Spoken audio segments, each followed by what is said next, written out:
Hi, welcome back, guys. This is your friend the Welcome to Fanfics World back with amazing fanfiction. This is the series of What If Deku Had Spiderpower-Izuku Slight AU now. Before starting, please give this video a like and subscribe to the channel. If you want more videos like this now, let's get into the fanfiction. If there was one thing that had been drilled into Izuku Midoriya's mind ever since he was a kid, it was the cold, hard fact that not all men were created equal. Boom. Wow, Kakin. That rock was huge. You shattered it like it was nothing. A young boy with curly green hair cried out, "TCH, that was nothing. Just wait till I see a bigger one. Then you guys will see my real power." The 4-year-old known as Katsuki Bakugo or Kakin smiled devilishly as he looked down at his hands. He'd been practicing for months ever since his quirk manifested, and he couldn't be happier. His quirk was amazing. As a matter of fact, he was amazing. As long as he had this power, nothing would stand in his way. The boy was just about to look for something else to blow up before he heard the voice behind him speak again. "You're going to be an amazing hero one day, Kakin," Izuku Midoriya said excitedly, his cheeks a light shade of pink out of happiness for his friend. However, instead of taking complaint and thanking the boy, Katsuki grew an enormous smirk on his face. A very big piece of information coming back to his attention. "Hey, Deku, you're almost 5 years old, aren't you? When are you going to go to the doctor to find out your quirk?" Of course, the blonde already knew the answer to this, seeing as Izuku had confessed last week that he was quirkless. The green-haired boy's wide smile turned completely on its head in a heartbeat, and his proud demeanor fell as well, his shoulders slumping as he looked at the ground. "That's not fair, Kakin. I already told you guys I don't have a quirk." I know that you dumb Deku. I just wanted to hear you say it again." Seeing that their leader was getting quite a laugh out of the situation, the other two followers in the group decided to join in as well. After all, they cared a lot more about what Katsuki thought of them than that weirdo Midoriya. With tears threatening to fall down his face once again, the small quirkless boy mustered all the courage he had and raised his head to meet the blonde. "Stop laughing at me, Kakin. If I try my hardest, I can still be a hero, even if I'm quirkless." Boom. Needless to say, that was the last time the green-haired boy ever stood up to his childhood friend, if he could even still call him that. Nowadays, 10 years later, things are pretty much the same, except arguably worse for poor Izuku. Seeing as he was now in his last year of middle school, everyone was buzzing about what they were going to be when they grew up. And it wasn't a surprise to hear that everyone wanted to be a hero, even a young, quirkless individual. Answer the question, Deku. Is what the teacher said true? Are you really going to try and get into you next year? Bakugo shouted fiercely at the quirkless boy. Class had just let out, and he would be damned if he wasn't going to squeeze some answers out of this nerd now that he had the chance. The nerd in question, however, could barely comprehend what was happening as he shook in his seat out of total fear. "K. Kakin, I didn't mean for that. Did ye get out? Don't worry, I meant not trying to compete with YU or anything." The boy finally stuttered out. It seemed that getting picked on for years of his life had taken quite a toll on the boy's personality. "Well, obviously stupid. There's no chance in hell you could compete with me. But that's not the problem. You better not even show up to the entrance exam, or I'll fry you. I'm going to be the only one in this shithole of a school to get into you. Hey, you got that? That's going to be my epic hero story from my school days. And I don't need a useless extra like you to get in my way. You got that?" "Be but K. Kakin," Izuku stuttered once again, trying to think of what to say back to his childhood friend turned bully. He was about to come back with the most compelling counterpoint he could think of, but he made the grand mistake of fidgeting with his notebook while he was thinking. "What the hell is this? Another one of your shitty notebooks." The blonde smirked as he snatched up the quirkless boy's property. Hero analysis for the future? Why the hell would you need something like that, Midoriya? You're quirkless." One of the two boys behind Katsuki laughed. "Yeah, you'd be lucky to even become a police officer. Even those lame guys have quirks." Ha. The other follower added, "K. Kakin, stop. Give it back. That means a lot to me." "Oh, it means a lot to you? Well, guess what? Being the only one in this school to get into you that means a lot to me. So I think I'll hold on to this. I'll give it back to you after I get what I want. So you better stay the fuck away from you. Got that? Izuku wanted to respond, but he couldn't seem to find his voice in this time of high adversity. And to make things worse, he could feel himself quivering as tears made their way to the surface of his eyes. This seemed to satisfy Bakugo enough for him to relent and start backing away. Good. See you around, you shitty Deku. I can't wait to read all the nerdy crap you've written in here. That way can actually help out a real hero. Ha! Wow. Great idea, Bakugo. Yeah, you sure showed him. What a wimp. With that, the class was left empty and silent. The only soft sounds coming from Izuku slowly putting away his things and standing up from his desk. The boy took his time on his way home that day, shuffling steadily while looking down to ground with his signature slumped shoulders. It felt like he'd been slumping like this more often lately. But who could blame him? He'd been taking some nasty punishment throughout most of his life, both mental and physical. And it always came down to one specific person. Damn it, Kakin. Izuku thought, moping even more than he already was. What did I ever do to you? Why can't you just leave me alone? The quirkless boy was so lost in thought that he never noticed that he had walked into a small tunnel that he usually took to get home. What's more, he was especially caught off guard when the manhole cover in the center of the tunnel was blown off, only for a large shadow to come flying out of it. What? Said shadow made its presence known almost immediately.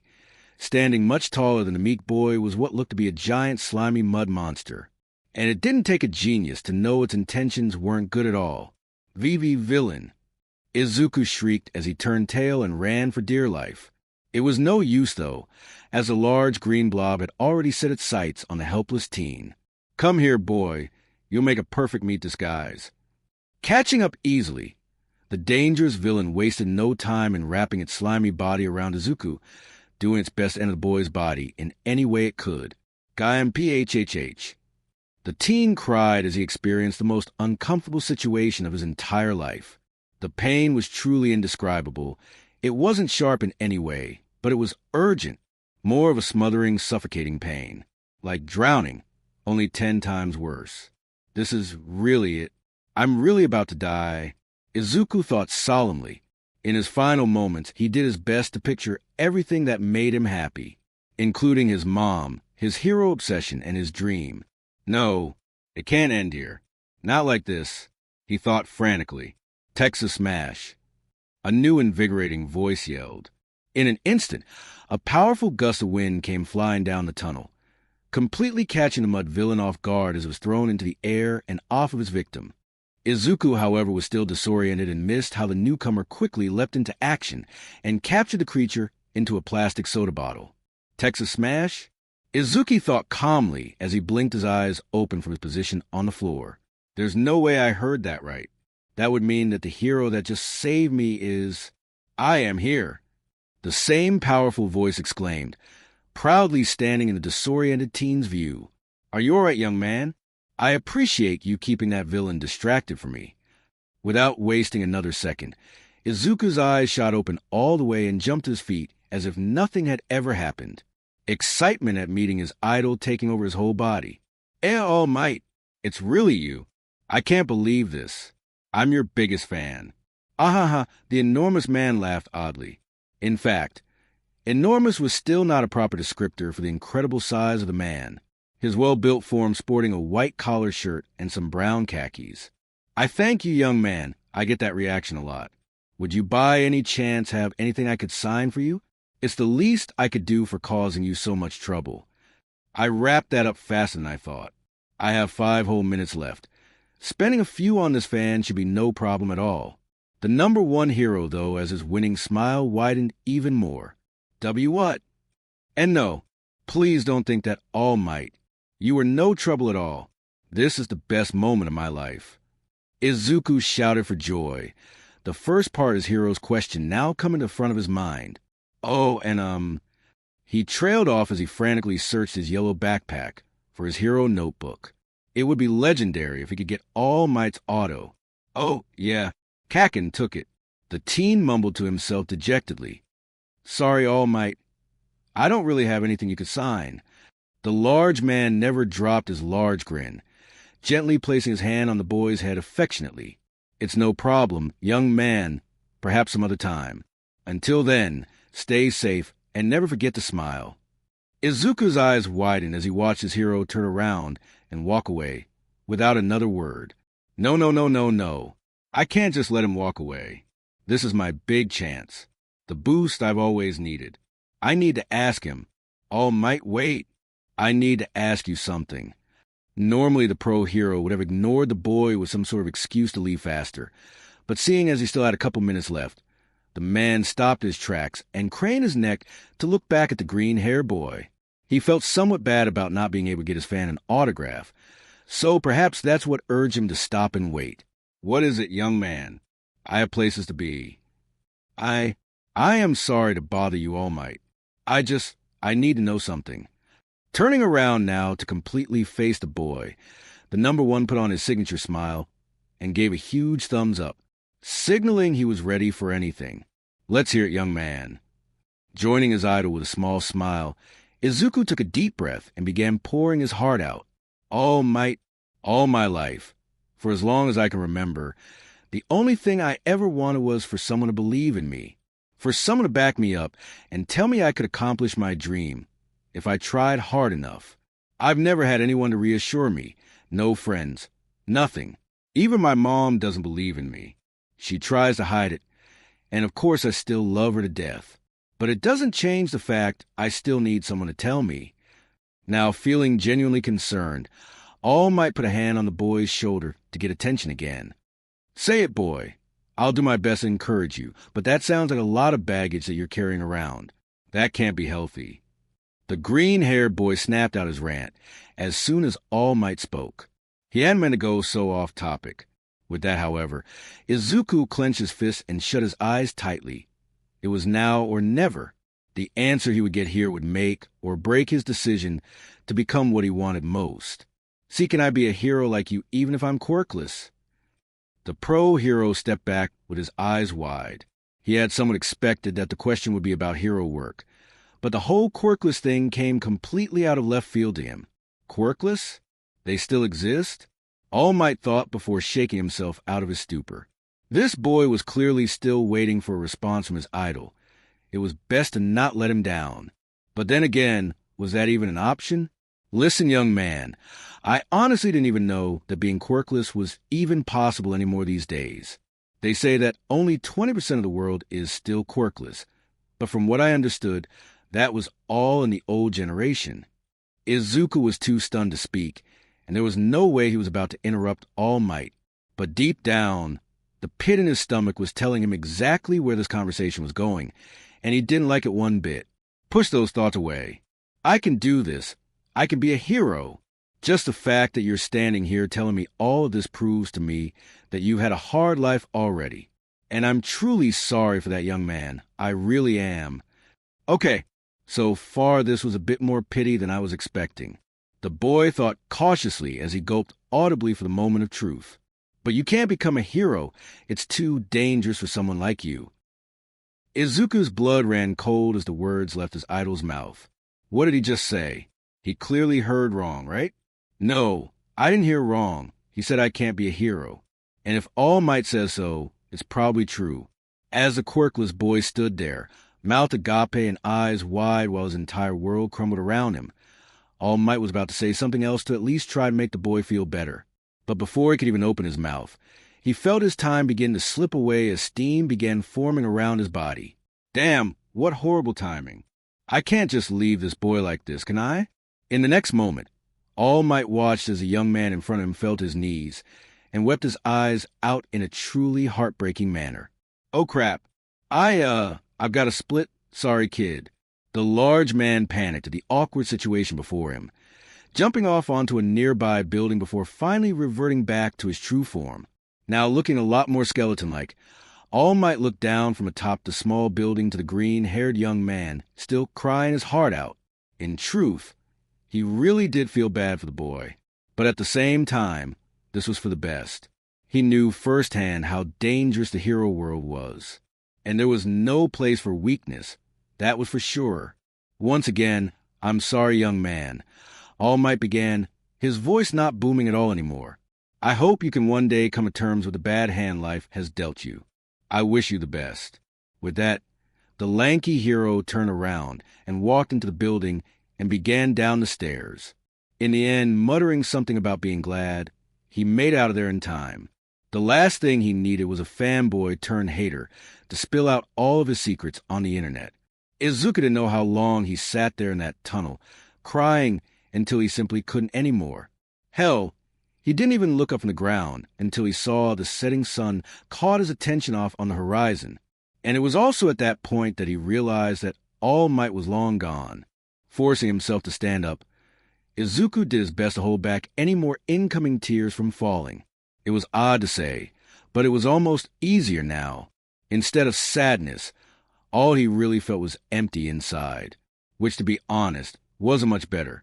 The boy still couldn't believe All Might said the things he did. For the longest time, the man was like a ray of sunshine in his life, something he could strive to be every day, something that gave him light on his generally dark life. How could he just crush his dream like this? With a heavy sigh, Izuku slumped his shoulders for what felt like the millionth time that day. It was official. He wasn't meant to be a hero. And with that last thought lingering in his mind, he began trudging back home. It was getting late, and his mom would start to worry if he didn't get home soon. Shigaraki-san, please forgive me. Just shut the hell up, Kurojiri. I'm tired of your whining. What's done is done. But the specimen, sir, what will Master say? I don't deserve to be by your side any dash. Master isn't going to find out about this, got it? Now get out and start looking. We can still fix this.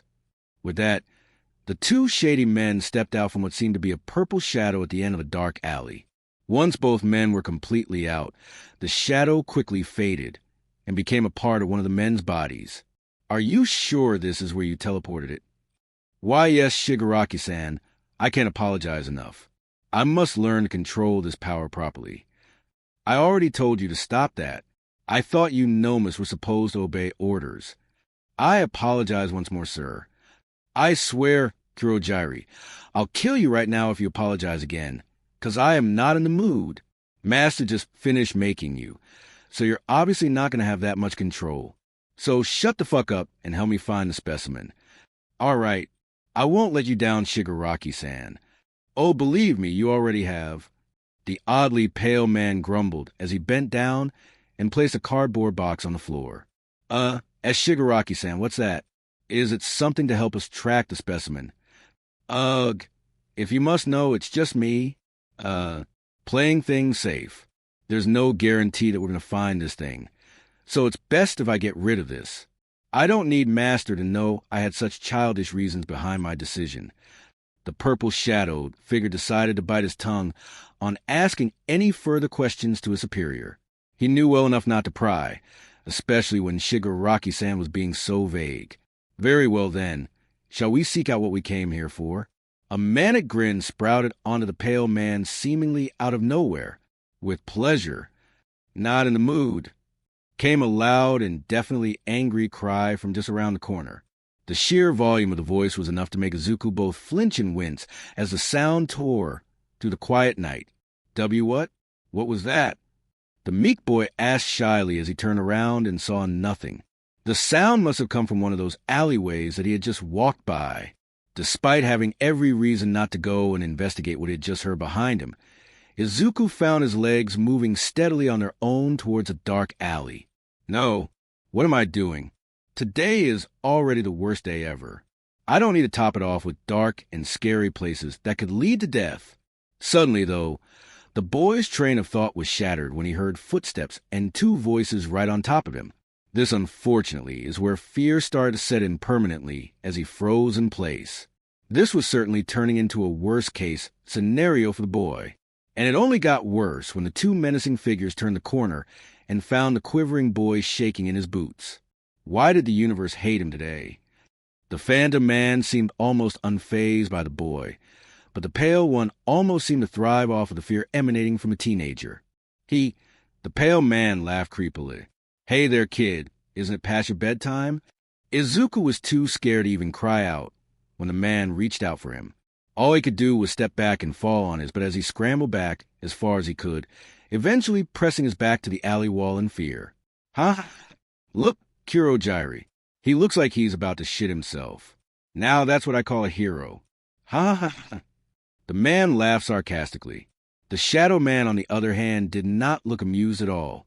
After a few more seconds of the pale man's laughter, he leaned over and whispered something in his ear, making the man straighten up and gather a serious look on his face. Right. Sorry, Kurojiri. I just couldn't help myself. Izuku held his breath as he watched the two shady men continue to walk down the road. The two seemed to be looking for something, and judging by how they were exclusively looking on the ground, it was probably something small. But that was the last thing on the quirkless teen's mind at the moment. A lot more important things running rapidly through his mind. Who were they? Were they villains? Why were they so scary? Should I call the police? No, I can't. That would make me even more late home. And Mom's got to already be freaking out. But I should still do something right. There's got to be a hero around here somewhere. Why is my neck so itchy? Maybe I have time to warn a hero if I her. Izuku paused as he backtracked through his insane musings. Normally his neck being itchy wouldn't be an issue, unless the part that was itchy was slowly moving around on said neck. Keeping surprisingly calm, all things considered, Izuku slowly tilted his head up for any information he could find, and when he found what he was looking for, he breathed a sigh of relief. He almost didn't catch it, but there, right above his head, hung a minuscule thread of spider, web practically glowing in the moonlight. Okay, this is good. Not as bad as I thought. It could have been a cockroach. Now that would be reason for panic. Just relax. Spiders are fragile and very easy to spook. So as long as I just stay calm, I should be just fine. AH. The quirkless boy yelled as he slapped his neck, where the spider just bit him. Damn, so much for that idea. Ouch! Why that hurt so much? Cringing as he gently plucked the dead spider from its spot stuck to his neck, Izuku brought up to his eyes and focused on it, hoping it wasn't some crazy venomous kind that would land him in the hospital. Looking closely at the dead arachnid, the green-haired teen could easily say one thing. He had never seen such vibrant colors on a spider before. That was for sure. Before the boy had any more time to analyze the red and blue creature, he remembered how late it was and jumped up from his seat on the floor. What am I doing? I've already wasted so much time. Mom must be worried out of her mind. The boy stammered out, not hesitating to reach into his pocket and pull out his phone. Well, if you could even call that a phone anymore. No wonder I haven't gotten any worried calls from her. It must have gotten crushed to pieces when that slime villain tried to capture me. The boy thought dejectedly as he looked down at the scrap parts that used to be his phone. Looking down at both of his palms, his broken phone remains in one hand and a dead spider in the other. Izuku could only think of one phrase that would fit this moment perfectly. This really was the worst day ever. When Izuku finally reached his street and ran up the stairs to the apartment, two things were very apparent in his mind. One, the fact that the police weren't on the property at the moment, which, considering how worrisome his mother was nothing short of a miracle. And two, was the fact that his head was absolutely pounding right now, and the rest of his body wasn't feeling too hot either. It was hard to describe, but it sort of felt like all of his organs were expanding inside him, and it was making him feel really sick. It didn't take the boy long to reach his floor at last and knock on the door, not surprised at all when it was answered before he even got to the third knock. "Oh, Izuku," a short and somewhat round lady screeched as she tackled her son in a hug. "My baby boy is all right. Where were you? I was this close to calling the police. Do you know how worried I was? I thought you had been kidnapped or attacked or dash." "Mom," Izuku gently interrupted, sighing as her intense mumbling made his head hurt even more. At least now he knew where he got it from, along with just how annoying it could be. "I'm okay, Mom, but I don't feel so great. I'll explain everything in the morning, okay? Right now I just need sleep." "Are you sure? I could make you something. Are you hungry? Thirsty? I could dash." The green-haired woman was cut off by her son, slamming into her with an enormous hug. "Izuku," Inko asked worriedly as she returned the hug without hesitation. For the quirkless boy, things were confusing right now, and he didn't really know what his next step was. All he knew was that a hug is what he needed right now, even if it wasn't the kind he wanted. No matter how badly he wanted to, he would not break down right here in his mother's arms. He didn't really know where he was at as far as his dream went, but he would figure out later. "Good night, Mom," Izuku said shakily as tears threatened to fall once again. Inko was frozen as her son detached from their hug prematurely and walked past her. "Izuku? What's wrong? What are you not telling me? How can I help? What do you need?" The green-haired boy froze at her last question right as his hand found the doorknob to his room, his mind thinking back to a few seconds ago where he could only feel a slight amount of comfort from his mother's hug. "I need someone to believe in me. I need sleep. Good night, Mom." With that, the young man closed his door behind him softly, not wasting any time in stripping down into his underwear and collapsing onto his bed, shivering sickly even under the warm covers. What's happening to me? The next morning when the boy woke up, he felt odd, and not necessarily in a bad way. But sitting up and wiping away the sleep from his eyes, the quirkless teen couldn't help but feel that something was off. That was some of the best sleep I've had in years. I guess I was more mentally drained than I thought. The teen mused to himself, not wanting to even remember how horrible the previous day was. After a quick yawn and a simple stretch, Izuku hopped up out of bed with some impressive spryness and stared at himself through the mirror that hung on his closet. What?" the boy sputtered out as he looked at his shirtless form. He didn't sleep that well, did he? Since when does sleeping give you muscles? And as stupid as the sentiment sounded, there were indeed some curious changes that emanated from the boy's physique.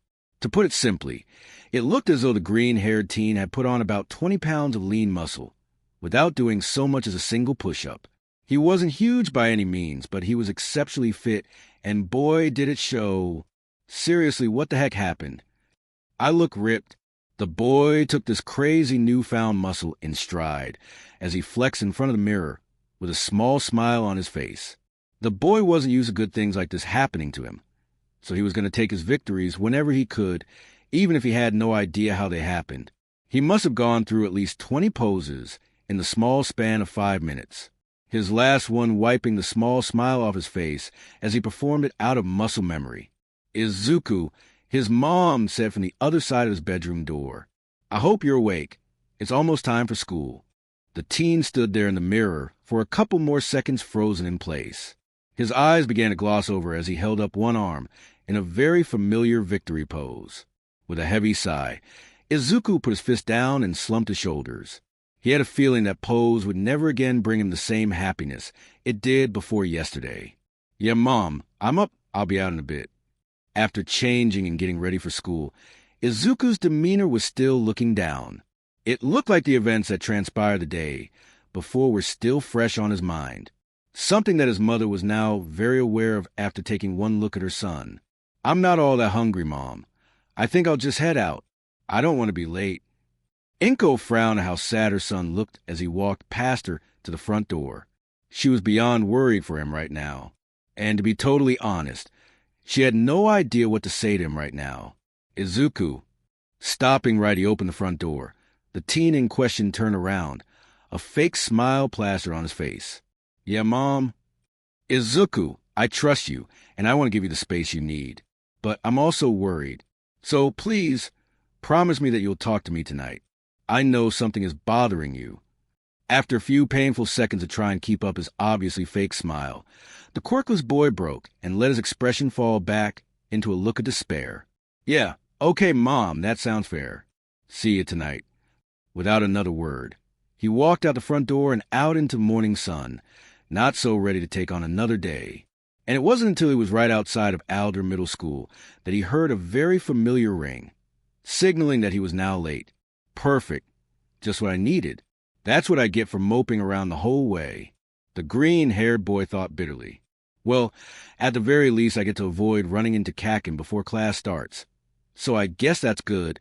He thought again, trying to look on the bright side of things as he hurried his way into the school.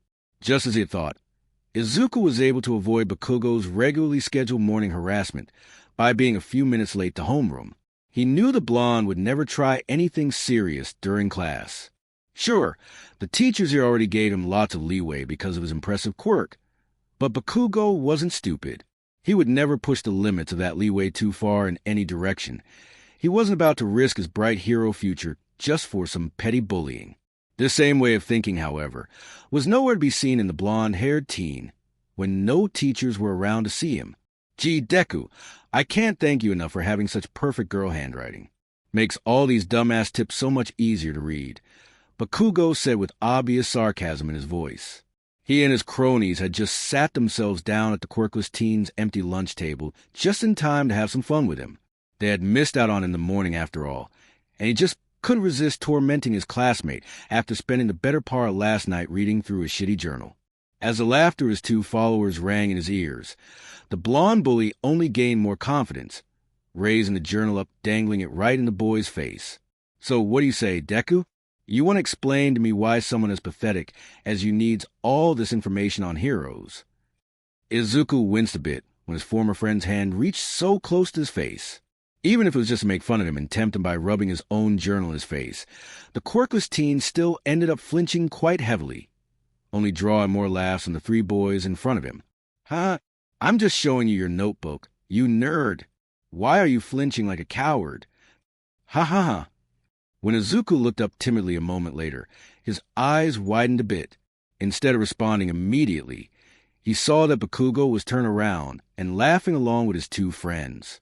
And yet, he was still holding the notebook right in front of his eyes. Maybe if I'm quick I can. No, he yelled to himself in his head, shutting down his wayward thoughts immediately. If he tried taking it back now, he would surely fail. All he would manage to do is anger his former friend. And that was not something that anyone wanted. That was for sure. Just sit here and suck it up. That's what I've always done. And that's what I'll always do. If I'm quiet, maybe he'll leave faster. The boy nodded at his pathetic plan and started to go along with it. However, he soon remembered a very important detail about why Bakugo even had his notebook in the first place. And soon, a slew of memories began invading his head. Oh, it means a lot to you? Well, guess what? Being the only one in this school to get into you, that means a lot to me. So I think I'll hold on to this. I'll give it back to you after I get what I want. So you better stay the fuck away from you. Hey, got that? But you can't become a hero. It's too dangerous for someone like you. That's right. The answer's right in front of me. I can't be a hero, I know that now.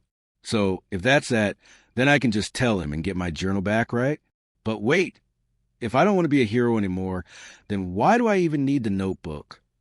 Ugh, this is so confusing. What do I want? In his big swirl of emotions, Izuku lifted his head up out of thought and acted completely on instinct, reaching out quickly and grabbing a small corner of his hero notebook. Bakugo instantly noticed a small tug on the piece of parchment and turned his head back with fire in his eyes and a smile on his lips. It was as if he had just gotten the correct answer to something he was waiting for. What the hell do you think you're doing, nerd? Let go right now before I kick your ass. Almost simultaneously, when the words left his lips, Izuku's soul left his body, losing his nerve completely and releasing the pressure on his fingers and letting the notebook go. Or at least he would have if his hand wasn't stuck to it like glue for some reason. You wimp. I told you to let go. You think I'm playing around right now? Bakugo yelled, now standing up getting serious, as well as grabbing the attention of the whole lunchroom. He looks like Midoriya's about to get his ass beat again. Poor kid. When will he learn to stop messing with Bakugo? Ha! Screw him. Kick his ass, Katsuki. Izuku did his best to ignore the chattering around the lunchroom as tears swelled in his eyes in a panic. Keikaken, I am trying. It's stuck. Just give me a second to dash. Before the quirkless teen could finish his desperate sentence, he felt a ringing in the back of his head. It felt extremely uncomfortable, like there was something in his brain trying to tell him something. With wide eyes and a sudden realization on his mind, Izuku quickly looked back up to the situation at hand to see that there was a fist coming at him, courtesy of his blonde friend turned bully. What? Why is it so slow? He thought with surprise written all over his features. It was almost like time had slowed down for a moment around the entire lunchroom, and only he was at normal speed. Either way, Izuku was timid, not stupid. So without another moment's notice, he craned his neck out of the way slightly while still holding on to his notebook, making it so that Bakugo's fist would pass right by his cheek. And as it turned out, this was exactly what happened. Except to everyone else, it just looked like Izuku had the reflexes of All Might. Dozens of gasps were heard across the whole cafeteria as Bakugo missed his punch decisively. Not even he could believe what just happened. This was apparent when he took a few seconds to wipe the look of utter surprise off his face and reel his fist back to a resting position, now absolutely steaming with anger. The blond boy's face was no longer sporting a competitive smile. Instead, his eyes showed pure hatred and fury as he opened his mouth to speak again with gritted teeth. "I'm only going to say this one more time, you useless fucking Deku. Let go right fucking now, or we're really going to have a problem." Shivering ever so slightly at the teen's words, Izuku tried once again to let go of his precious notebook, but to no avail. Even when Bakugo began tugging on it more and more, it only felt like his grip on it tightened. Still too confused and scared to speak, Izuku began to panic as he tried again to let go. Unfortunately, though, to Bakugo, these frantic attempts looked more like resistance than compliance. "All right, that's it," Katsuki yelled as he quit playing around and began pulling forcefully on the hero notebook. Izuku could tell immediately that his former friend was done playing around when his face began to strain as he pulled with all his might. The only thing that was still perplexing the green-haired boy at this point was why he wasn't being pulled out of his seat if his hand was stuck to the notebook. Is he really pulling as hard as he can? It looks like he is. But then why does it feel like nothing to me? Ack, you goddamn nerd. Let go already.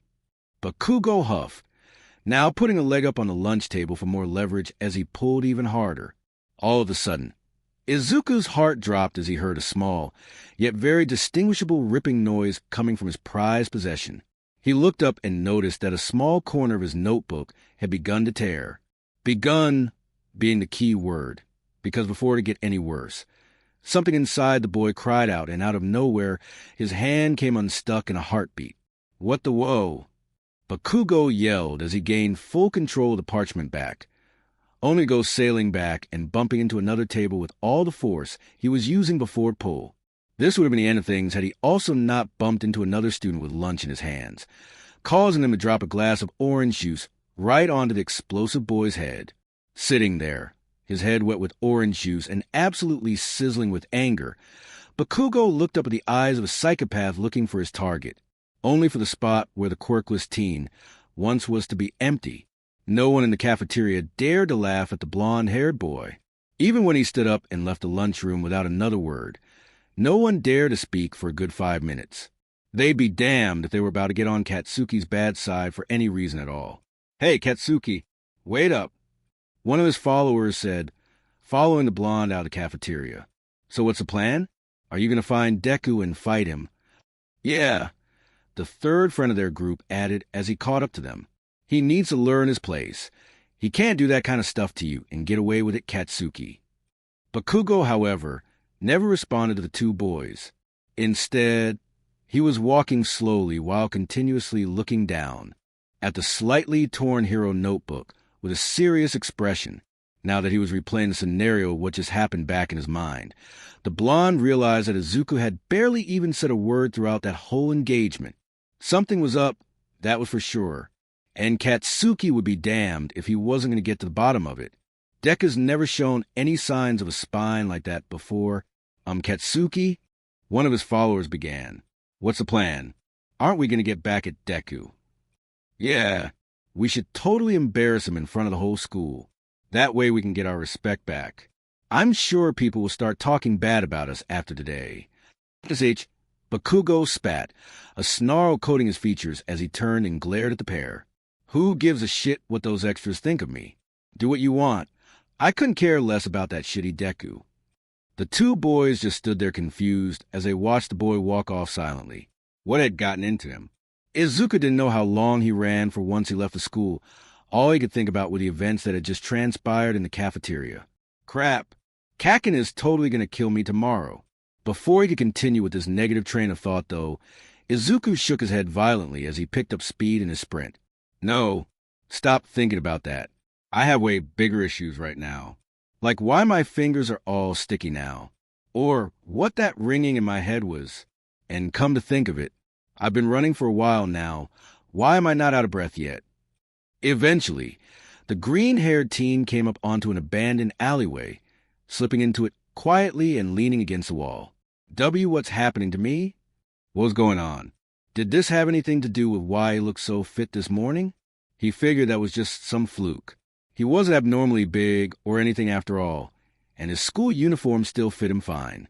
So if that wasn't from taking so many beatings and running from Kakin, then what was it? Still clueless and looking for answers, Izuku looked down at his palm glumly. Because of this stupid hand of his, he was probably about to get the beating of his life tomorrow. Why couldn't I let go? It took me almost having a heart attack about my notebook just for me to unstick myself. Izuku mumbled to himself, squinting his eyes and getting a good look at the tips of his fingers. Are those tiny hairs? The boy practically screeched as he stared his hands down worriedly. For a moment, however, the boy stopped to think. These tiny hairs on the ends of his fingers rang a bit of a bell in his mind. Ugh, I hate science. Why didn't I pay attention in biology last year? Racking his brain, the boy stood there in the alley for a few more minutes before a light bulb finally rang in his brain. Scopulae, the tiny hairs on the leg of a spider that helped him grip onto things. And I think the smaller microscopic ones were called, setlutes? No, cetules. Yeah, they're the reason spiders can climb on walls with so much more than their body weight. Smiling at his proud little moment of intellect, Izuku took his sweet time in realizing exactly what he just said and what it meant for him. Wait, did I just say spiders? In an instant, the memories of last light flooded into the teenager's mind. A very specific one about getting bit by an abnormally large and oddly colored spider taking center spot among those memories. That spider, I knew it looked weird. There aren't any blue and red colored species in Japan. So, does that mean that a spider bite gave me a quirk? Izuku all of a sudden regretted tossing the dead spider in the dumpster the night before. He was sure it would have given him some really valuable information if he would have kept it and examined it a bit further. Well, I could always go back to that alley and go dumpster diving. But now it wasn't the time for that. Now it was the time for answers. With a look of new determination brewing, Izuku turned around and faced the brick wall behind him. He had ended up holding off his final decision last night on whether or not he could be a hero. But now, things were different. This wasn't a guaranteed chance just yet, but it was something. And he was sure as hell going to test it out and see it through. Carefully, the green-haired boy reached out and pressed all 5 of his right fingers against the cold surface of the brick wall. When he budged them and they felt secure, he continued and placed his left hand slightly higher and pulled. To his surprise, as well as utter joy, Izuku effortlessly pulled himself up and stuck to the wall completely. I'm doing it. I'm actually doing it. I have a quirk, he thought happily as tears surfaced in his eyes. So, overcome by emotion, the boy lifted his hand, along with one foot this time, to try and continue climbing. But much to his surprise, the second his foot touched the wall and his hands let go to move up, the boy slipped off the wall and fell right back down into the alley. What the dash? Izuku began in bewilderment as he looked down at his foot. Why did my foot slip? Do I not have any scopulae on my... The meek teenager cut his thought off and slapped his forehead for his own stupidity. Of course his feet wouldn't stick to anything. His shoes were probably blocking the cetules from grabbing anything. And so, after rapidly taking off his shoes and putting them away in his backpack, Izuku began climbing the wall once again, thankful for the fact that his cetules were working through his socks as he climbed higher and higher. When he reached the top, the boy shakily sat down on the roof, the realization of what he just did still not sinking in. I actually have a quirk. This is real. I'm not dreaming. He mumbled as tears formed in his eyes once more. This was truly a dream come true. Sure, it wasn't the most flashy power out there, but it was something. Maybe after some training and some creative thinking, he could make this useful for hero work. just as his brain was getting going with crazy hero ideas and cool ways to use his power. Izuku put on the brakes and stayed silent for a moment. Okay, hold on. Don't get ahead of yourself, Izuku. There's still more questions here than answers, like what that ringing in my head earlier was, and why I don't get tired from running for 20 minutes straight. Also, if that weird spider really did give me this power, can I really call it quirk? Ugh. I guess I really do need to pay that dumpster a visit. This is gonna suck, but I need answers. After climbing down from the small apartment building and running around town for a bit, Izuku was easily able to find the alley in which he had the encounter yesterday. Not only was the sight of it still fresh on his mind, but it was also right in his path where he walked home every day, which made things much easier. Right as the boy arrived, however, he noticed one very horrifying detail that shattered his big plan into tiny bits. No, the dumpster's empty. The trash collectors must have come and emptied it. With a heavy sigh, the superpowered teen sat down glumly right across from the big green dumpster. With nothing else to do, he let his eyes wander deeper into the alley. Surprisingly, it wasn't that much further. Just 5 or so meters from where he sat, he could see that it led to nothing, a dead end. That's weird. If this alley doesn't lead anywhere, what were those 2 creepy guys doing here last night? Izuku thought as a chill ran down his spine from thinking of those 2 again. The boy was broken out of his musing, though, when his wandering eyes landed on a small cardboard box that was sitting against the wall deeper into the alley. Standing up and shuffling over to it for a closer look, Izuku examined the outside of it, even going as far as to sniff the air around it to make sure he wasn't about to see a severed head inside. When all of his tests came back clear, the green-haired boy reached for the cover before stopping as he spotted some letters written in Sharpie on the lid. When it became clear to the boy that squinting really hard would not help him read in the dark, he picked up the box and moved back to the front of the alley where the sun was shining, finally able to see 3 letters written sloppily on the lid. AFO? What does that mean? Izuku mumbled to himself before finally quenching his curiosity and taking the lid off of the box. He already knew that whatever it was, it had to be substantial. When he picked it up a few seconds ago, it had a decent weight to it. Either way, he was about to find out. When the teen opened up the cardboard box at last, he saw something quite unexpected. It was both something that he was very familiar with, while also completely unknown to him. How was that possible, one might ask? Well, the answer was simple. Comic books. The box was absolutely filled to the brim with comic books. Well, that and a few VHS tapes, all items having one thing in common. They were all labeled Spider-Man. Spider-Man? I've never heard of this guy. Is he a pro hero? What the hell are these doing here anyway? Did someone throw them out? It would make sense since they're by the dumpster, but who would throw away such a big collection? Izuku was no slouch when it came to the nerdy world of comics. He wasn't the biggest collector in the world, but he still had a decent amount of All Might ones. There were at least 20 different issues in his closet that he knew he had to have once he read them, but that was it. He wasn't some huge basement dweller, or anything. The stack inside the cardboard box, however, now this was collection. There must have been hundreds of comic books in here. Without even thinking, Izuku picked up what seemed to be the very first issue. It was labeled differently than all the other ones, and it was stacked very neatly at the very top of the pile. Amazing Fantasy number 15, Izuku read out loud with a heavy accent. It was just now dawning on him that all of these comic books were in English. This, however, did not deter the boy at all from opening up the cover and reading the first panel. Sure, his English wasn't the best, but it was very above average for a Japanese person. Being a huge fan of All Might meant learning all about his time in America, and that included learning to decipher news stories that were all completely in English. After a few minutes of confusion, the green-haired boy quickly caught on that American comics were read from left to right and began scrolling to the first issue. Page after page, Izuku's eyes widened even more. Was this some kind of joke? What was going on here? This boy, Peter Parker, was going through exactly what he was going through. Or is it the other way around? Izuku thought before continuing his reading. He even managed to laugh out loud when he found out that this boy in the comics also had a loud and obnoxious blonde bully.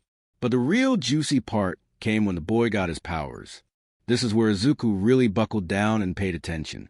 He took note that the first power the boy in the comic displayed was being able to jump really high and cling on to a wall to avoid a car. The boy then climbed all the way to the top and gripped a metal pipe, crushing it as if it were made of paper.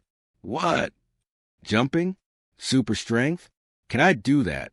Izuku thought out loud as he set the comic book down gently along with the others. He could feel in the paper that it was way older than the comics that he was used to dealing with, so he was going to make sure to be extra careful with them. Wanted to do a quick test to see if he could do the things that this comic character could. Izuku walked over to the dumpster and crouched down, not wasting any time in sliding his fingers underneath it and applying force. Much to the green-haired boy's surprise, he didn't even need to exert himself all that much. With ease, he picked up the empty dumpster. It felt completely weightless to him. This was incredible. Was he really this strong? How did he not notice this before? And how did he not completely destroy something by accident at school today?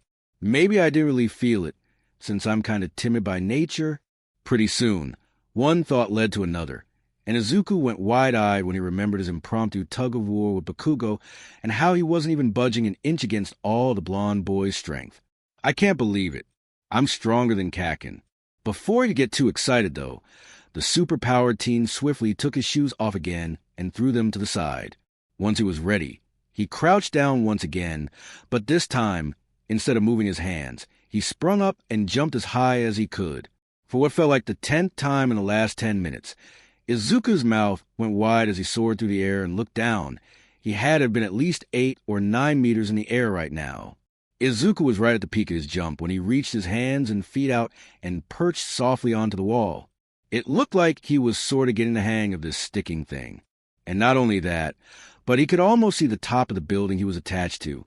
This was a 5-story building, and he just jumped almost 3 of those stories, doing his best to calm his heart rate. The green-haired boy took a deep breath and urged himself to let go of the wall. However, unlike earlier today, his body obeyed, and his hands and feet became unstuck.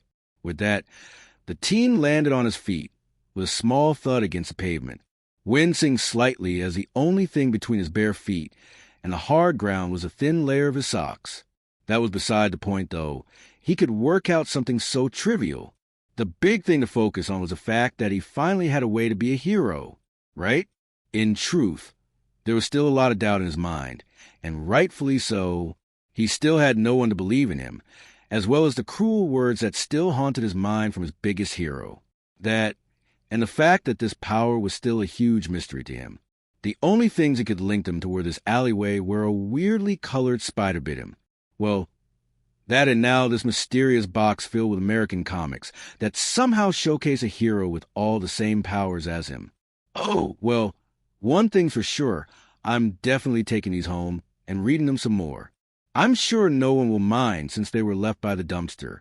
Shigaraki moped as he shuffled to the portal and sat down to bar back at his base, his partner following suit and closing the portal. As much as he wanted to turn Kurogyri into dust right now, he held back. Losing the specimen wasn't totally his fault after all. He shouldn't have had the Shadow Man practice his powers in such a small place as this to begin with. Still, though, he was really bummed that he wouldn't be getting his favorite hero's superpowers anymore.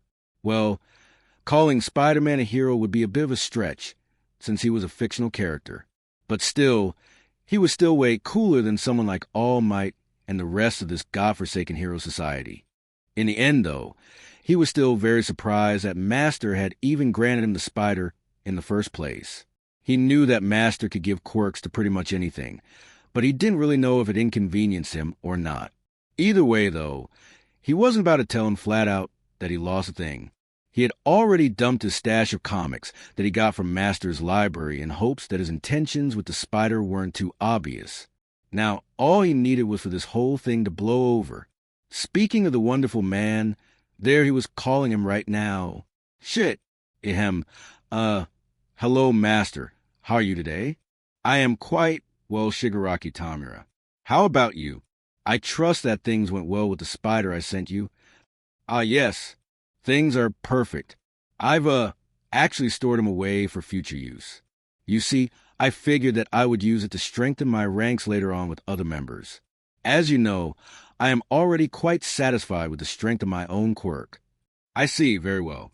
That is quite wise of you. And I also trust that Kurojiri is progressing soundly. Yes, Master. He's been a great help. One of the most versatile quirks I've ever had the pleasure of witnessing. Very good. I will inform you of any other nomos that make a significant breakthrough. Thank you, Master. I appreciate that. Right when it appeared that the call was about to end and relieve the pale-skinned man, the dark, menacing voice on the other end spoke one last time.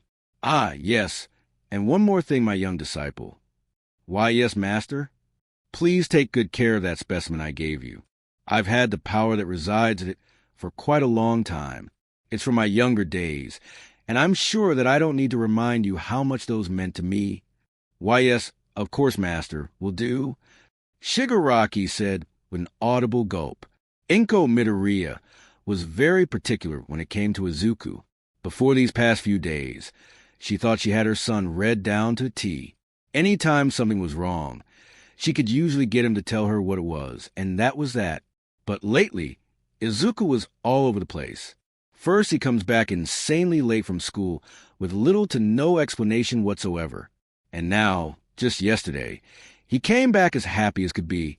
She had never seen the boy display so much happiness and energy before. It was honestly alarming. And the fact that she had gotten a call from school last night that her son had missed the entire second half of the day.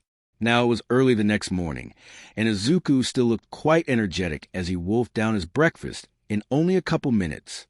She watched cautiously as her son got up and wiped his mouth, a satisfied smile gracing his lips. Bye, Mom. I don't want to be late again. Of course, dear. Make sure you finish school today, she said back as she watched his form disappear out the door. What is going on with him? I thought only teenage girls were supposed to be this confusing. Izuku walked to school with a little extra pep in his step today.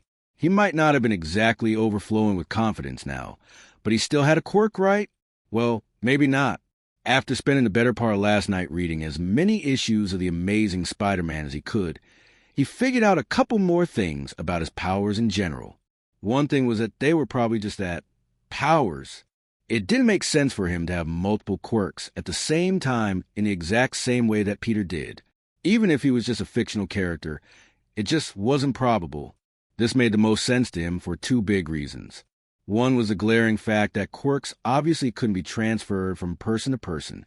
He learned that the spider that bit Peter Parker altered his DNA in order to give him spider-like traits.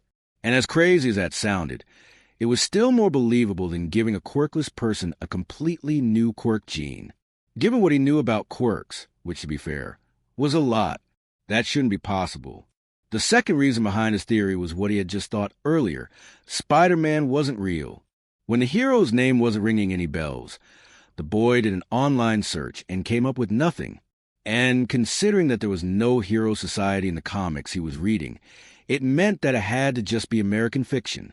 Either way, after school later, he was going to stop by his local comic shop and ask one of the employees who worked there. Maybe they knew something that he didn't. He even brought an issue with him to show them in his backpack. If his memory served him correctly, it was issue number 13. But that was beside the point. On top of the non-quirk status of his powers, Izuku cleared up one other big thing that had been bothering him.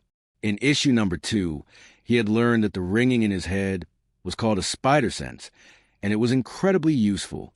It essentially warned him ahead of time whenever something was about to harm or affect him in any negative way. To him, that was easily one of his coolest powers, considering it had saved his bacon the day before, but super strength was definitely a close second. Another useful tip the boy picked up from the comics was that he could apparently heal his body much faster than a normal human could, which he already knew was really going to come in handy. One of these days, I really need to go somewhere deserted and test out my powers at their full potential. Who knows? Maybe I can lift up an entire semi-truck. And maybe my healing factor works on more than just wounds. Maybe I'm immune to diseases too. School mostly flew by that day for the young green-haired boy. And as far as he could tell, things were okay on the side of his bullies as well. But Kugo and his friends never even so much as grazed him today. All he got was a dirty snarl from the blonde every time they made eye contact. Izuku figured he must have been biding his time before he went all out and murdered him. But for once, he wasn't worried. He had what he needed to defend himself now. So things were good now, right? Okay, maybe he was still a tiny bit scared of Kakin, and maybe he wasn't as courageous as he thought he was. But could you blame him? One little good day doesn't necessarily erase a whole lot of bad ones. Still, though, he definitely felt more sure of himself now that he had powers. But at the same time, he wasn't about to use them to get back at Kakin either. He'd read about what Peter went through for not using his powers responsibly, and he was not about to make the same mistakes as him. One could even say that the lesson of responsibility was instilled into Izuku more firmly because of how big a fanboy he was by nature. Wow, Spider-Man sure is growing on me fast. He's not even a real pro, and I already look up to him, Izuku thought to himself as he exited the school. He had actually let his mom know ahead of time what his plans were after school, courtesy of his backup phone, except she thought he was going for some of his nerdy All Might merchandise, not to get an opinion on some comics he found in a random alleyway. Blah. Just thinking of All Might now left a frown on the boy's face as he walked down the street in silence. He had looked up to him for so long, only to be crushed without a second thought from a man. But at least now I have a chance to prove him wrong, Izuku told himself with all the strength he could muster. The real question now was, did he believe it? Did he truly believe with his whole being that he could be a hero? He was inclined to say yes and move forward, but something stopped him, and he knew exactly what it was. How? How can I do it? No one believes in me. Heck, I barely believe in myself. If I'm still scared of Kakin at school, then how the hell am I supposed to become a hero? Hiya. The boy was broken out of his thoughts when he heard the loud shout from down the street. It sounded like it had come from multiple people at the same time, like a synchronized cry. The boy then looked around and realized where he was.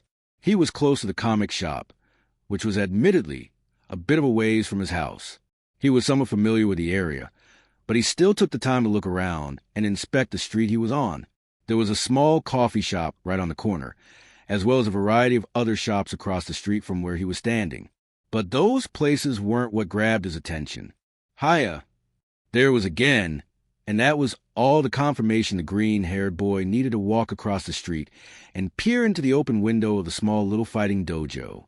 It was surprisingly roomy inside, fitting what looked to be at least 50 disciples as they practiced striking all together in perfect harmony.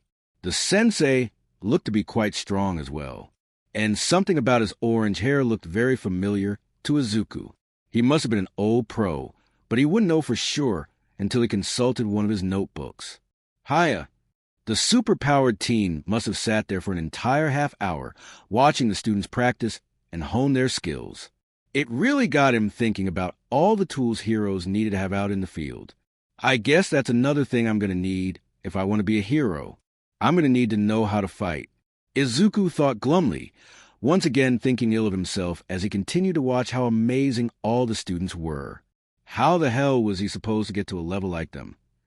What are you doing? Izuku shrieked in a little higher of a pitch than he would have preferred as the new voice confronted him. Turning around, he saw that there was an orange-haired girl giving him an odd look, as well as a tall indigo-haired guy standing behind her somewhat timidly. Though that wasn't what Izuku first observed about the boy. No. What really got him was the boy's school uniform. That guy, he goes to U.A. But Izuku didn't have time to keep thinking, because the girl was already talking again. You know you don't have to just watch, right? Go in there and sign up. It's really friendly, she said with a winning smile. I don't think is she talking to me? Why is she talking to me? Why is a girl talking to me? After a few seconds of hearing some very heavy stuttering, the orange-haired girl rolled her teal eyes and sighed. Why was she a magnet for these types of people? Maybe it was because she lived in a dojo, but she'd seen plenty of guys like this before. And much like the others, he probably wanted to join the dojo to get a little confidence boost. And hey, more power to him. Lord knows it's what she'd been trying to get her friend behind her to do for a long time. But Tamaki just wouldn't budge. Oh, well, at least I have the patience to deal with these guys. Seriously, it's fine. Go right on in and sign up. Let's just say I'm close with the management here, and they're good people. What's your name? She said kindly once again, this time extending her hand for a friendly shake. Izuku could barely form a coherent sentence in his mind right now, so he was damn sure that if he opened his mouth, things were going to go south fast. But he couldn't just run away right here, right? Right? No. I mean sorry. I didn't mean to, I've got to go. With that, Izuku took off as fast as he could in the opposite direction, leaving the girl hanging as she frowned and lowered her hand. Turning a corner and breathing heavily, the green-haired boy did his best to collect his nerves and stomped them out. What the hell was that? My first conversation with a girl, and I totally messed it up. Ugh, why was that so hard? I could barely even think. It probably didn't help that she was really cute, too. Should I go and apologize? Figuring that an apology was the best course of action, Izuku walked back around the corner and breathed a sigh of relief when the two teens were still standing in front of the dojo. But what the boy didn't expect was that the girl seemed to be chewing out the guy for some reason. What was that all about? Without another moment's notice, Izuku looked around quickly. When he was sure the coast was clear, he hopped up onto the small building neighboring the dojo.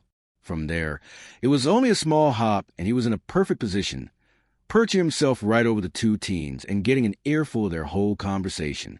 Ugh, don't even get me started on this, Tamaki. You are an amazing student, and you're going to be an even better hero someday. I don't understand why you keep doubting yourself. I know, you say that all the time at Suka, but you don't understand what I'm going through. Mirio has been so busy lately. It's only been a couple days, but I barely even see him anymore. Something about some special training. And how does that affect you? Are you jealous or something? The girl huffed. She was clearly becoming irritated. No, of course not.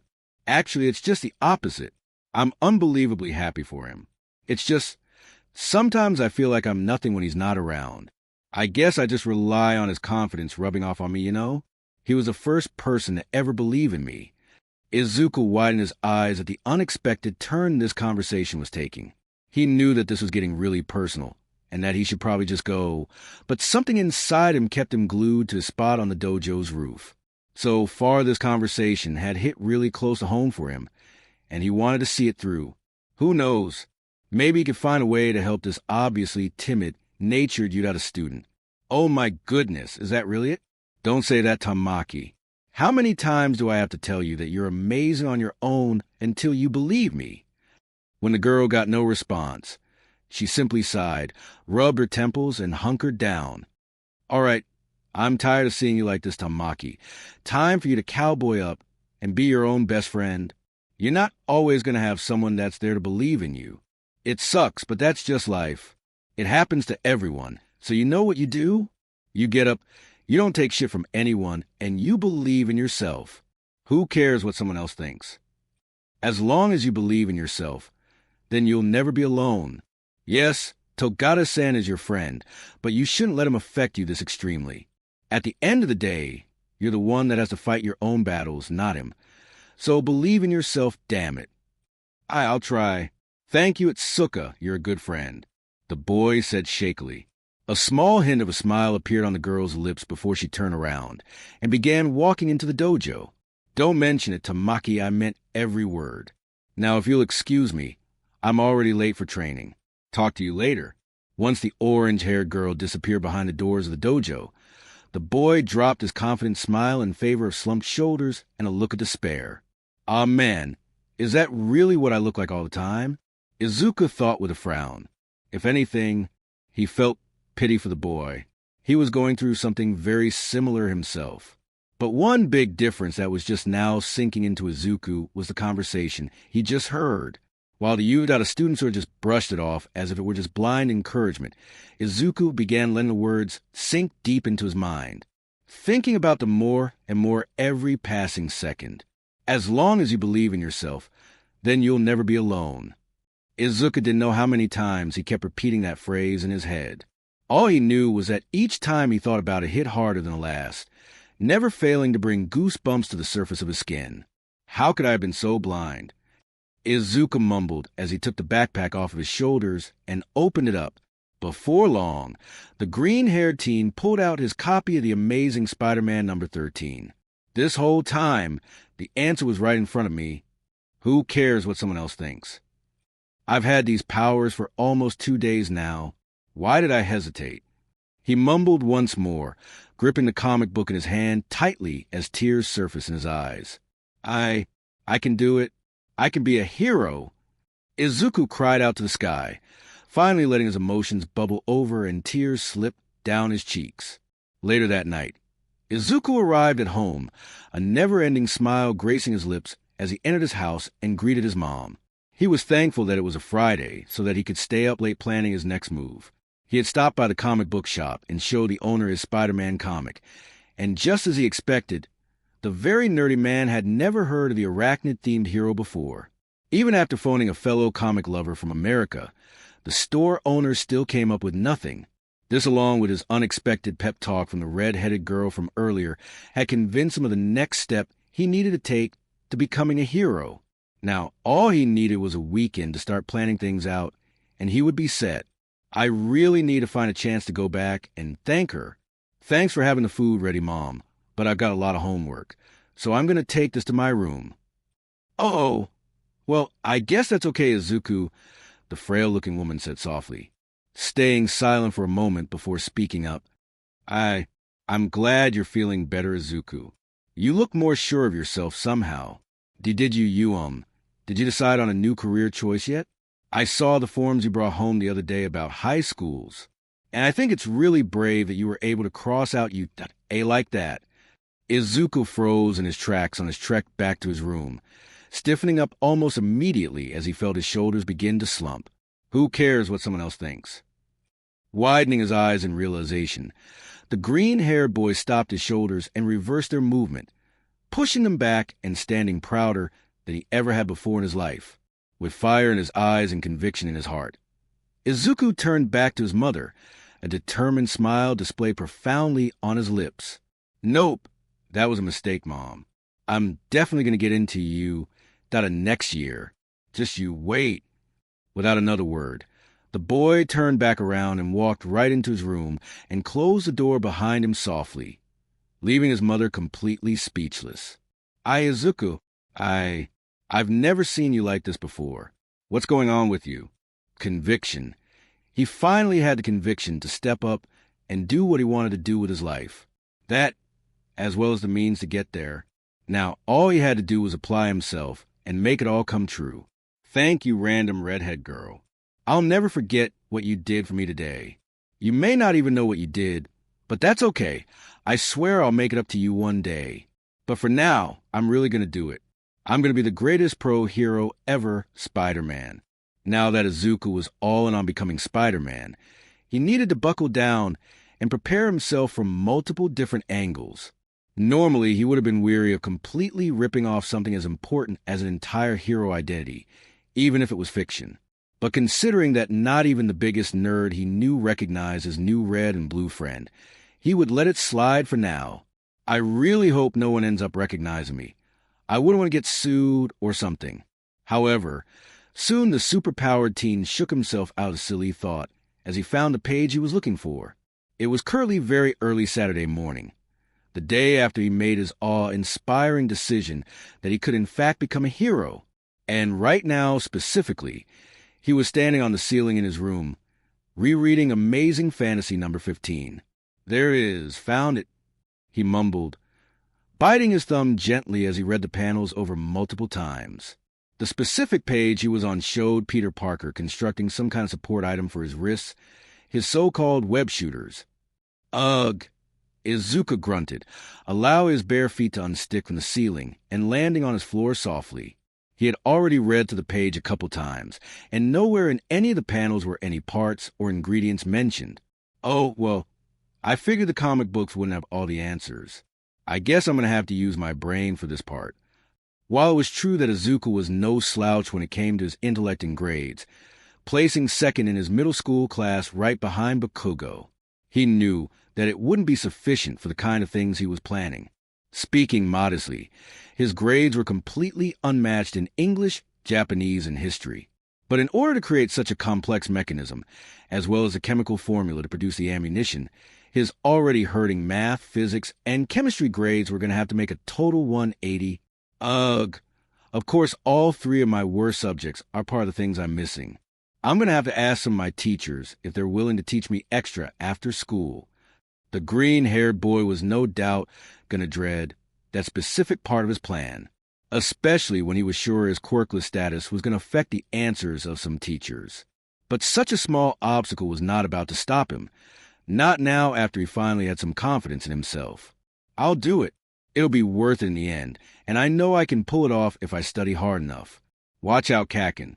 I'm coming for your number 1 seat. Just as Izuku was getting pumped up at the thought of the brand new challenge, another idea popped into his mind. One that he could start even sooner than Monday.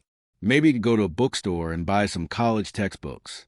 He was planning on going out today to test his powers fully anyway. He could easily make a couple stops along the way, hurrying to pick up his wallet. The green-haired boy checked it with hope in his heart that he would have some spare change lying around. But to no avail, he was severely lacking funds. Damn, why did I have to buy that new All Might figurine last month? He said with a sigh, looking around his room and seeing all of his symbol of peace memorabilia. Izuku couldn't help but feel a little bit awkward about it. It wasn't that it made him mad to have to stare at it all the time or anything, but he would be lying if he said that it didn't feel kinda wrong. Do I really not like All Might anymore? Pondering the question more deeply, Izuku did his best to take out his bias. At the end of the day, All Might probably didn't mean to be as cruel as he felt when he said those words to him. The number 1 hero was just looking out for his safety, and that was that, right? Well, yes, but also no. Sure, to All Might, that might have been the right thing to say. But to Izuku, no matter how good his intentions were, it didn't make it hurt any less. And now that he ended up with powers and a chance to prove the man wrong, worshipping him like this just didn't feel right. Reaching out gently to one of his more expensive All Might figurines, Izuku took it off his shelf and looked at its perfect condition. It was still in the box, the very same box that was put in when it was made. He was standing in his signature victory pose, as well as wearing his iconic Silver Age costume. It was a product that truly lived up to the name limited edition. Dancing circles inside of his brain, Izuku was at an impasse.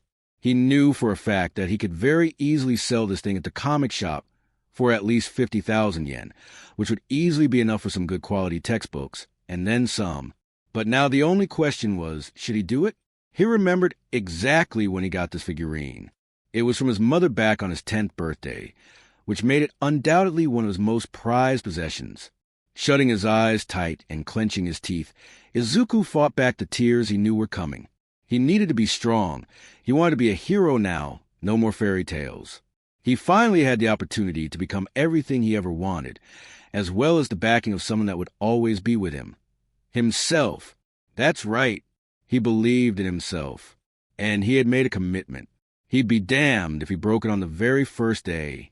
Winning the battle against his threatening tears, the superpowered teen grabbed his backpack and placed the All Might figurine inside of it, along with a brand new hero notebook labeled number 14.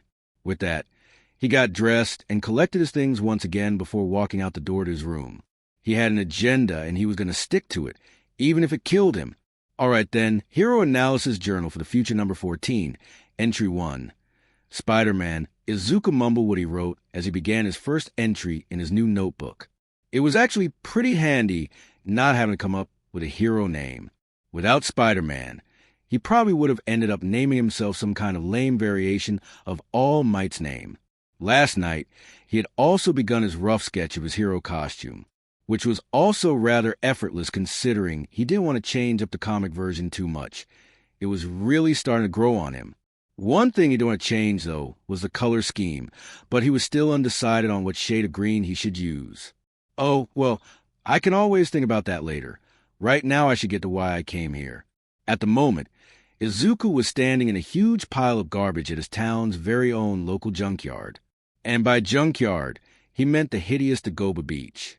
Apparently, this place had gone from a popular tourist attraction to a garbage dump in the matter of just a few years from people littering. But this was the last thing on the green-haired boy's mind as he stretched his body and prepared himself for what was to come.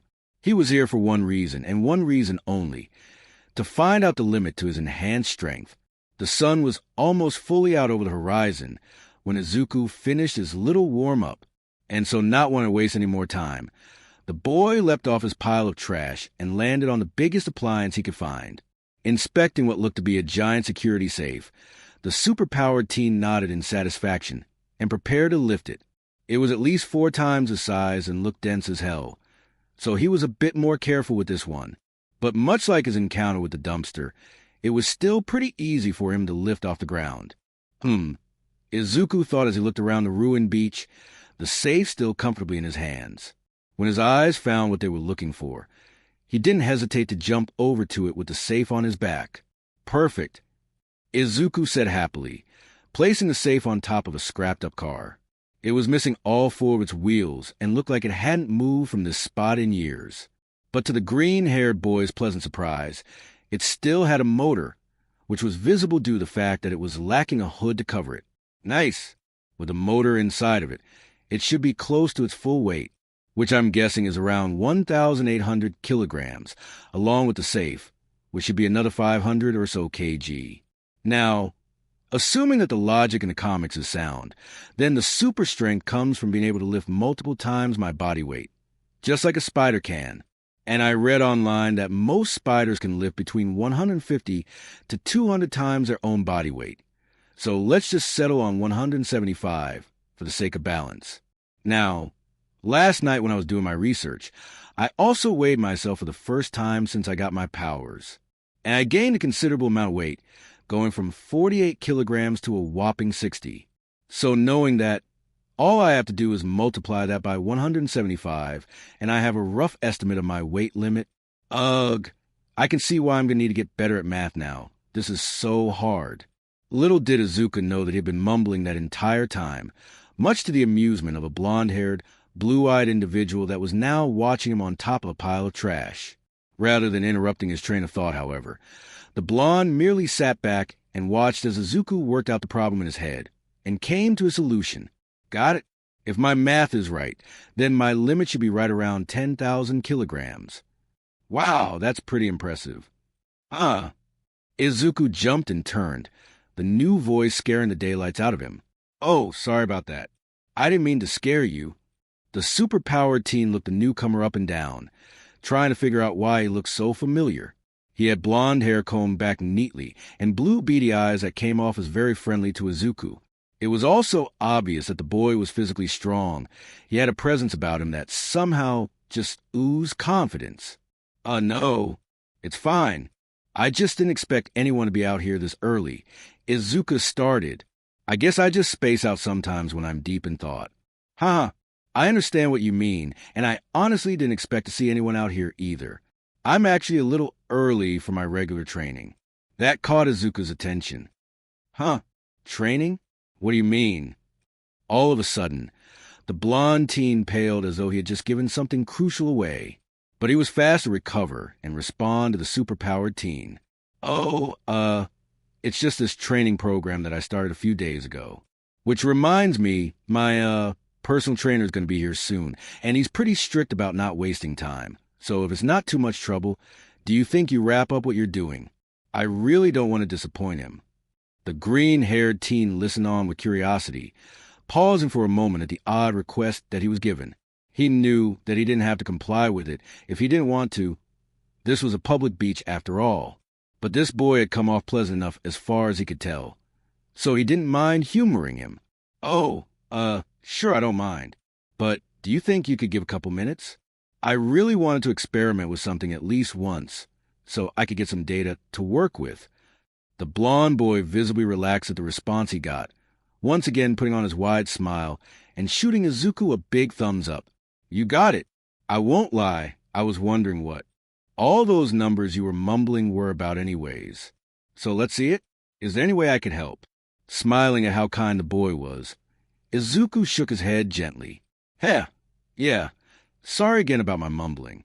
And no, I think I've got it all worked out now. I was calculating a ballpark estimate for my, Quirk strength limit, and if all the math is right, then it should be about 10,000 kilos. The boy stuttered, still not used to lying about his powers. Oh, wow. That's amazing. The blonde sprung up from his seat, genuine happiness written on his face. Yeah, I guess it's pretty awesome. But now I have to test it. This car with this military safe on top of it should be somewhere in the range of 2,000 kilos, which would be about 1/5 of my supposed max. So now I'm going to lift it up and see if it feels that way. Wow. You were running all those numbers in your head without a calculator? You must be really smart. Realizing that the boy was waiting for his name, Izuku spoke up.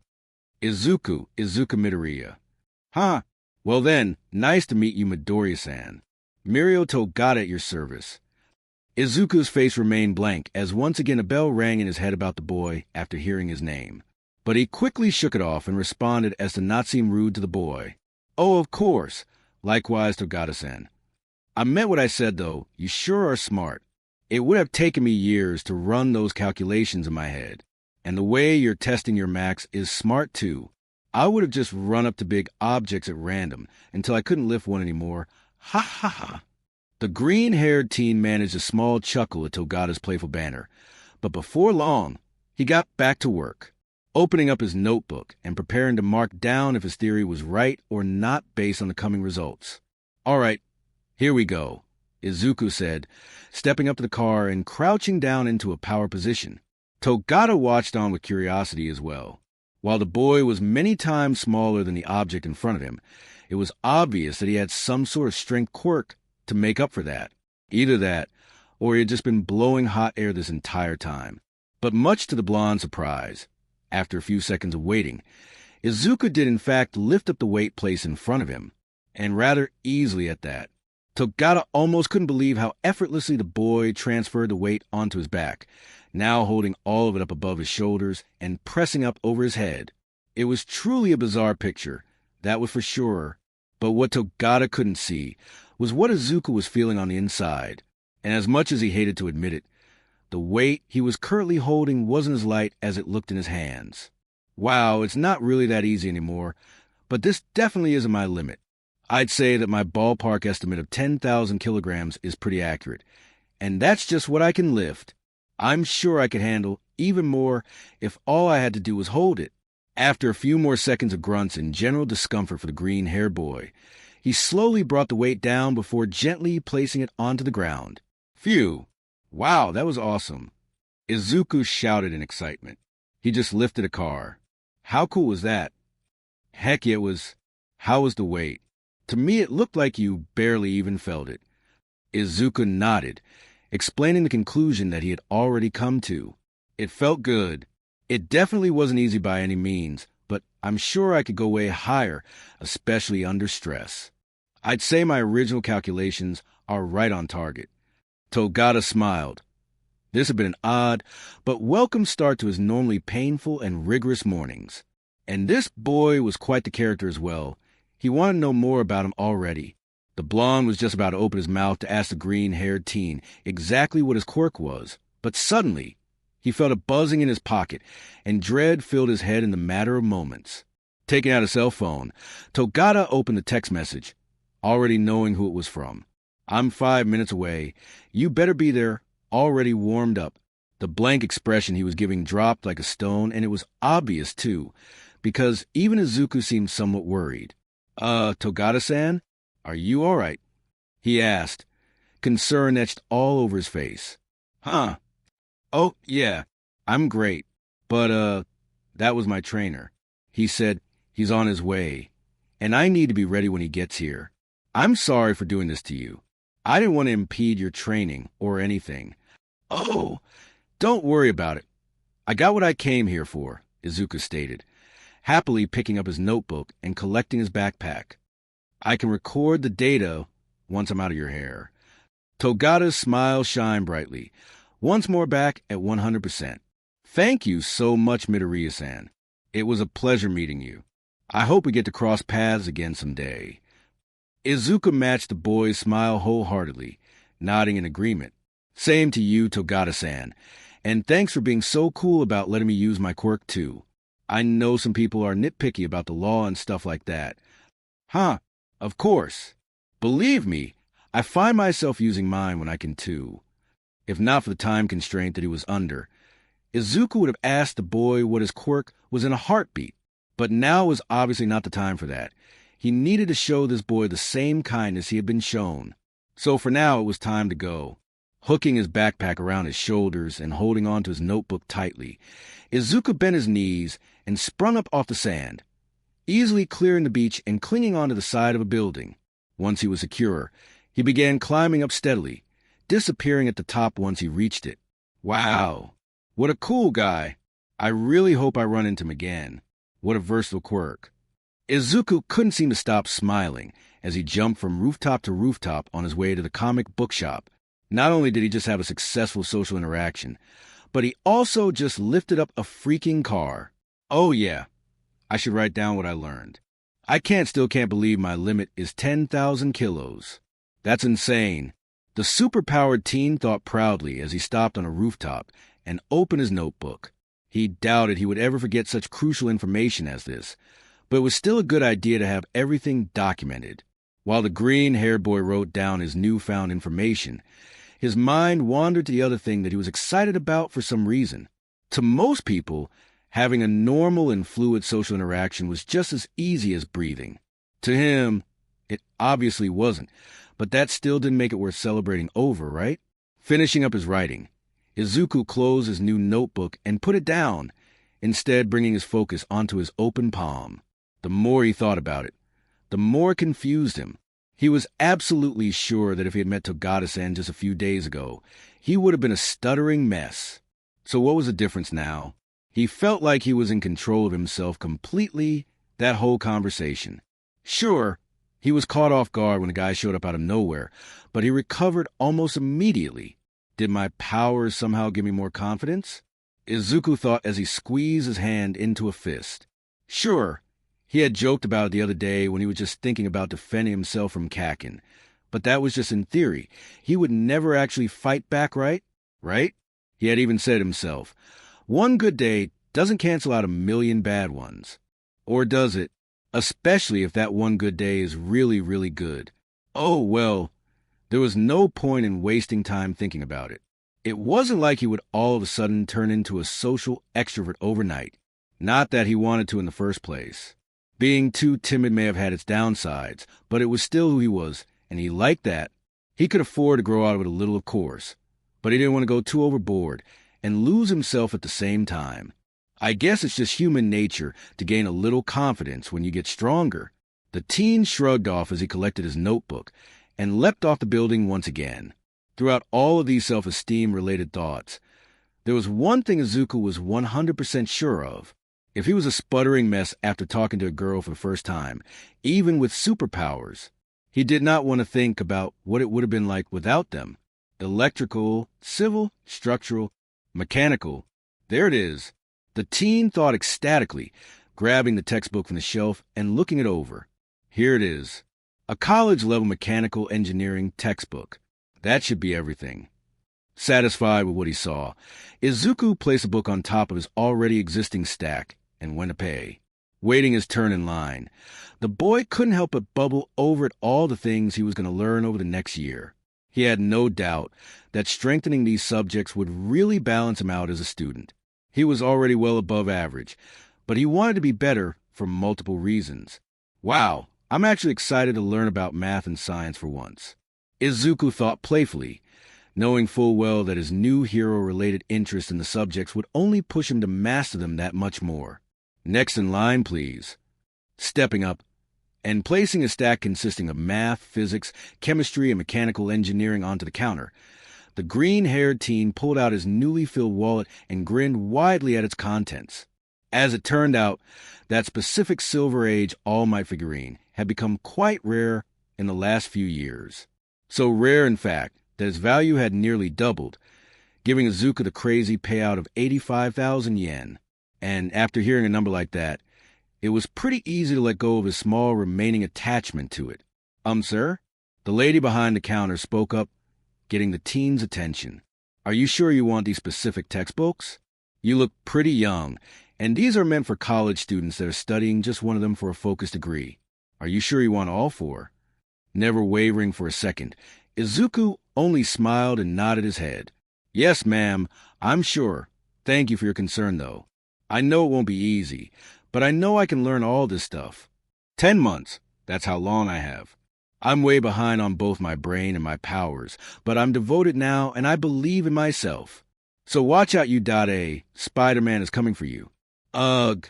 Izuku moaned groggily, doing his best to wipe the fatigue from his eyes as he worked in one of the textbooks.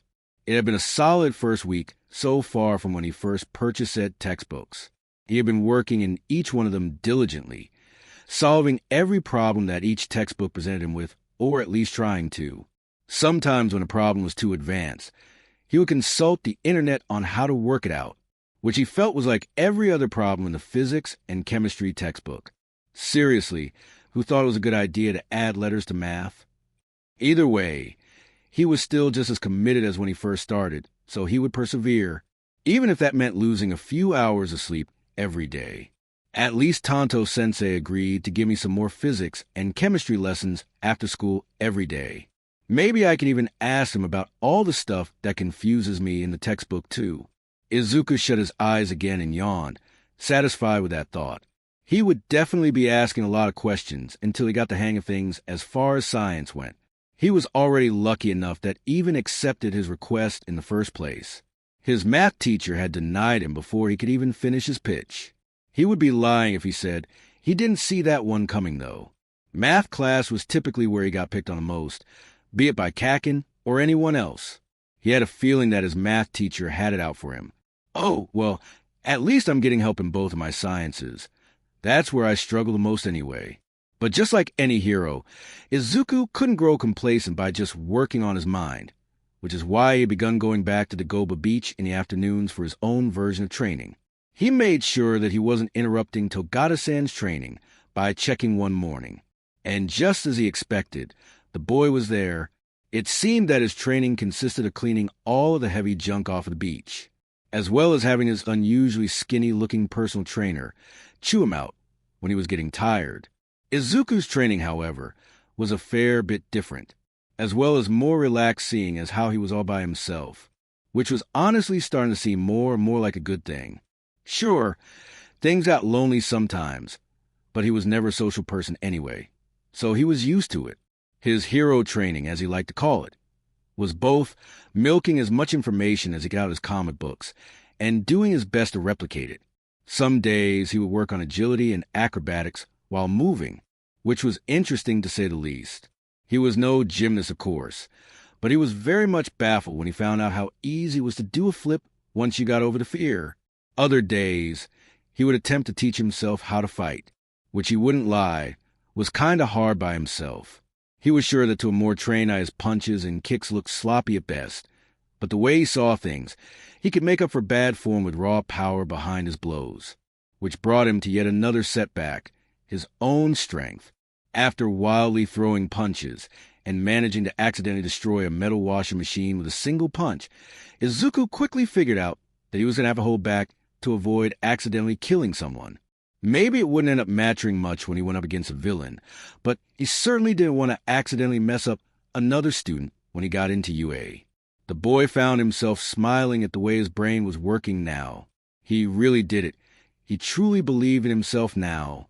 His first thought about something happening at U.A was when he got in, not if, patience and commitment. There wasn't anything a man couldn't do if he had both of those. He was ready. Nothing was going to stop him.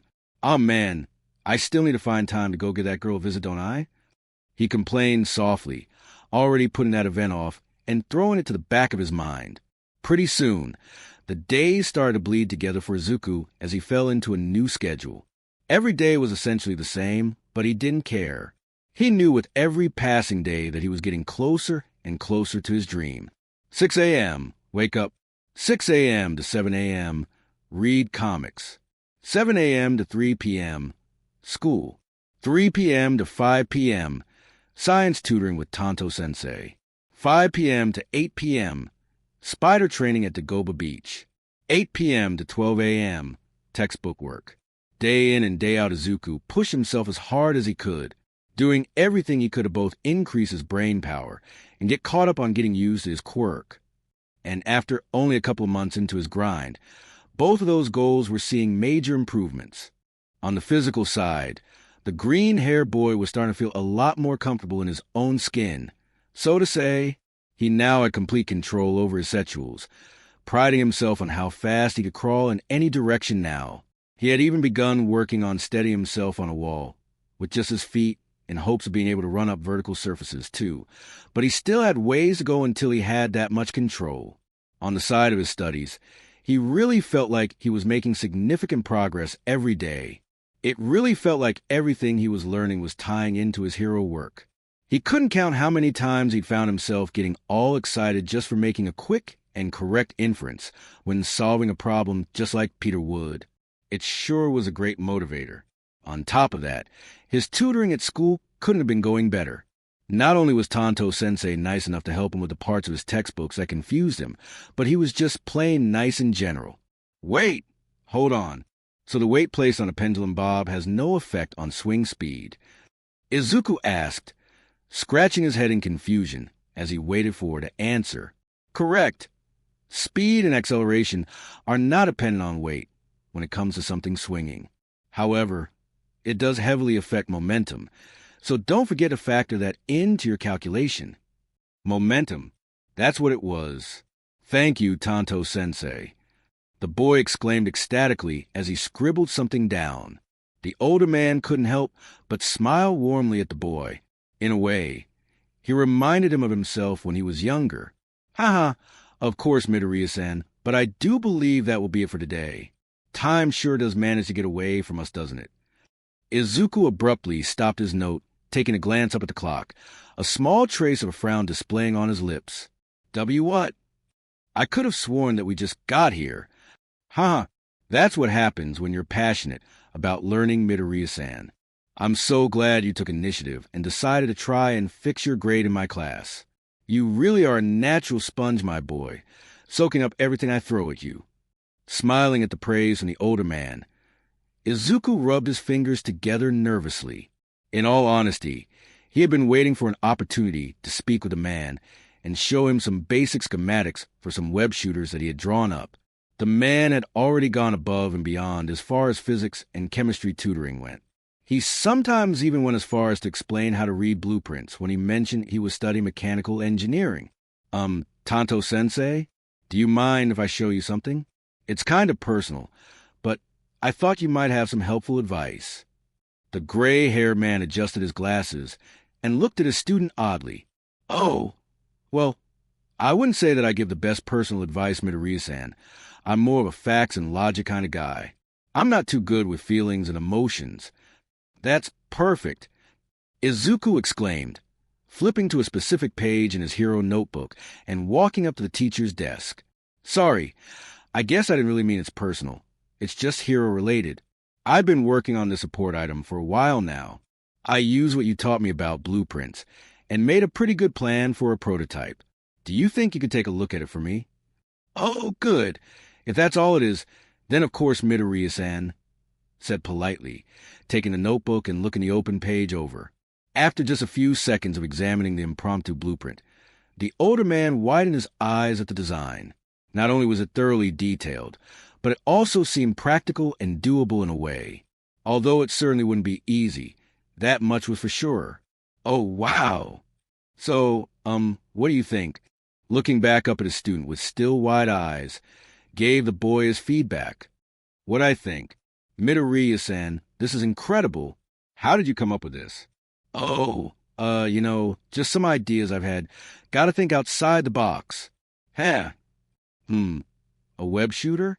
It's certainly weird, I'll tell you that much, but also very creative. You've got something big here, Midoriya-san. If you ever need any help at all or have any questions when you get to manufacturing them, please let me know and I'll help out all I can. Oh, really? Wow. Thank you so much, Tanto-sensei. That would be incredible. Haha, it's no problem, son. Just keep studying hard, and I'll help you out with anything you need. This is perfect. With Tanto-sensei's advice and help, I could probably start working on a prototype somewhat soon. He's right, though. I can't slack off just because I caught a break. I've got to keep studying hard and keep learning all I can. The more the boy developed his mind, the more clearly certain answers were coming to him. And by the time a couple more months rolled around, he had begun to do some tinkering in his room. I think I got it. Finally.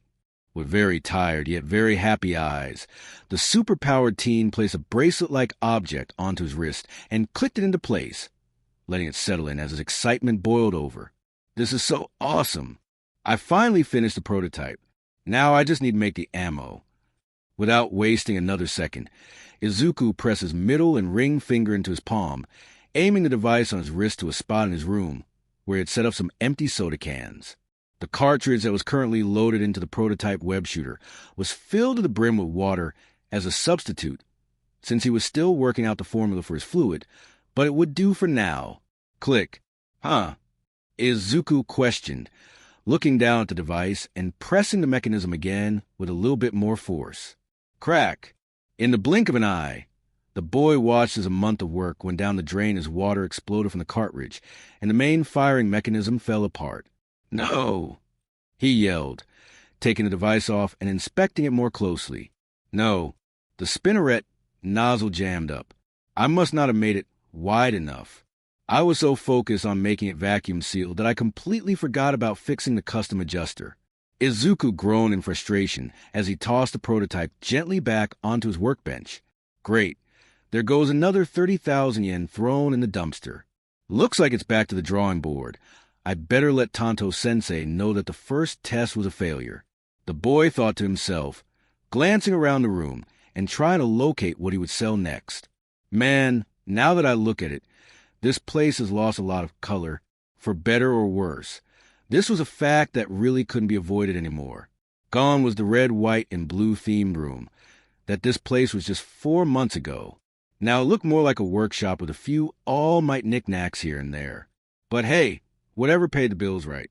Experimenting was expensive. Next in line, please. Right. The cashier looked curiously at the young man as he placed his peculiar items onto the counter. This was certainly interesting, to say the least.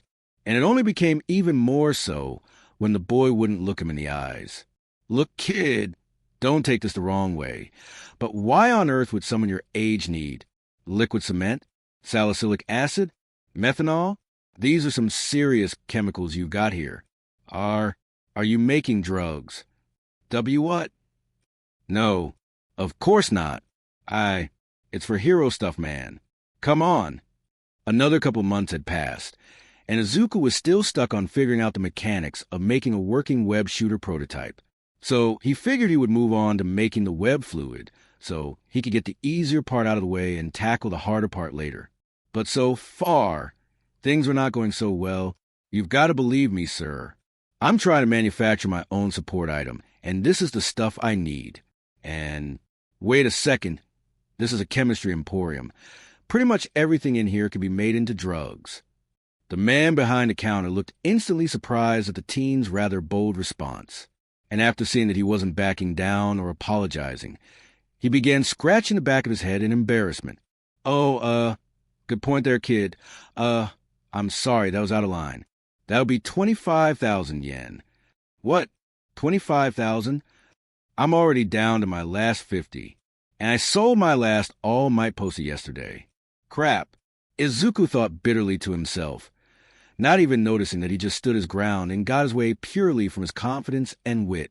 Instead, all the boy could think about as he reluctantly forked over the money was that you'd had to better cover all support item-related fees. Okay, you can do this, deep breath. 2 more months had gone by for the boy since then, leaving only 2 more until the U.A entrance exam.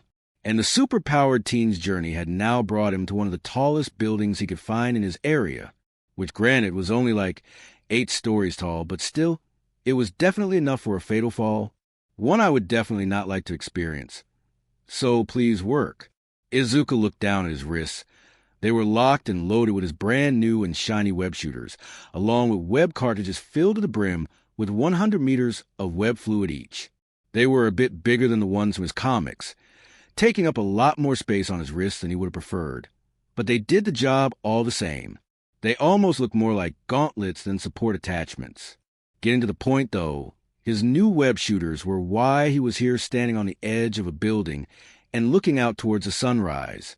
Obviously, he had tested if they worked or not before coming up here. He made sure that they passed lots of different durability and stress tests before he even thought about risking his life like this. But now, he felt this was appropriate.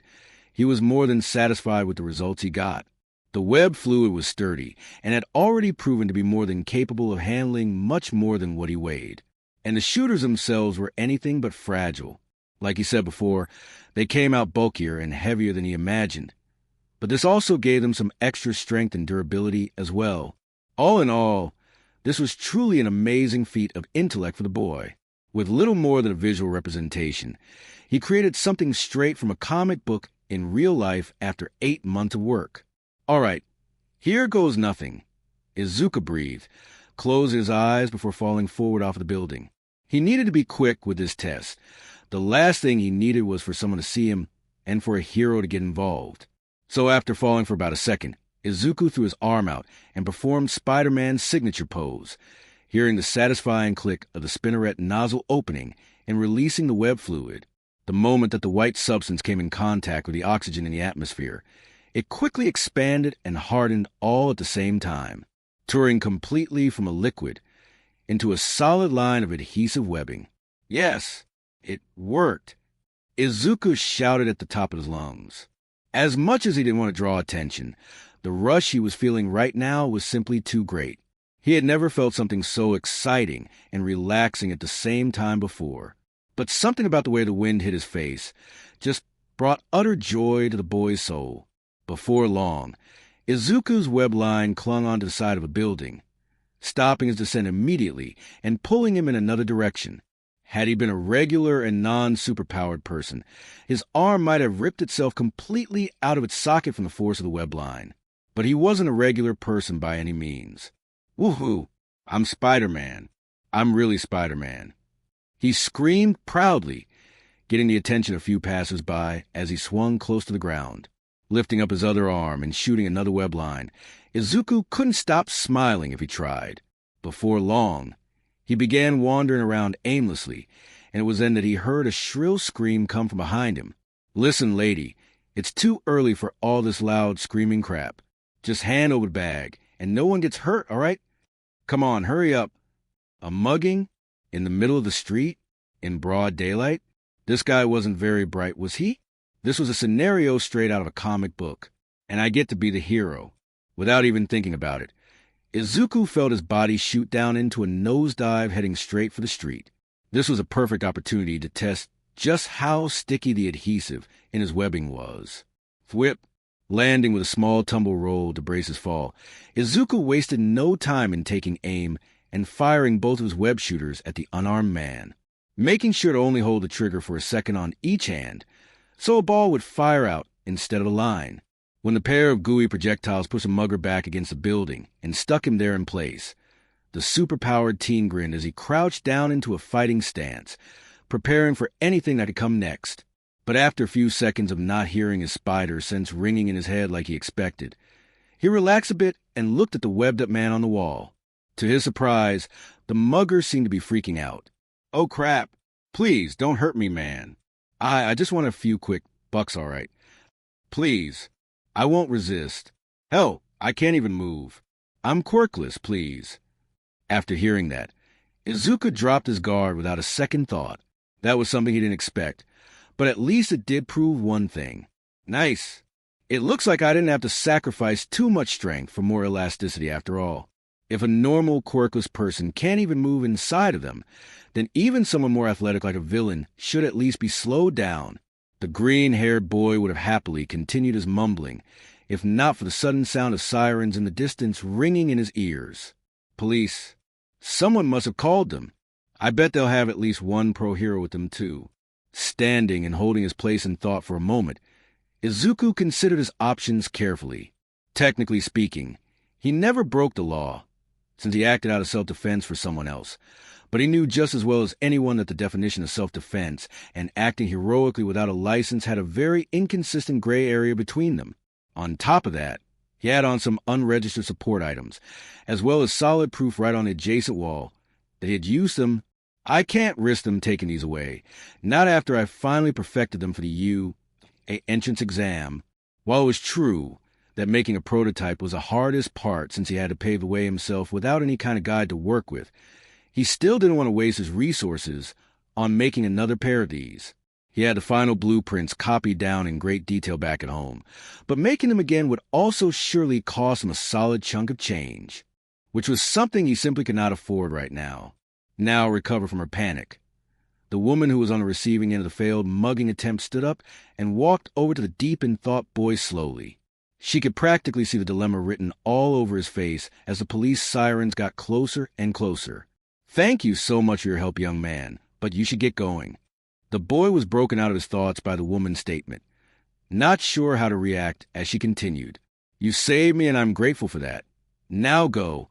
I wouldn't want you getting into any trouble for quirk usage on my account. Lord knows the laws are already strict enough."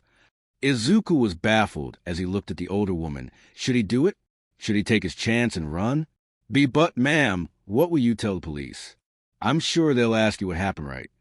Oh, don't worry so much. I'll just tell them exactly what happened. A brave young man stepped in and saved me with his quirk. Although, I'm not sure my memory will cooperate with me if they ask me anything further. I believe the boy had red hair, if I'm not mistaken. But who knows? I'm getting old after all.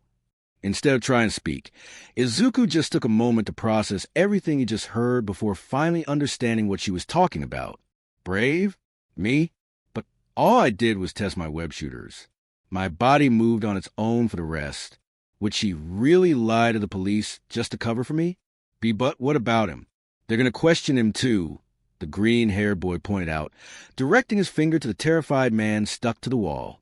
Quit your worrying, young man. Who are they going to believe?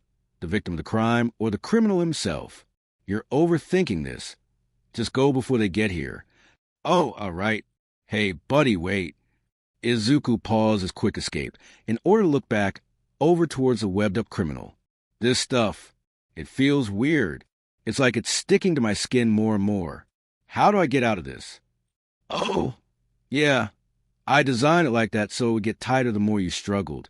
It's just the elasticity and the adhesion having good chemical compatibility. What? The green-haired boy chuckled, rolling his eyes and jumping up into the air before releasing a new line of web to begin takeoff. Don't worry. It dissolves by itself in an hour. Izuku walked up to the incredible building shakily, his nerves getting the better of him, forcing him to just stand there and watch. Wow. It's so much cooler in person. It was exactly 1 week to the day before the entrance exams began, and Izuku was here for a very critical step in his plan, one that was almost crucial for success. He was here to register his web shooters for the entrance exam. It was standard procedure, but it still made him nervous as hell, especially when he found out that he would be getting told in person whether or not the school accepted his use of support items. He understood that most heroes only use support items out in the field, which was why they were barred from things like the entrance exam, the sports festival, and even regular classes. But he really hoped that they allowed him to use his web shooters with the registry permit he applied for. It was really the only way to use them officially outside of the field. The school had to decide ahead of time if the support item in question was crucial enough to go without or not. Walking straight into the main office on the first floor, Izuku timidly looked around for anyone that could help him. Hello? Is anyone here? I'm here, dear. How can I help you? Izuku's widened as a new voice appeared around the corner.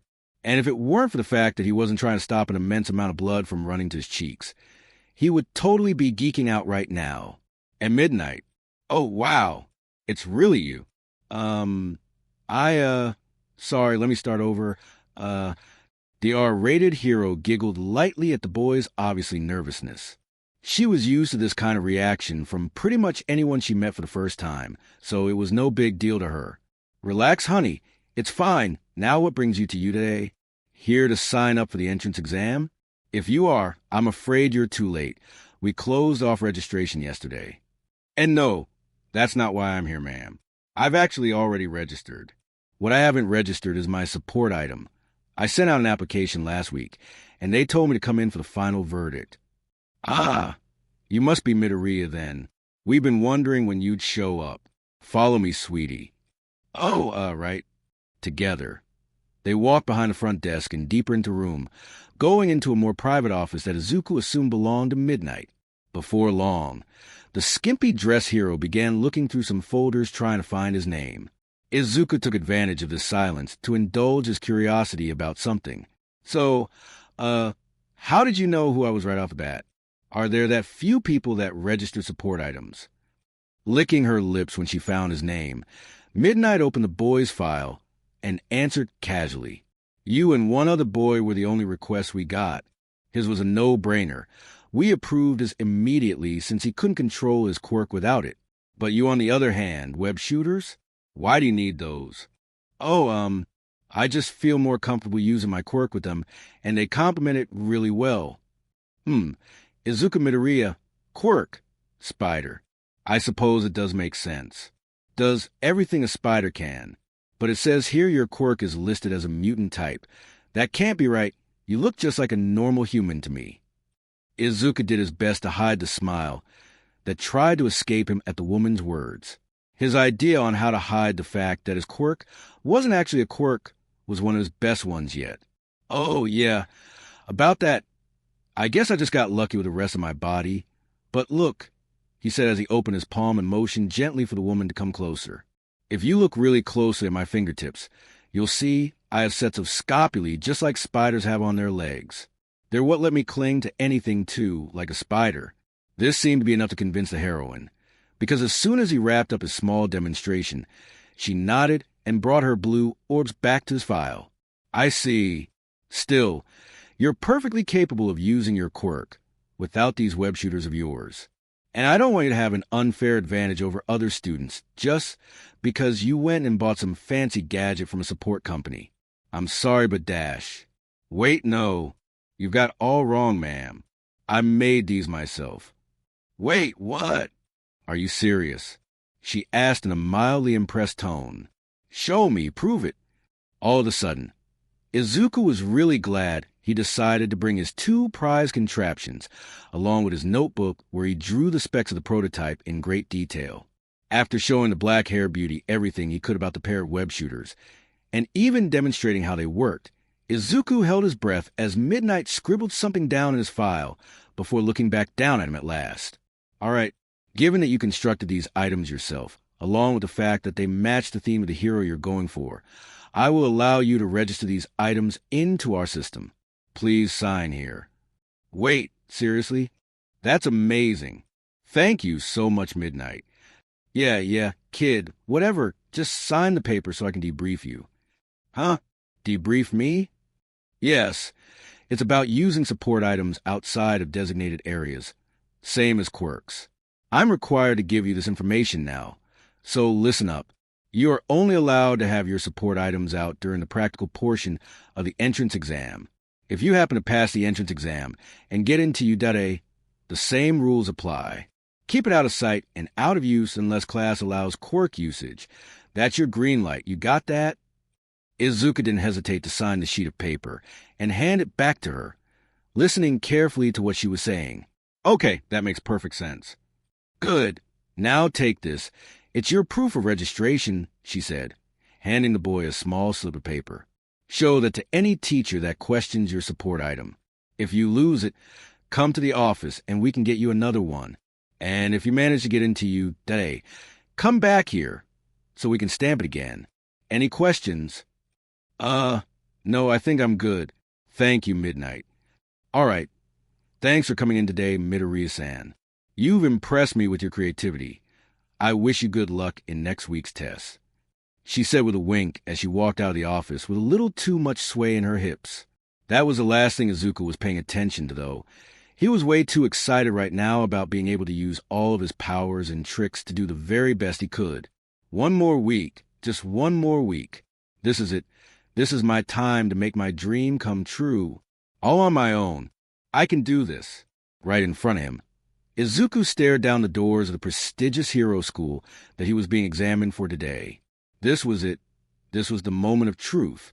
Just 1 week ago, he had been here registering his prized pair of inventions for this very moment. And now it was time to put all to the test. Everything he'd done in the last 10 months brought him right here to this spot. And clearly, it was not time wasted for the boy, because he was feeling something that he was still getting used to experiencing. Confidence. With a competitive smile plastered on his face, Izuku began taking his first step towards the incredible building before the familiar tingling of his spider sense rang in his head. Recognizing the danger instantly, Izuku quickly and smoothly leapt forward a few meters and turned around, seeing someone he hadn't thought about in quite a while. Standing before him with his arms out in front of him in a failed attempt at a shove, Katsuki Bakugo glared daggers at him, obviously at least a little bit shaken by his quick reaction. Kakin, humph, Bakugo began, bringing his arms back to his sides. I told you to stay away, you shitty Deku. Why, yeah, you did Kakin. Izuku wavered for a moment before clenching his fists and hunkering down. No, I'm not doing this again. Come on, you're Spider-Man. Don't take crap from anyone. I know you did Kakin. The green-haired boy restarted, this time meeting the blonde's eyes. But I don't care. I'm going to take this exam and pass it just like I passed you back at Aldera. The blonde's red eyes lit up with fury at that statement from Izuku. It seemed that he hadn't quite gotten over that very real fact. A few weeks back, right after final exams, their homeroom teacher back at Aldera Middle School posted the last official grade ranking of the year for final year middle schoolers. And much to the astonishment of Katsuki Bakugo, the first spot in the school didn't belong to him, but Izuku instead. It appeared as though all the studying he had done over the last 10 months had rounded his grades out quite nicely. Back to the present, though. Katsuki's blood was boiling over, and he honestly didn't trust himself not to blow his top and start fighting the superpowered teen right here and now. So without another word, he walked forward and bumped shoulders with Izuku, blowing right past him and storming off into the school. He couldn't risk trying anything in front of everyone right here. He would have his chance to beat the nerd down later. He was sure of it. Izuku, on the other hand, was on the verge of panic on the inside, finally letting out a huge breath that he'd been holding. Did I really just say that to Kakin? How am I still alive right now? What have I done? He's totally going to murder me. After mumbling to himself for a few more seconds, Izuku looked up and found that the courtyard was now almost empty. Crap, what am I doing? I'm going to be late, he thought frantically, taking off in a sprint for the school. Was that really the U.A written exam? That felt way too simple, Izuku thought as he walked up to join the crowd forming at the starting line of the practical exam. He was wearing a green pair of track pants and a simple black long-sleeved shirt. They had all just finished the written portion of the entrance exam and were now moving on to the practical portion. All right, here we go. Just attack the smaller robots and leave the huge one alone. Should be simple enough. The boy thought to himself, remembering the words of President Mike from before when he gave the synopsis of this particular exam. Finishing his adjustments on his web shooters, Izuku rolled his sleeves down, hiding them from view, and using his remaining time to observe the other examinees he would be testing with. President Mike said they would separate the people who knew each other, so I don't need to worry about Kakin right now. I can focus solely on getting points. As he looked around with curiosity, Izuku noticed a very wide variety of individuals. Some big, some small, some even with multiple limbs. It was safe to say that these were some of the best aspiring heroes in all of Japan. He was going to have to watch his back out there. Soon the superpowered teen's eyes landed on a boy with yellow hair and a streak of black running through it. What stood out to him, though, were the words that came out of his mouth, loud enough for him to hear. Are you kidding? That written exam was the hardest test I've ever taken. I'm really going to have to try hard on this part, or I'm screwed. Hard? Is he serious? There wasn't a question on there that was even remotely hard. Shaking himself from his insignificant thoughts, Izuku focused up again and went back to scanning the crowd, doing his best to try and spot any obvious quirks that he could gather information about. All right, that six-armed guy looks like he's a mutant type, so he probably has a ton of tricks up his sleeve. I better watch out for him. And that boy with glasses seems to have mufflers of some kind protruding from his legs. Could it be some kind of speed or vehicle-related quirk? That would be my best guess. And what about that fancy-looking guy? That looks like a support item of some kind around his waist. He must be the one Midnight talked about, the one who can't control his quirk without it. Still, though, I shouldn't underestimate him. Maybe that belt enhances his quirk on top of giving him control. Izuku's eyes continue to look around and gather information on his opponents. If his eyes glanced over someone who didn't have an obvious quirk that could be seen, he simply moved on to the next. This went on for a few more minutes, until his eyes landed on an oddly familiar head of orange hair. What? No way. It's that girl, the one from Dash. What are you kids waiting for? The villains aren't gonna announce when they start. Get going. Present Mic's voice boomed through the loudspeakers. Being forcefully shaken from his thoughts, Izuku looked up to see that everyone was already running onto the city-like staging area and starting the exam. Crap, he shouted, sprinting after them and leaping as high as he could to clear the pack. As soon as the green-haired teen was at the peak of his jump, he threw his arm out and pressed his middle and ring finger to his palm, shooting out a web line and beginning to swing when it connected with a building. Now in the air and moving quickly through the training ground, Izuku smiled as adrenaline took over and wind began hitting his whole body. Swinging never failed to calm him down, and now was definitely a time when he needed it, because before long, he spotted his first villain bot. Time to take advantage. I need to get all the points I can before everyone catches up.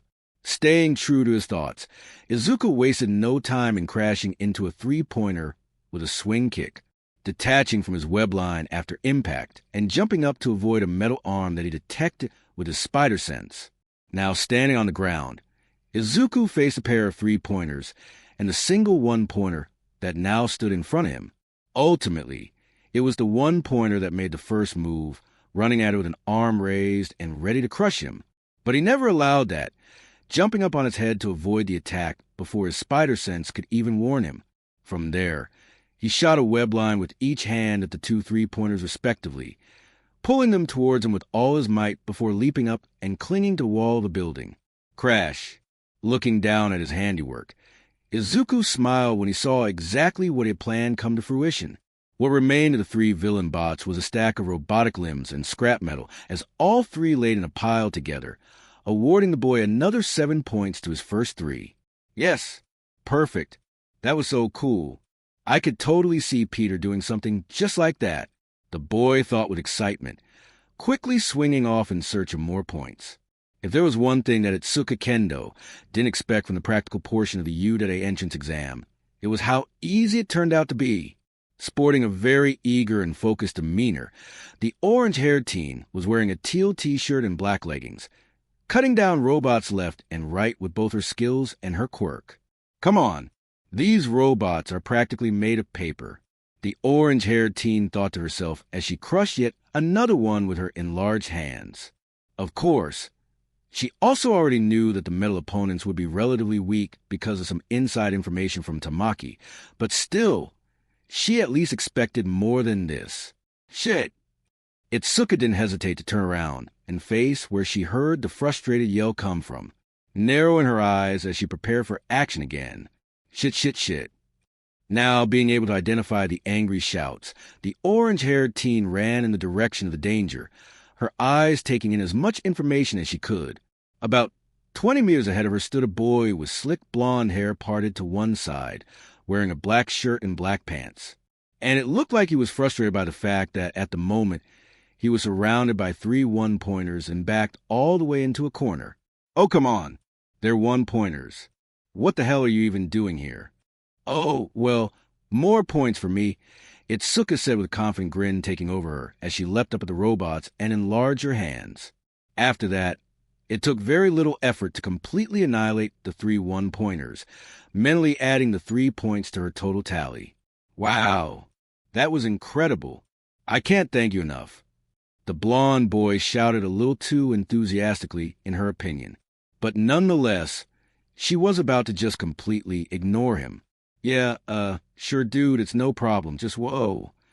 She began before stopping mid-sentence as the boy ran up and shook her hand without any warning. What's with this guy? Why is he so touchy? Starting to get a bit annoyed, Itsuka prepared to tell the boy that he was invading her personal space, when just as quickly as he began, the boy let go and backed away. The thing that still perplexed her, though, was that he was now grinning almost evilly. Oomph! Thanks for the help, Red. That's a pretty handy quirk you've got there, he said smugly before enlarging his hands in a very familiar way. What the hell? Is that my quirk? Rather than answering her, the blonde boy simply took off down the road in search of more villain bots, no longer seeing any point in talking to the girl anymore. Damn, leaving just like that? What a jerk, the girl huffed, bringing her hands back down to normal size just before hearing more commotion behind her. Hey man, what the hell? You stole my points. Itsuka turned around and yet again inspected the new commotion in front of her. This time it appeared to be a sharp red-haired boy reprimanding a green-haired boy as 2 3-pointers fell to ground in front of him, a white string-like substance covering them. Oh, I am so sorry. I must not have seen you. I was really starting to get into the zone, you know? Although the red-haired boy still didn't look too happy, he still managed to shrug off the boy's apology and give the other boy a thumbs up. Yet, yeah, don't worry about it, man, I understand. I'm glad you didn't do it on purpose. That kind of stuff isn't manly at all.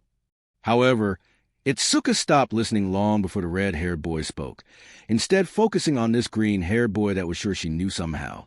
What the heck? Why do I feel like I've seen him before? Even his voice sounds kind of familiar. Hey, watch out. Suddenly and out of nowhere, the orange-haired teen felt something impact her stomach, pulling her both out of her thoughts and off her feet as she was yanked forward. Right as she landed back on the ground again, Kendo heard a crash right behind her, presumably right where she had just been. And as she took a moment to gather herself, she glanced down at her stomach to see a line of some kind of glue-looking substance. Except it was stretchy? What the hell? Figuring she could think about that later, the girl got up and recovered quickly, standing up and turning around just in time to see the same green-haired boy shoot another line of his adhesive material out of his wrist and pull himself toward the robot with incredible ease. Huh, now that's a weird one, all right, she said out loud to herself, referring to the boy's quirk. After the boy smashed the 3-pointer that had almost squished her, she made her way over to thank him. And also to ask him how she was supposed to get this goop off of her. She had already made the mistake of touching it, and now her hand was stuck. Hey, thanks for the save, she began, causing the boy to turn around as she gave him a warm smile. I guess I wasn't really paying attention, When the boy only fidgeted to himself uncomfortably and didn't respond, Kendo awkwardly continued to try and keep the conversation going. Yeah, yeah. Also, do you think you could help me with this stuff you shot me with? My hand is stuck, and I kind of need it for the rest of the exam. This seemed to finally sober the boy up as he jumped up in embarrassment. Oh man, my webbing. I'm so sorry. I didn't mean to hand decap you by accident. Whoa, relax, dude, it's cool. If you hadn't pulled me out of there, I would have gotten crushed by a weak robot. Now that would have been embarrassing, she said with a bit of a chuckle. Just tell me how to dash. 5 minutes left, ladies and gentlemen. Time for the main event. Everyone in the exam arena froze as President Mick's voice died down, an uncomfortable silence falling over the battlefield. And rightfully so, because after only a few more seconds of dead silence, a ground-shaking rumbling could be felt all throughout the staging area, even knocking some of the lesser students off their feet as it grew closer and closer. There it is. It's the arena trap, the 0-pointer. A random student called out in panic, his knees practically trembling. And true to his word, after another few seconds of waiting, said 0-pointer was clearly visible to everyone on the battlefield as it walked down the main street, where a large number of examinees were gathered. That thing is as big as a building, Izuku thought to himself frantically, even taking a few steps back out of pure instinct. Before long, everyone was in complete panic, and Izuku did nothing but stand there and stare as a number of students pass him on their trek to run away from the enormous robot. What are the two of you doing? A sophisticated-looking boy with glasses and dark blue hair yelled as he sped down the road, coming to an immediate stop in front of Kendo and Izuku. It's unsafe to be in this area right now. We must evacuate. Hurry. All right, Izuku nodded in agreement. One look back at the orange-haired girl's expression told him that she was in agreement as well. So that was all it took to convince him. That is, until he heard someone cry out further down the road, where the robot was coming from, turning around in a heartbeat. Izuku squinted and noticed a girl with short brown hair laying on the ground, right where the giant robot's foot was going to be in the next 30 seconds or so. Why isn't she getting up and running? Hey, come now, hurry. We don't have much time. The glasses-wearing teen insisted, this time grabbing a hold of Izuku's shoulder. Help! My foot is stuck. I can't dash. The helpless girl began, but to no avail. Not only was rubble covering most of her lower body, but she could barely talk without wanting to puke her guts out. All she could hope for now was that the robot would shut down before actually stepping on her, which was likely, right? It's not like they would kill a student during the entrance exam. There was never any previous record of that happening, right? Clenching his fists and shutting his eyes tight, Izuku felt his body begin to move before his brain could even give it commands. It was the exact same feeling as before when he went to stop the mugging a couple months back, acting completely on instinct. Hey, where the hell are you going? Are you crazy? The sophisticated teen yelled out, trying to stop the boy one last time. It was no use, though, because once Izuku got up to full speed in his sprint, he leapt as high and as far as he could, shooting a pair of web lines at opposing buildings and pulling himself the rest of the way effortlessly. Itsuka watched in awe as the boy not only went in for the ballsy rescue, but how gracefully he flew through the air after detaching from his pair of webs. That was what he called them, right? Webs? I wonder if that's his only quirk, because you need to have some crazy upper body strength to pull yourself around like that with just your arms. The girl fell out of her thoughts just long enough to see the boy land with a casual front flip before coming to the aid of the brown-haired girl. But when it was apparent that the zero-pointer was going to get there before he could rescue her, the boy ended up doing one of the craziest things she'd ever witnessed in her 15 years of life. The second Izuku landed on the ground in front of the girl, he immediately got on his knees and started digging through the rubble to try and get her out. Yeah, thanks for trying to get me out of here, but it's too late. Don't worry, though. I don't think they'd actually squish us. It is just an entrance exam after all, the girl said in almost a whisper, her stomach still bothering her and making ungodly noises. For a moment, Izuku believed her and paused his panic, digging momentarily. She had a really valid point. He could already imagine the severity of the lawsuits that the school would face if someone who wasn't even a student at the school died during something as meaningless as an exam. But then, Izuku received a very convincing counter-argument that made him flip the script and begin panicking again. And that counter-argument was his spider sense, and as far as he knew, that never lied to him. Crap, crap, crap. The boy thought with wide eyes as darkness enveloped the spot that he and the girl were both occupying, feeling ringing in his ears like he'd never felt before, and the ground shake like a magnitude 8 earthquake was going on. All the boy could think about was his one and only option of getting out of this situation alive. Needless to say, he chose it in a heartbeat, right as the foot was coming down onto them. The brown-haired girl could do nothing but scream and close her eyes, doing her best to embrace the darkness and hope that her death would be quick. But when she wasn't feeling anything at all, and instead heard the loud sound or metal being crushed, the girl opened her tear-filled eyes and looked up to find something too incredible to describe. Right before her very eyes, the plain-looking boy who had come to save her was squatted down with the weight of the zero-pointer's foot pressed firmly on his shoulders and arms, which was obviously a lot judging by the way the metal was bending where his hands and shoulders met it. How could this even be possible? This was something Izuku was asking himself right now as well. Yep, this is definitely above my weight limit. The boy joked in his head, doing his best to not focus on the pain. He didn't really know the logistics of why he was able to do what he was doing right now, but he figured he would find that out later. Right now, he had better things to do, like try and keep his spine from becoming a pool noodle. Before long, though, the zero-pointer buckled a bit before coming to a stop, almost as if it couldn't move forward with something in its way like this. Well, that's a relief. At least I won't get to experience its full weight. As his attempt to lighten the mood in his own mind failed, Izuku felt himself begin to fatigue under the enormous amount of pressure.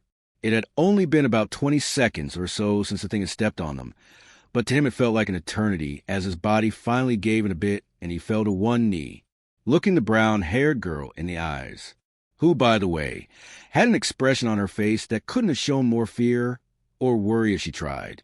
Izuku did his best to smile in the midst of the gruesome situation, but he had a feeling that it ended up coming off more like a struggling face that showed immense pain, which was actually an accurate descriptor of how he felt right now. Now, having been holding this thing up for almost 45 seconds, Izuku saw the end draw closer as his vision began to blur. This was way too heavy for him. He needed a nap. No, he screamed in his head, shaking it violently in an attempt to keep himself awake. If I fall now, this girl dies. And I'm not going to allow that. Come on. I'm Spider-Man. Okay, calm down. He could do this. Peter had been in situations like this before and walked away. A really big one that came to mind was in Amazing Spider-Man number 33. If Peter could push past his limits with his tenacity, then so could he. Come on, I can do this. Push. To the boy's absolute bewilderment, the robot's massive metallic foot actually began to budge upwards a little at his command. But after taking a moment to look around, he found out that none of it had been his doing, because all of a sudden, there was a familiar orange head of hair standing next to him with large hands pushing up on the weight as well, and doing a bang-up job of it as a matter of fact, at least from his point of view. Wow! She got out of my web, and she's helping out with this much weight? She must be really strong. Seeing his chance to get back on his feet, Izuku urged his burning legs to stand up and take on the burden once again, grunting loudly as he pushed as hard as he could, this time with less pain since the weight was split between him and the orange-haired girl. Breathing heavily, said orange-haired girl spoke in between large breaths as fatigue began setting in for her quickly. I hope you know, you're crazy for doing this. The boy couldn't help but give a small, strained smile at her somewhat playful comment. The Peter in him that had been growing more and more, not allowing him to stay silent. Oh yeah? Well, I guess that makes you double crazy for following me. Not bothering to reply to his witty remark, Kendo instead brought all of her attention to not dying by straining even more against the weight on top of her. How the hell did he hold all of this by himself before? We're splitting the weight right now, and I'm already out of gas. However, before either of the teens could plunge any further into their thoughts, the loud sound of an engine brought their attention to the entrance of the little roof that the zero-pointer's foot was making, showing the tall form of the sophisticated teen from before as he crouched down and crawled toward the group of three. About time, Kendo complained to the boy as he reached the center of the foot where they were. I thought your whole shtick was about being fast. Weren't you right behind me? Yes, I very much was, but I had to get some help first. Huh. Izuku and Itsuka said in unison. Before anyone even had the chance to blink, a whole slew of vines emerged from the ground, immediately getting to work. Most of the vines came together to make one big green pillar that crushed itself into the robot's foot, easing up the weight on Izuku and Itsuka that much more, while a smaller group of vines began rapidly clearing rubble from atop the brown-haired girl, having her free in a matter of seconds. Perfect, the blue-haired boy shouted enthusiastically, not hesitating at all in picking up the brown-haired girl gently in his arms. Now, can you two get out without the foot collapsing? How much of the weight are those vines holding? Not much. Izuku strained through gritted teeth. He could have sworn that he was starting to see spots in his vision. Kendo, on the other hand, didn't even bother replying. The grunts and groans she was giving out telling the blue-haired teen all he needed to know. I see, that's not good. I'll have to go back out and see if anyone else has a strength quirk. It won't take long. I'll be BA-. No, wait. The brown-haired girl said shakily from the boy's arms. Just get to the exit and get ready to run. When you're ready, I'll touch it and make it weightless with my quirk. It won't be for long, and I'll throw it the second I touch it, but it'll give you two just enough time to escape. Got it? Kendo only nodded, barely even listening as her muscles screamed at her to stop. Izuku nodded as well, slowly and shakily lowering one arm from the robot foot and firing a web line at the sophisticated teen's chest. What on earth? What's this for? Jay, just go. Quickly nodding and following orders, the speed-enhanced boy crawled out from under the foot quickly, wasting no time in standing up and taking a track starting position. Whenever you're ready. Nodding gently and holding her mouth shut, the brown-haired girl took a deep breath, ready for all the contents of her stomach to cover the ground as soon as she touched the enormous robot. Reaching out and touching it with all 5 fingers, the girl instantly felt sick as her control wavered and her stomach began pushing everything out. Go. I'll only be able to hold it for 1 SEC dash, she warned before the disgusting sounds of her regurgitation took over her. The glasses-wearing teen got the message, though, putting everything into his thrusters and taking off in a mad dash. As soon as Izuku felt the weight of the robot completely vanish, he wasted no time in grabbing the orange-haired girl around the waist and tightening his grip on the web line. Shrink your hands down. It's going to be a tight escape.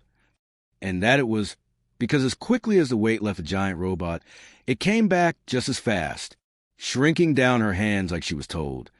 Kendo shut her eyes and grabbed onto the boy with what little strength she had left, feeling absolute relief when their bodies were dragged forward at an incredible speed until light hit her eyes. Ugh! She groaned painfully from the ground, not even realizing that the boy had let go of the web and was laying right next to her. Oh, goodness. Are you two all right?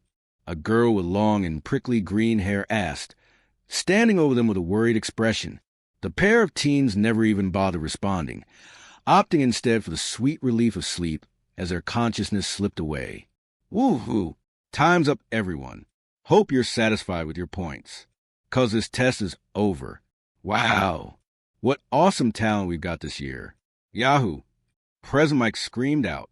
Only this time it wasn't on the loudspeaker for students, but rather for the judges and faculty that were currently occupying the viewing room. Tallying up final scores, now Principal Nizu, said white creature stayed silent and motionless while he waited for the results to appear up on screen, giving an innocent smile when the names began to display one by one with their tally of points next to them. First place, Katsuki Bakugo. Villain points, 85. Rescue points, 0. Second place, Izuku Midoriya. Villain points, 19. Rescue points, 65. Third place, Achiko Uraraka. Villain points, 28. Rescue points, 50. Fourth place, Ibra Shiozaki. Villain points, 36. Rescue points, 40. Fifth place, Tenya Ida. Villain points, 52. Rescue points, 23. Sixth place, Itsuka Kendo. Villain points, 25. Rescue points, 49. Seventh place, Eijiro Kirishima. Villain points, 35. Rescue points, 35. Eighth place, Tetsu. Villain points, 52. Rescue points, 10. Ninth place, Fumikichi Tokoyami. Villain points, 47. Rescue points, 10. 10th place, Mizo Shoji. Villain points, 49. Rescue points, 6. Many sounds of both surprise and approval could be heard among the staff of teachers as they read through the top 10, with one of the most ecstatic reactions coming from one of the Hero Course homeroom teachers. Ha! It looks like fate has smiled on me today. The blood hero Vlad King laughed joyously. He was a very tall and wide-framed man with a red jumpsuit and white hair. He also seemed to be extra giddy for some reason. What are you going on about, Ken? A very tired and bored-looking man asked with a yawn. Umph. Vlad King smirked as he prepared to explain himself to his rival teacher. He wasn't really much of a bragger, but he did love indulging in some friendly competition every now and then. Oh, nothing, Aizawa. I'm just extremely pleased with the results of the entrance exam. Would you like to know why? Enlighten me. The man said boredly through the wrappings covering his neck. The blood hero gritted his teeth at the uncaring attitude that his rival was putting up. He always did this, and it always managed to get to him. I'm pleased because you're stuck with that kid in first place with 0 rescue points. Sure, he may be strong as all hell, but I was watching him. He was practically throwing other students out of the way to get his points. And meanwhile, I'll be getting the well-rounded gentleman in second place, who, might I add, risked his life and showed off an incredible feat of strength there at the end. Phew, I sure am glad I lost that coin flip with you yesterday. The other teacher, known as Aizawa, rolled his eyes at the new information that was brought to his attention. It didn't matter who was in his class. He would push them harder than anyone and still come out on top. Though he does have a point about this kid in first place. Doesn't really look like much of a team player. Shit. As the two kept up their chatter and their playful banter back and forth, one specific teacher sitting in the back, who also happened to be a symbol of peace, was sweating profusely with a concerned look on his face as many wild thoughts bounced around in his mind. That boy, could it really have been him? He told me he was quirkless. No, I must be thinking of someone else. There's no way for someone to just randomly get a quirk, unless, with his eyes turned to saucers, All Might stood up with his fists clenched as tight as humanly possible. No! When Izuku finally woke up and fluttered his eyes open, he was in an unfamiliar room. Just by looking at it for a few seconds, he could obviously tell that it was some type of medical ward, but that was about it. Was he still inside the school? Finally, it's about time you woke up. Izuku jolted in his bed at the loud interruption to his thoughts. Looking over to the source of the feminine voice he just heard. Did you know you mumble when you sleep? Kendo jabbed playfully from her seat on a bed adjacent to his. What? What is she doing here? The boy thought nervously as his mouth went dry. All of a sudden, it was kinda hard to form words in his head. Well, say something. You've said like 2 words to me since I met you this morning, the girl grumbled. Izuku, on the other hand, was quite satisfied with all of the information he was just given, taking time to work all out in his head. She said she met me this morning. That means she doesn't remember what happened last year, so she doesn't think I'm a weirdo. Another crucial piece of information that the green-haired boy picked up on was the fact that she had said this morning, reminding him that it was definitely later in the day, the orange sunset in the window giving him confirmation. Now, he just needed the rest of the stuff in between. Sorry, I guess I just don't talk a lot. I've been trying to get better at that. But if you don't mind me asking, where are we? And why are you here? The girl smiled warmly and stood up from the bed, still wearing the same thing as before, only now her shirt had a fair bit of white, splotchy residue around the stomach area. We're in Recovery Girl's office. She brought us here because we passed out from exhaustion, and she couldn't exactly heal that. She finished with a chuckle, meeting his eyes and seeing that he was looking at her stomach. Oh, yeah, and you totally owe me a new shirt. When I woke up, this stuff was all melted into the fabric and wouldn't come off. Not even getting a proper chance to geek out when hearing about Recovery Girl. Izuku brought a hand up and scratched the back of his head uneasily. Oh, yeah, sorry about that. I designed the fluid to dissolve after about an hour. It should wash out, though. I've tried it. Oh, that's a relief. I really like this shirt. She smiled before backtracking for a moment. Wait, what do you mean you designed it? In an instant, Izuku's eyes widened, quickly patting his wrists and going into full panic mode when he felt the absence of his web shooters. The girl seemed to pick up on this and put her hands up to calm the boy down, all the pieces in her mind finally coming together and making sense. Whoa, calm down. Are you looking for your stuff? It's right there, she finished, pointing to a tray sitting at the foot of his bed, containing both his backpack and his web shooters. Izuku wasted no time in jumping out of bed and collecting the tray, putting on his pair of spider gadgets right away. Kendo observed the boy with curiosity for a moment before voicing her thoughts. I was wondering what those were. Do they help you control your quirk? Once his web shooters were properly fastened to his wrists, Izuku faced the girl and gulped. They were about the same height, which didn't do his confidence any favors as he opened his mouth and began to speak. No. When I said I designed them, I meant my webs. They're artificial, see? He said softly, reaching out and showing the girl the device on his wrist. Kendo eyed the bracelet-like item for a moment, becoming more and more impressed once she saw how complex it looked. Wow, you made that yourself? Along with the sticky stuff?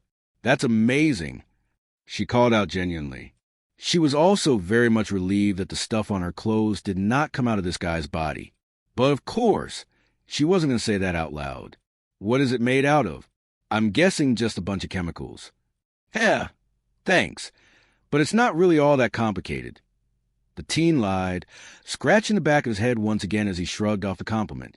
And yeah, just a few chemicals I managed to get my hands on. I don't want to bore you with it, though. Nodding gently, the girl smiled again, satisfied with the little amount of information given. All right, that's fair, but I'm serious. Dude, you must be crazy smart to invent something like that all by yourself. Yeah, that's actually one of the reasons the school let me register in for the entrance exam. They saw that I had made them all on my own. I bet, she laughed, getting to another thing she was curious about. But one more thing. If the webs aren't your quirk, then what is it? Some kind of strength enhancement, I'm guessing. Oh, Izuku froze as he tried to gather his thoughts for what felt like the 10th time since he woke up.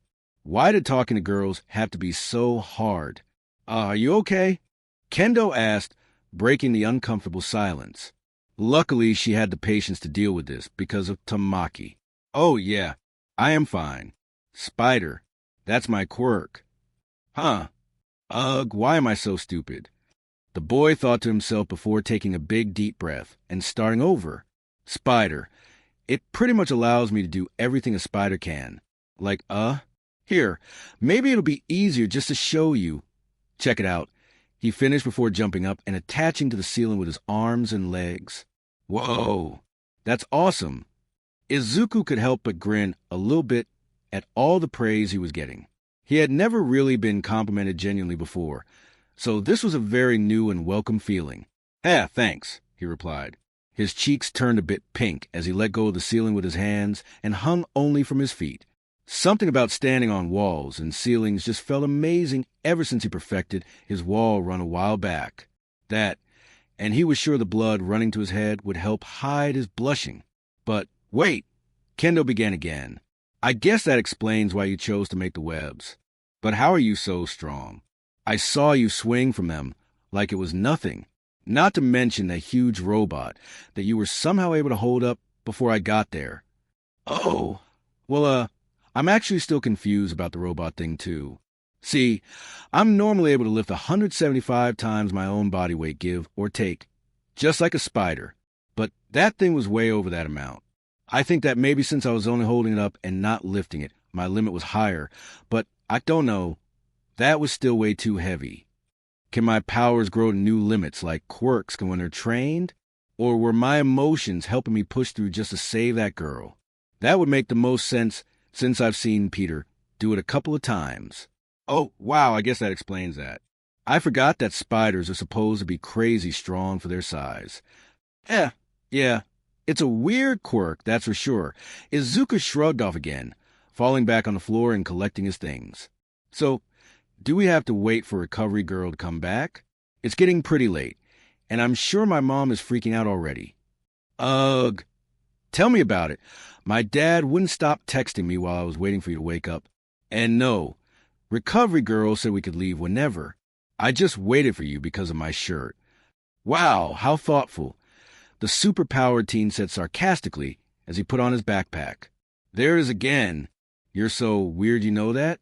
One minute you're all shy and timid, and the next you're all witty and sarcastic. Weirdo. Izuku couldn't help but laugh audibly at the girl's observation, glad that some lessons he'd been teaching himself from Peter were starting to show. Come on, let's get out of here. Hey, wait up. I still have to get my stuff. The walk to the train station for the teens ended up having quite the looming, awkward silence for most of the time. Kendo would usually be the one to break it with a question of some kind about his powers, but Izuku would only give quick and short answers, killing any chance to start a real conversation. It wasn't until the two actually boarded the train that an interesting topic that they could actually discuss came up.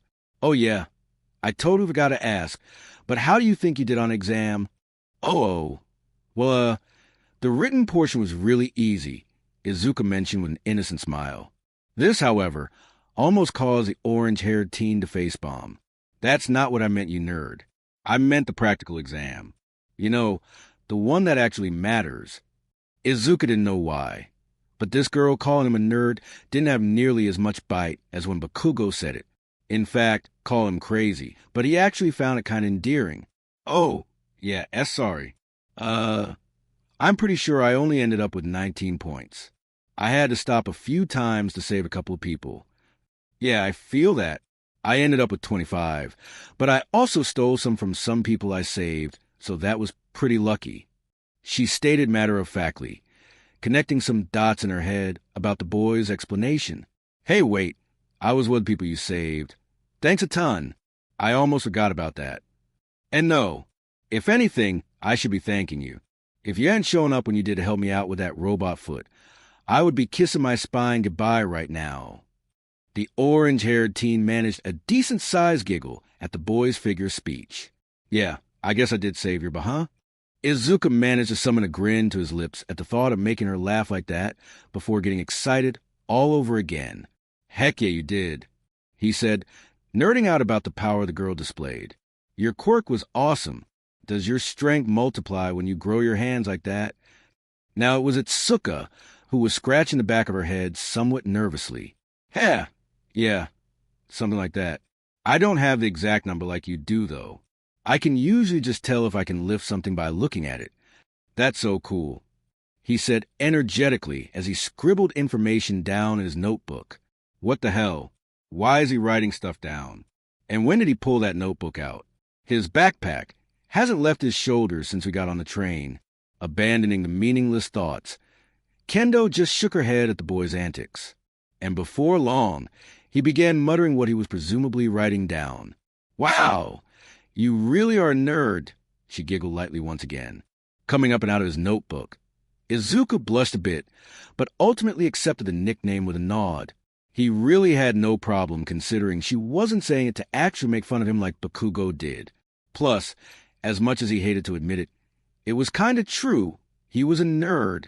That became all but certain as soon as he began enjoying studying over the past 10 months. Yeah, I guess I'm a nerd. Yeah, you definitely are, but that's not a bad thing. I bet you can come up with some awesome strategies if you like writing stuff down about random people's quirks. Damn, was he really that easy to read? Before the boy had a chance to respond, the orange-haired girl looked out the window of the moving train and turned back around. We're coming up on my stop. It was nice to meet you, oh my goodness. I never got your name. Izuku Midoriya. He sputtered out a little bit too fast. Shaking her head at the boy's odd persona, the girl put her arm out for a handshake. Nice to meet you, Midoriya. It's Suka Kendo. Likewise, Kendo-san, he replied as he felt the train come to a slow stop. Good luck on getting your R results. You too. Hope to see you there. She finished quickly, hurrying to step off the train before the doors closed. Even after standing and staring at the door that she had exited out of for a solid 5 minutes, Izuku couldn't stop the same sentence from bouncing around wildly in his mind. I just had a real conversation with a girl, and she doesn't think I'm a loser. This is the best day of my life. All Might moved as fast as he could through the school in his weakened form. It had been a week since the entrance exams, and he had been putting off this conversation for far too long. He just hoped it wasn't too late. Nizu, the sickly thin man, yelled as he pushed right into the principal's office.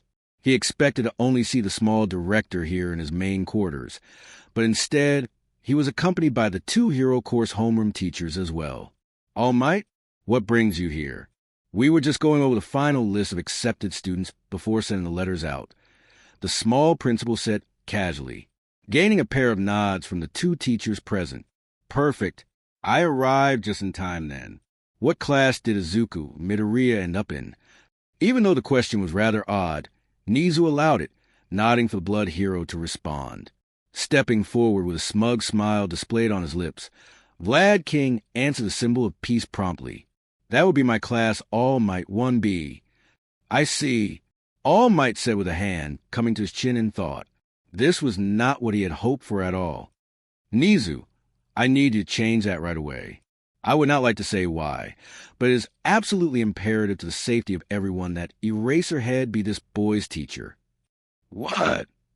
Vlad King shouted in anger, directing a scowl right at the sickly thin man. For a while, Nizu said nothing, opting instead to stare down the symbol of peace with an emotionless expression that could rival Aizawa's. Forgive me, All Might, but could you possibly give us a little bit more insight on why this is so important?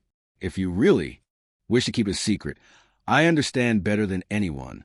But could you at least outline the gravity of how important it is? Right now it's not much, but I have a strong hunch about him being involved with some demons from my past, he said, doing his best to be as vague as possible in front of the two hero course teachers. Nisa seemed to pick up on what he was saying, though, because his eyes widened and showed emotion for a split second. I see. Yes, All Might began again. Not only can Eraserhead's specific skill set help with developing the boy, but I also wanted to test something out that requires assistance. Very well then, Izuku Midoriya will be moved to Class 1A of the Hero Course at once. The principal said calmly, now fully supporting and trusting the symbol of peace. What? Vlad King shouted in rage once again. Aizawa, on the other hand, was still emotionlessly staring at the number 1 hero. Where are you hiding, All Might? However, his thoughts were completely derailed when more of Kan's complaints rang in his ears. This is completely unfair, Aizawa. If you get the number 1 and the number 2, then I get the next 3 on the list. Fine by me, but that means I get to pick off of your plate too. Needless to say, the second round of class picking did not go well for the Blood Hero. Well done, you two. I never thought that my school would produce 2 Udata Hero Course students. I'm sure that we helped prepare you for it immensely. T said go to hell, Bakugo grumbled. Yes, Sensei. Thank you for everything.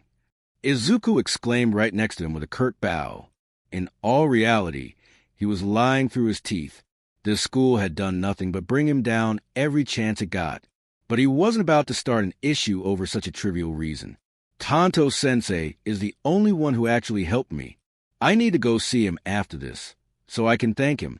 Okatsuki, you're so funny. The principal laughed, not even acknowledging the green-haired boy. Shaking his head with a small scowl on his face, the green-haired boy promptly left the office.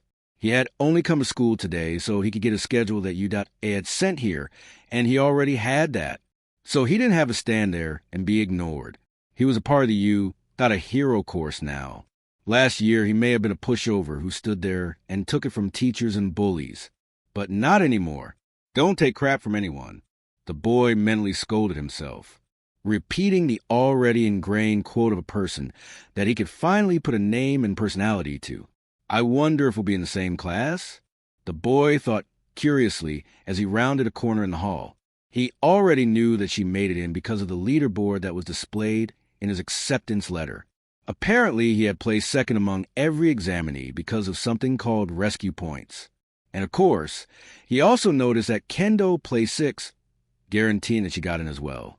He could still remember the overwhelming joy that flowed through him when he opened his entrance letter from U.A a few days ago. It was a hologram of his new teacher for Class 1A, Shota Aizawa.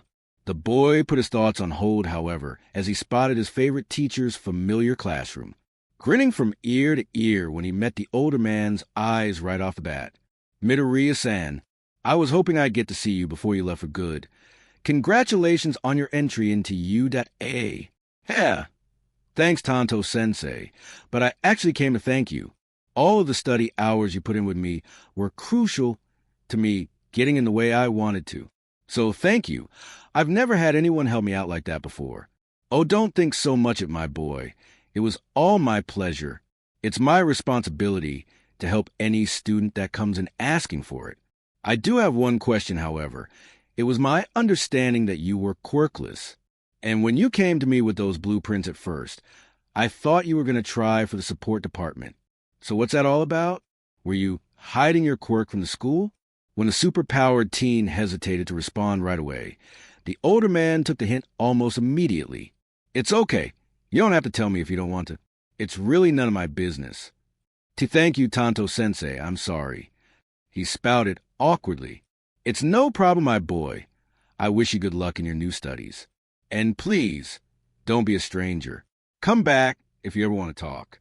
I would normally tell you to keep up with your science knowledge, but I know you will on your own. It was a pleasure teaching you this year, Midoriya-san. Not being able to keep a small tear from running down his cheek, Izuku reached out and enveloped the man in a hug. making sure to be extra careful not to crush the older teacher. Looking down at the teenager hugging him, just rested a hand on the boy's shoulder gently. He wasn't really the best at showing emotion, but he appreciated the sentiment at least. There now, son. You better run along now. I still have some work to do around here. There's a new class coming in tomorrow after all. Breaking away from the man awkwardly, Izuku did his best to wipe the tears from his face and nod. Right, I am sorry, Tanto-sensei. I'll get out of your way. Thank you, Midoriya-san. And once again, I wish you good luck at UA. Please don't hesitate to come and ask for any kind of science help that you may need. Thanks, Tanto-sensei, for everything. I'll never forget how you helped me when I needed it most. The older teacher smiled genuinely as he watched his prized student walk out his classroom. I wonder what his quirk is. I guess I'll have to pay extra attention to the sports festival this year. Walking out of his former middle school, Izuku had a plethora of thoughts and emotions flowing through his mind, all of them to a certain extent boiling down to one thing he had hoped to hear from his beloved science teacher. I mean, he didn't say it directly, but he believes in me, right? Should I go back and ask him? Would that be weird? Ugh. Why do I even need him to believe in me anyway? I believe in myself now. I don't need anyone else's approval, just like Kendo-san said. I can... Hey, nerd. The superpowered teen was abruptly pulled from his mumbling thoughts when he heard the loud and angry call from a certain blonde-haired bully across the courtyard. Glaring at his target, Bakugo strolled right up the green-haired boy with a look that demanded answers, which was the only reason he had waited for his former friend in the first place. You better tell me right fucking now how you cheated and got into UA, because there's no way a useless Deku like you could get second place in a practical exam like that. Izuku could tell the boy was absolutely fuming right now, and if he didn't know better, he'd say that he was about to get his ass kicked. But he did know better. And now, things were different. Kakin, I didn't cheat. I can't tell you exactly what happened to me, but I promise you, I made it into UA all on my own merit and my own power. I put in the work and the study time, so leave me alone already. I'm not the same Deku as before who always follows you around. We're on an even playing field now, so watch out or I just might pass dash. Izuku never got the chance to finish his complete statement, his spider sense warning him of an incoming right hook coming from a blonde-haired teen. Nevertheless, he dodged easily. As if to drive his point home and make his mark, Izuku grabbed Bakugo's arm as it passed by his head, holding it in place easily before delivering his parting words. As much as you've tormented me my whole life, Kakin, I don't hate you and I never will. I've looked up to you in more ways than one over the years. But that ends here. I'm done being your punching bag. With that, Izuku let go of the boy's arm and turned around, walking off without another word. Hey! Bakugo cried out, making the green-haired boy turn his head. Get back here and fight right now, or I'll blow this piece of shit to Kingdom Come. Moving his eyes up to Bakugo's hands, Izuku saw that he was dangling his old hero notebook with a look of malice in his eyes. But much like the conversation beforehand, the superpowered teen maintained the upper hand. Go ahead, I've already written down most of what I remember in my new notebooks, he said with an extra bit of casual energy, knowing it would piss the boy off even more. As he walked away, Izuku tried to stifle some laughter that tried to escape as he heard sounds of utter rage behind him. Haha, I finally got him, and on purpose this time. Peter is so smart. Sarcasm does piss off opponents easily. What an amazing battle tactic. In truth, he really did care about that hero notebook. Not only did having all of them provide sentimental value, but he also forgot a solid amount of information in that notebook. Oh, well, I can live without it. I had just started that one when he took it anyway. Okay, shoes? Check. Fancy new uniform? Check. Web shooters? Check, check. He was ready. He was ready for his first day of school at UA High School. Well, technically, it wasn't really the first day of actual classes, only the opening ceremony. But still, this was going to be epic. Izuku excitedly placed his 2 prized gadgets into his bright yellow backpack. As much as he wanted to have them on 24/7, his Mark-I models were way too bulky for that. If he tried wearing them under his uniform jacket, It would look like he had bulging forearms. Now that I'm more confident in my mechanical skills, I should work on designing a new, more slim pair of web shooters. It would be handy to be able to wear them whenever, without anyone noticing. All of these filler thoughts, however, were shoved out of his mind instantly when he checked the time on his phone. Crap. If I don't hurry, I'm going to miss the train. Still bustling with excitement, Izuku sprinted out of his room and into the kitchen, startling his mom when he rapidly picked up and devoured a piece of toast. I've got to go, Mom. Don't want to be late on the first day. Wait. Izuku. The green-haired boy froze on his trek to his front door and turned back to his mother, bubbling excitement still very apparent in his demeanor. What's up, Mom? Dear, I know you're excited about getting into U.A, but please don't get your hopes up too much. I know how badly you want it. But big fancy places like that don't usually take kindly to people who don't have quirks. So watch your back, please, dear. I don't want you to get hurt. A simple, you can do it would have been nice. Izuku thought bitterly before mentally scolding himself. His mom had no reason to believe that he was capable enough to attend UA. After all, he had never told her about his new quirk, and she was just trying to look out for his safety at the end of the day. Still, though, she's seen how hard I've been working. She could have at least said she's proud. No, it's okay. I understand why she's worried. I would be too in her shoes. I'm not about to start hating my mom just because she didn't believe in me. I'll just treat her like everyone else. I'll make her believe in me. I'll show everyone I can become a hero. Besides, it's not like she hasn't helped me at all this whole time. Will do, Mom. Thanks for the advice, and thank you especially for teaching me to sew. I would have never been able to finish my costume without you. Oh, well, good. No problem, dear. Have a nice day. With a curt nod and a powerful smile, Izuku took off out his house, making sure to close his door all the way before leaping off of his third-floor staircase and landing swiftly on the ground below him. Here I come, U.A. He shouted to the sky, taking off into a dead sprint that left some nearby pedestrians questioning his speed. Yep, this is definitely it. Class 1A.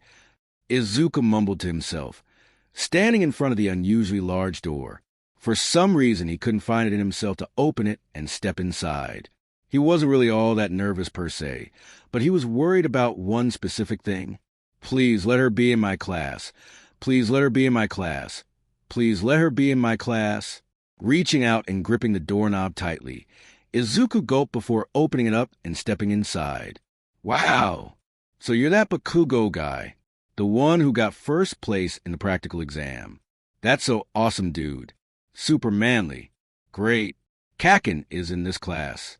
Turning around at the sound of the door opening, the red-haired teen that was praising Bakugo jumped up in excitement when he locked eyes with Izuku, not wasting any time in rushing over to him in a hurry.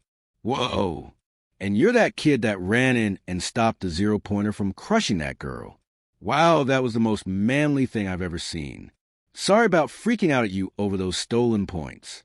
I kinda overreacted. What's your name? Oh, Izuku stammered right off the bat. First off, he wasn't expecting to see Bakugo in the same class as him. And if that wasn't bad enough, he was already being complimented off the bat by a total stranger. These two factors in turn made for quite the brain shortage for the boy as he gathered himself for a response. You're gonna want to give him a minute. He gets flustered pretty easily sometimes. Izuku's eyes shot up at the familiar voice as all his senses turned up to the max. It's her, Kendo-san. You're in my class. Heh, yep, pretty lucky, don't you think? She smiled before turning towards a red-haired boy. Hi, it's Suka Kendo. Nice to meet you. Izuku quickly took the hint as well, introducing himself right after her. Izuku Midoriya. Sorry for the delay. Haha, no problem. Both of you are some of the manliest people ever. I was way too scared of that huge zero-pointer to even move.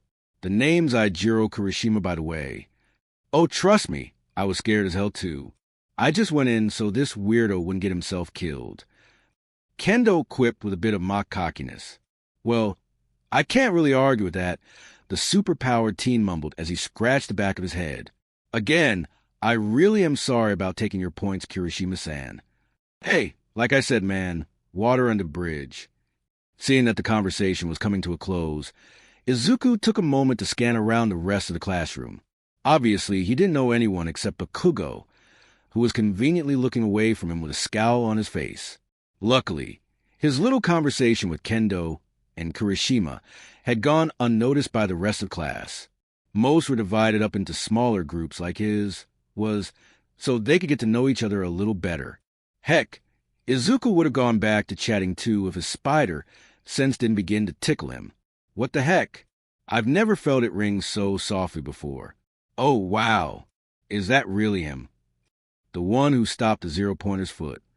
Midoriya, watch out. Don't dash. Kendo warned as fast as she could. But it was too late before he could get over his sudden confusion.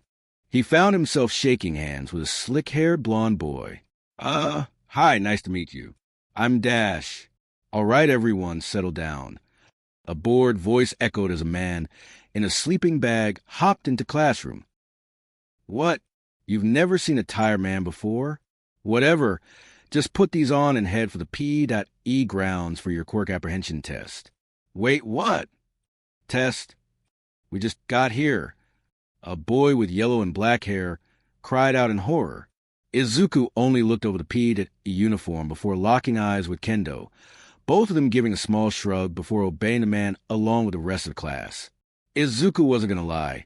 He kind of fell out of place with his web shooters visible clear as day on his wrists. It was one of the main reasons he liked wearing long-sleeved shirts with them on in the first place. Regardless, he did his best to listen to whom he guessed was his homeroom teacher from his spot next to Kendo. All right, now that everyone's here, we can begin the examinations. We will be doing the 8 physical tests that you all did in middle school. Except this time, you're allowed to use your quirks. Simple as that. I assume there won't be any questions. But much to the chagrin of the neck wrap man, a girl with black hair done up in a spiky ponytail raised her hand and waited patiently to be called on. With a very elongated sigh, the long-haired instructor called on the curious student boredly. Yes. Excuse me, sir, but will we be making it to the opening ceremony still? Wouldn't it be crucial for us not to miss orientation? Rolling his bag eyes, Aizawa spoke calmly and harshly at the same time. This is your orientation, and this is what you'll be doing today. If you don't want to take it seriously, then go ahead. Just know that whoever gets last place here today will be expelled from the hero course. What? The entire class yelled in unison. Good. I'm glad we understand each other. So no more questions. Let's begin with the 50-meter dash. Who wants to go first? What the heck? No explanation on what he just said? He just moves right on? Izuku thought worriedly, his nerves rising a bit at the new risk that had been added. More upset than him, however, was a black-haired girl that asked the question in the first place. No one paid attention to that, though, because soon the first student volunteer stepped forward. I will sensei. The same slick-haired blonde boy raised his hand frantically. It's Aizawa. And you sure are in a hurry, aren't you? Are you on a timer or something? Oh, right, Aizawa-sensei. And yes, something like that. Huh. The baggy-eyed instructor stared blankly at the boy for another few seconds before moving on and getting out his clipboard. All right, who wants to race against him? I will. A pink-bodied girl called out enthusiastically, wasting no time in lining up at the starting line next to the blonde. All right, Nito Monoma and Mina Shido, 50-meter dash. Ready? Go! Aizawa shouted as he prepared both of his timers. Ashido took off instantly, sliding across the ground on some kind of substance that was coming out of her shoes and picking up tremendous speed. Monoma, on the other hand, was running at a normal human pace. What the hell? Does his quirk only give strength and not speed? He thought to himself as he reached the halfway mark of the race. Panic was now beginning to set in for the boy as he threw caution to wind and jumped as high as he could, reaching out with one arm and pressing his middle and ring finger to his palm, only for him to get 6 inches off the ground and fall flat on his face in a heartbeat. Aha! The entire class laughed as the boy got up and finished the race in embarrassment.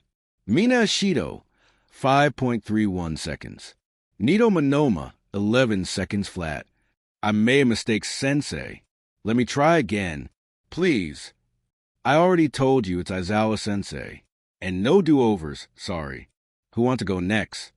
Unfortunately for Aizawa, most of the class was still recovering from laughing so hard at what they just witnessed, with Itsuka being the only one who knew exactly what just happened. Haha, he tried using your quirk Midoriya. That's what his quirk is. He copies the quirk of anyone he touches. Apparently it still needs some work though. Ha ha ha. He even thought your webs were a part of your quirk, like I did. Ha ha. She explained in between laughs. For some reason, she was really getting a kick out of this. Oh, so that's why he did that with his hands. Well, I guess that confirms my theory about my powers. If he can't use them, then they must not be a quirk after all. I'll go Aizawa-sensei. Izuku stepped forward, easily getting the teacher's attention considering he was one of the only ones not laughing. Midoriya, very well. Who wants to go against him? Kendo wiped a tear from her eye from her big and hearty laugh, while she stepped forward to race Izuku, only to be shoved out of the way by an angry blonde-haired boy who looked just about ready to explode. Hey! She called out to him, only to be ignored. I'll take you on, you shitty Deku. Bakugo, perfect. That gives us number 1 versus number 2. Line up and wait for my signal. Aizawa instructed robotically. Kendo watched the two boys line up while they glared at each other the whole time. What was up with that? Did they know each other? And did he call Midoriya Deku? What the hell was up with that? But little did the green-haired boy know that Bakugo wasn't the only one glaring daggers into him.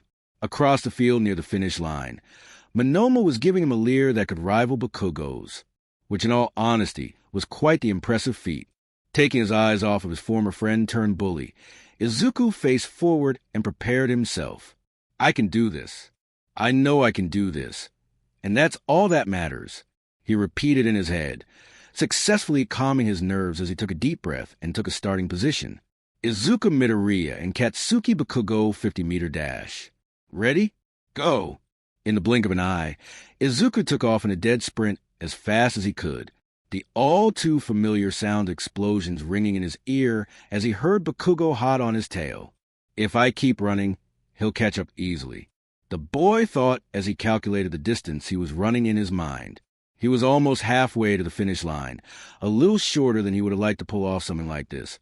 But he was sure he could do it if he used his arms to their full potential. Here goes nothing. With all the momentum he had gathered in his sprint, Izuku pushed off the ground and leapt as far forward as he could, burning a good 20 meters or so in the blink of an eye before putting his arms up and firing 2 web lines at the ground beyond the finish line.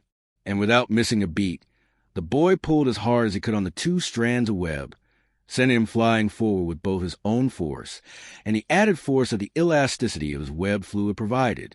With his little slingshot experiment a complete success, Izuku looked back to see that he had passed the blonde-haired teen by a good margin, making him grin like an idiot as he crossed the finish line feet first, landing with a clean tumble roll. A moment later, Bakugo passed the finish line as well. Izuku Midoriya for seconds flat. Katsuki Bakugo for 0.13 seconds. Yes, I did it. Izuku pumped his fist proudly. Bakugo, on the other hand, looked like he was actually about to burst this time, or at least he would have, if the teacher hadn't stepped in and calmed everyone down. All right, relax. Who's next?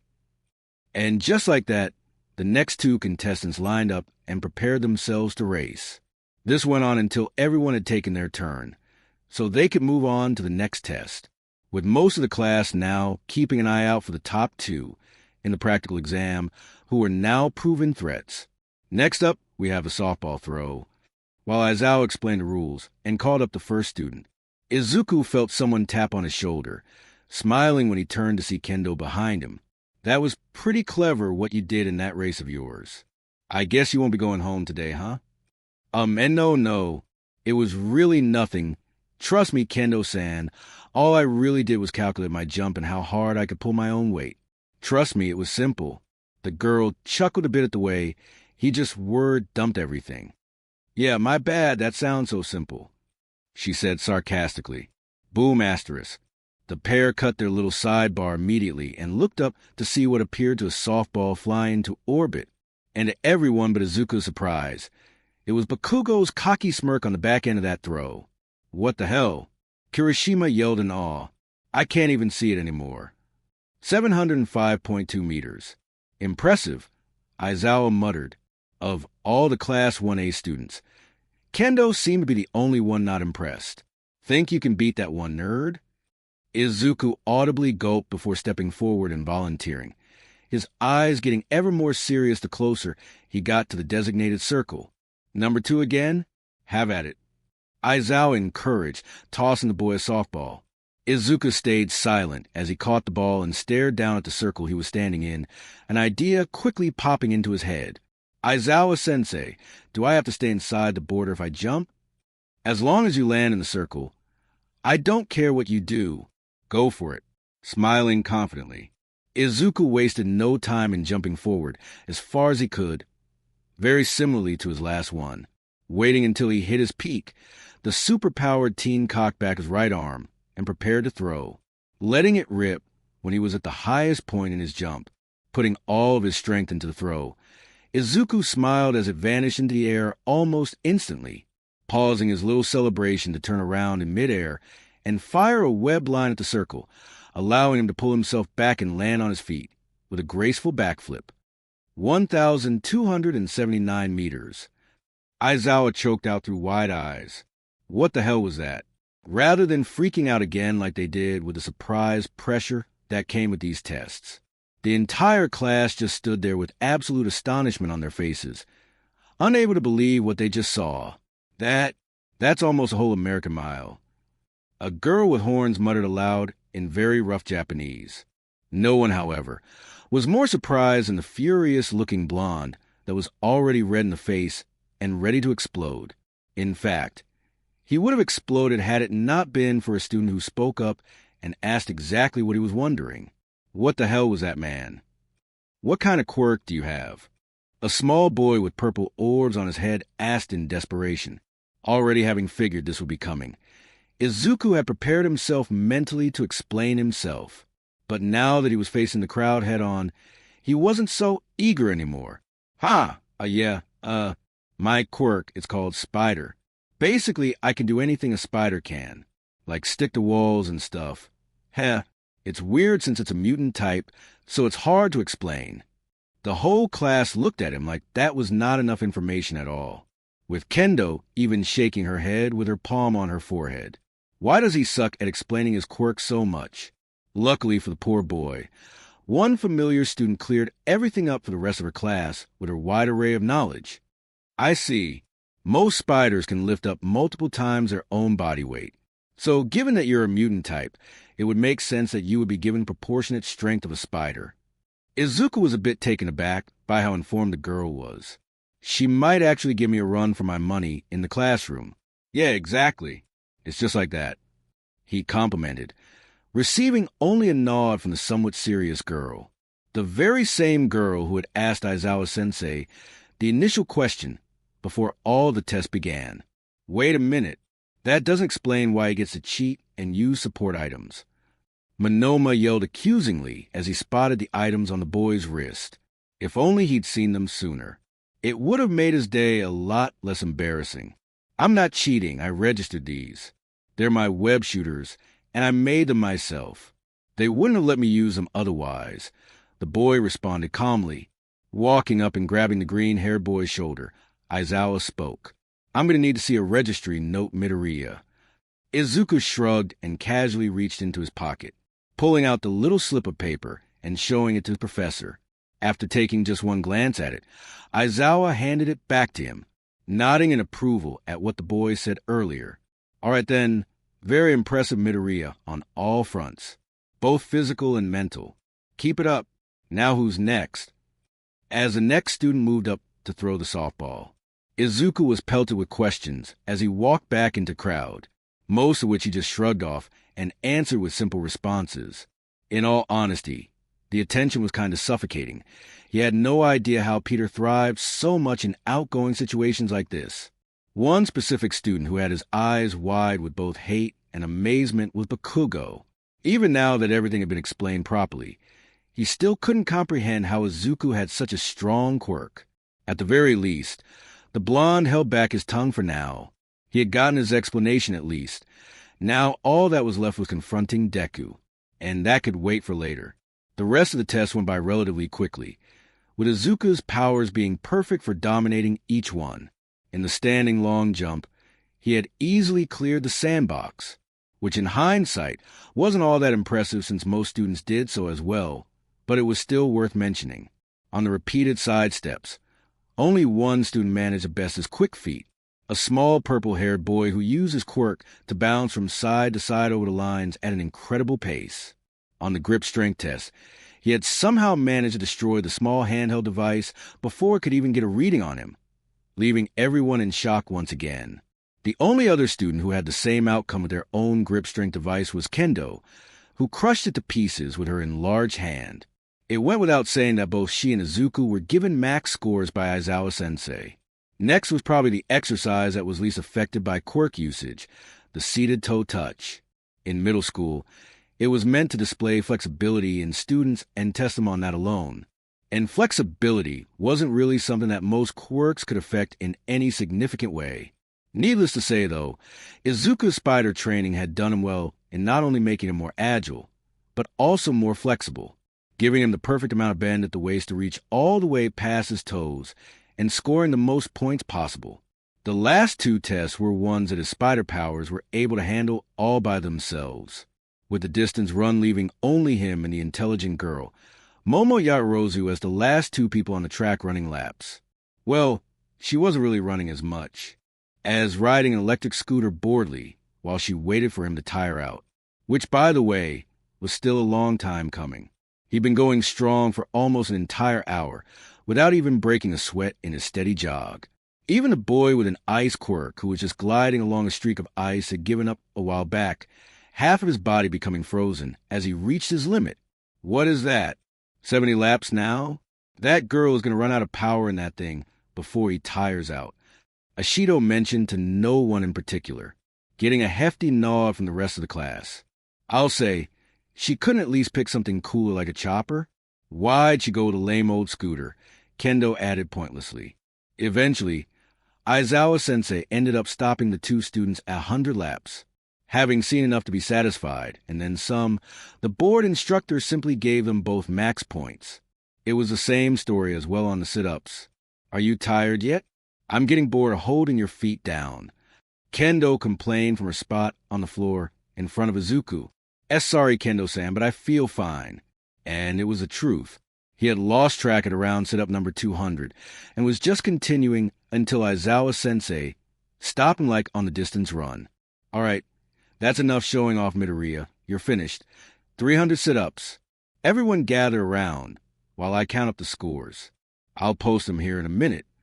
Izuku gave a little half grin at his teacher's words before he noticed a hand in front of him, taking without hesitation and pulling himself up with it.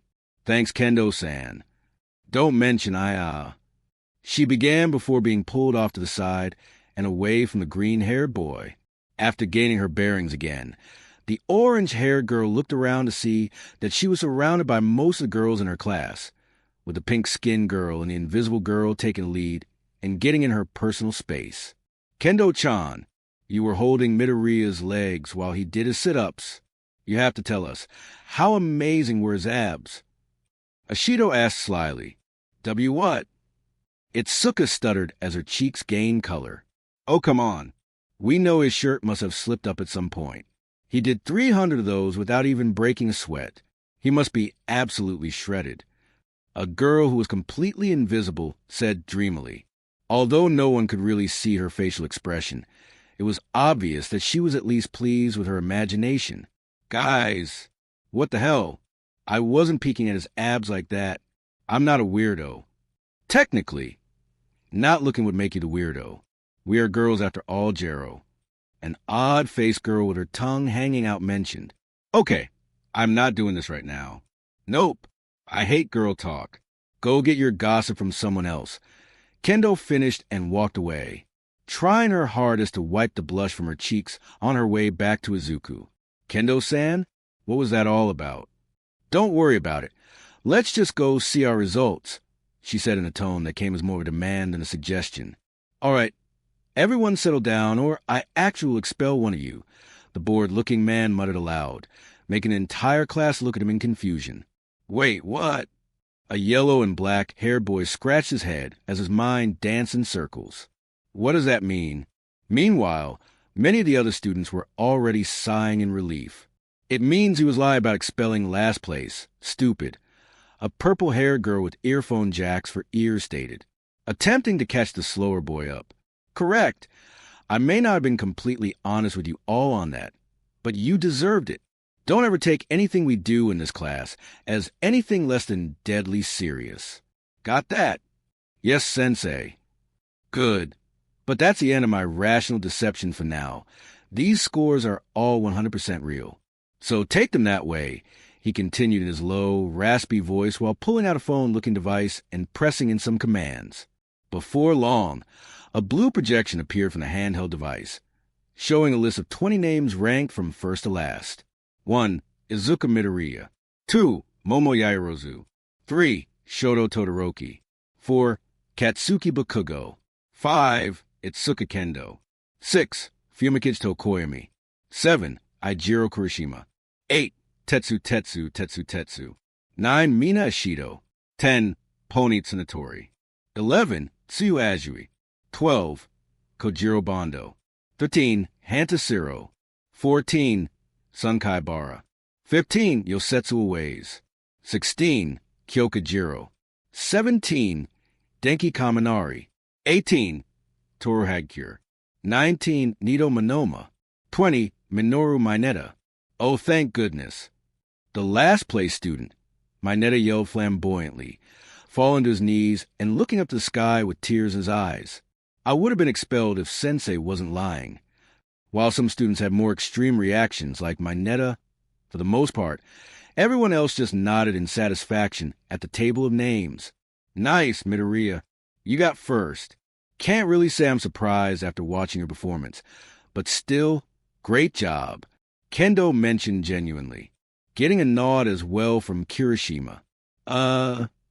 Thanks, Kendo-san, Izuku mumbled back, still trying to digest the fact that he had beaten Bakugo at something. And speaking of the angry blonde, his face was among the few dissatisfied looks that were spread among the class as well. His forehead vein couldn't possibly get any bigger right about now. He would be getting his answers all right, no matter how long it took.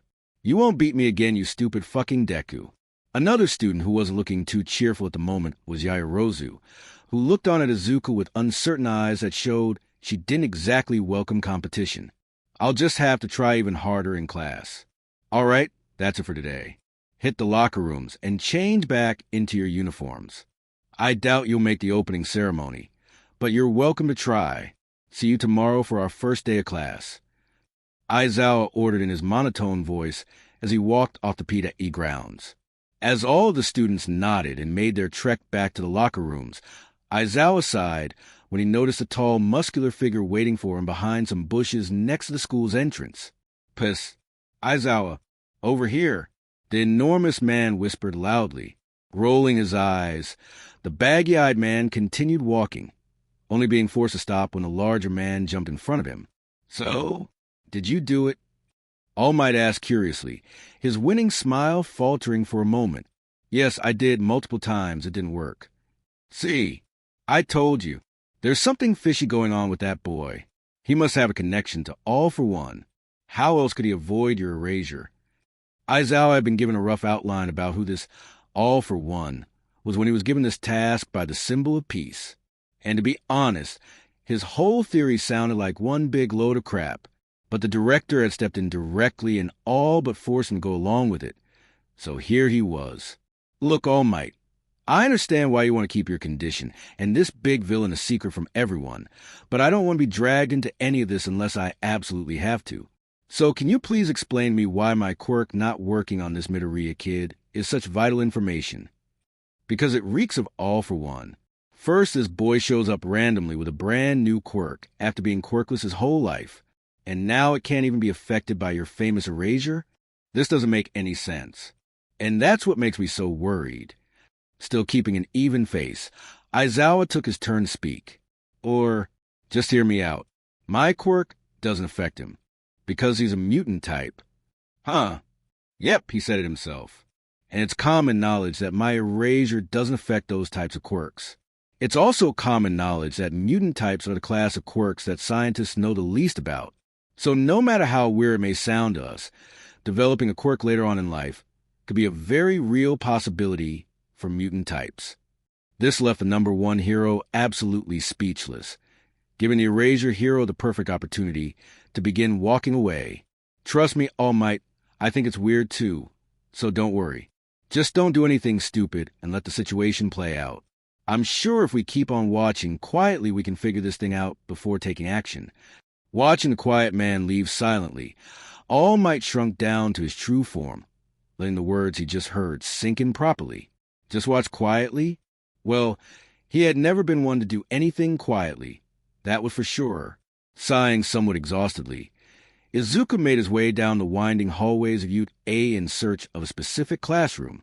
After their little surprise exam and the opening ceremony concluded, students were able to go around and get a little bit more familiar with the number one hero school personally, with many more tours and different orientations being offered to those who wanted them. But right now, all of that was over, and the sun was beginning to set on the horizon, something that Izuku was well aware of once he yawned for what felt like that third time in a row recently. It wasn't until the green-haired boy spotted the room he was looking for that he quickly jolted himself awake and began moving in its direction, his mind once again going over the checklist of things that he needed to collect. See, one thing that the boy had paid extra attention to today during orientation was the incredible fact that the school was footing the bill for any and all hero-related support, which was exactly the reason he had stayed behind after everything ended to come and visit the workshop in the support department. Stepping right up to the large metal doors, Izuku knocked and waited for a moment, completely losing his breath when he saw who answered the doors. "What do you need, kid?" "I'm kind of busy at the moment with a special little student of mine," the unusually short man complained, a pang of metal falling down, echoing in the classroom behind him. "Ugh, can't you go 5 minutes without touching anything?" But Izuku was too caught up in his swirling thoughts to hear the man's muttered complaint. Instead, he was staring with wide eyes ready to burst from excitement. He would recognize that yellow helmet anywhere, and those caps on his fingertips as well. You're a power loader, the excavation hero. Oh, wow. I'm a huge fan. I studied the blueprints and designs of your power suit religiously when I was still learning mechanical engineering. This is amazing. You're really a teacher, Hey. Suddenly, the noise in the background of the classroom came to a pause as Power Loader smiled widely at the newcomer's words. "Ah, I see. You read my designs? And you understood them?" "Understood them? I use them as a basis for my own project. It really is an honor, Power Loader Sensei." Well, this was certainly a surprise. Who could this boy be? He was sure that he wasn't missing a student, unless that furball Nizu was pulling his leg and giving him an extra spot in one of his classes. Either way, though, he was impressed, so maybe it couldn't hurt to at least hear the boy out. "Cut the formalities, kid. We're not doing hero work. Mr. Maijima will do just fine." "All right. Forgive me, Maijima-sensei." Yeah, whatever. So what are you doing here anyway?" "All of my support course classes are full. Are you from General Studies or something?" And no, I'm actually from the hero course. I came to talk to you about unlimited lab supplies." "What? Hero course? Shouldn't you be more worried about punching and kicking stuff than working in a shop? What's up with that, kid?" "Oh, well, I actually made all my own gear, including my costume." Narrowing his eyes a bit, the excavation hero waited a moment, signaling the boy to continue. "Right. Well, I was wondering if I could have some supplies on this list. It's just chemicals for the most part. I hope it's not too much trouble." Taking the sheet of paper from the boy, Mr. Maijima looked it up and down with great detail. "Liquid cement? What the hell?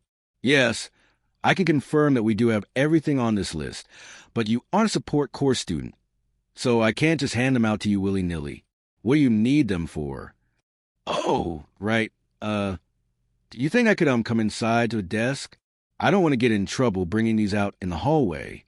Of course, go right ahead, the smaller man shrugged, keeping his eyes on the boy as he found a workbench and pulled something out of his backpack. Izuku took a moment to widen his eyes in awe at the complexity of the workshop, while he pulled out his prize inventions. Now this is a workshop. I'd have to be filthy rich to afford something like this. Another odd thing that Izuku noticed was the presence of a pink-haired girl in the corner of the room staring him down with serious yellow eyes. It appeared as though she had been in the middle of tinkering with something in her little sectioned-off corner of madness, but now all of her focus was on him, with a look that Izuku couldn't seem to read for the life of him.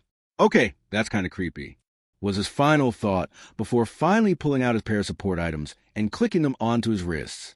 So, these are my support items, Majima-sensei. I made them myself and even got them registered for my hero classes. Yeah, I can see that, kid, but what are they? Cut to the chase already. The small instructor said somewhat impatiently. In all honesty, he didn't expect much out of whatever those bracers were. This was a hero course student after all, and they weren't really known for using their brains too often. All right, sorry, I call them my web shooters. My whole quirk and hero persona is centered around being agile and spider-like, so I created these to help me out with that. Do you mind if I demonstrate them for you? They aren't destructive. Now, paying a little more attention than before, the excavation hero answered immediately. His curiosity started to get the better of him. Yeah, go for it, kid. Smiling at the man, Izuku turned to see that the pink-haired girl from before was also on the edge of her seat, waiting for a showing. Great. Here goes. Whip, firing a web line at the ceiling above him. Izuku didn't hesitate to pull himself up and hang from upside down, showing off the weight that his web fluid could hold.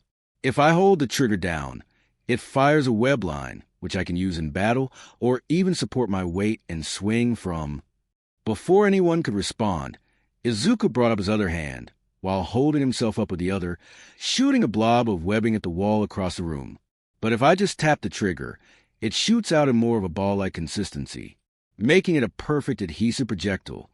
Now, staring at the boy with his mouth agape, the excavation hero held his head, words evading him as he tried processing exactly what he just saw. Wow! What a super cute baby. The pink-haired girl yelled out as she ran toward the wall where Izuku had shot his web. Hee hee, yeah. You took the words right out of my mouth, May. And here I thought hero core students were all brawn and no. Brain, what's your name, son? Izuku Midoriya, sir.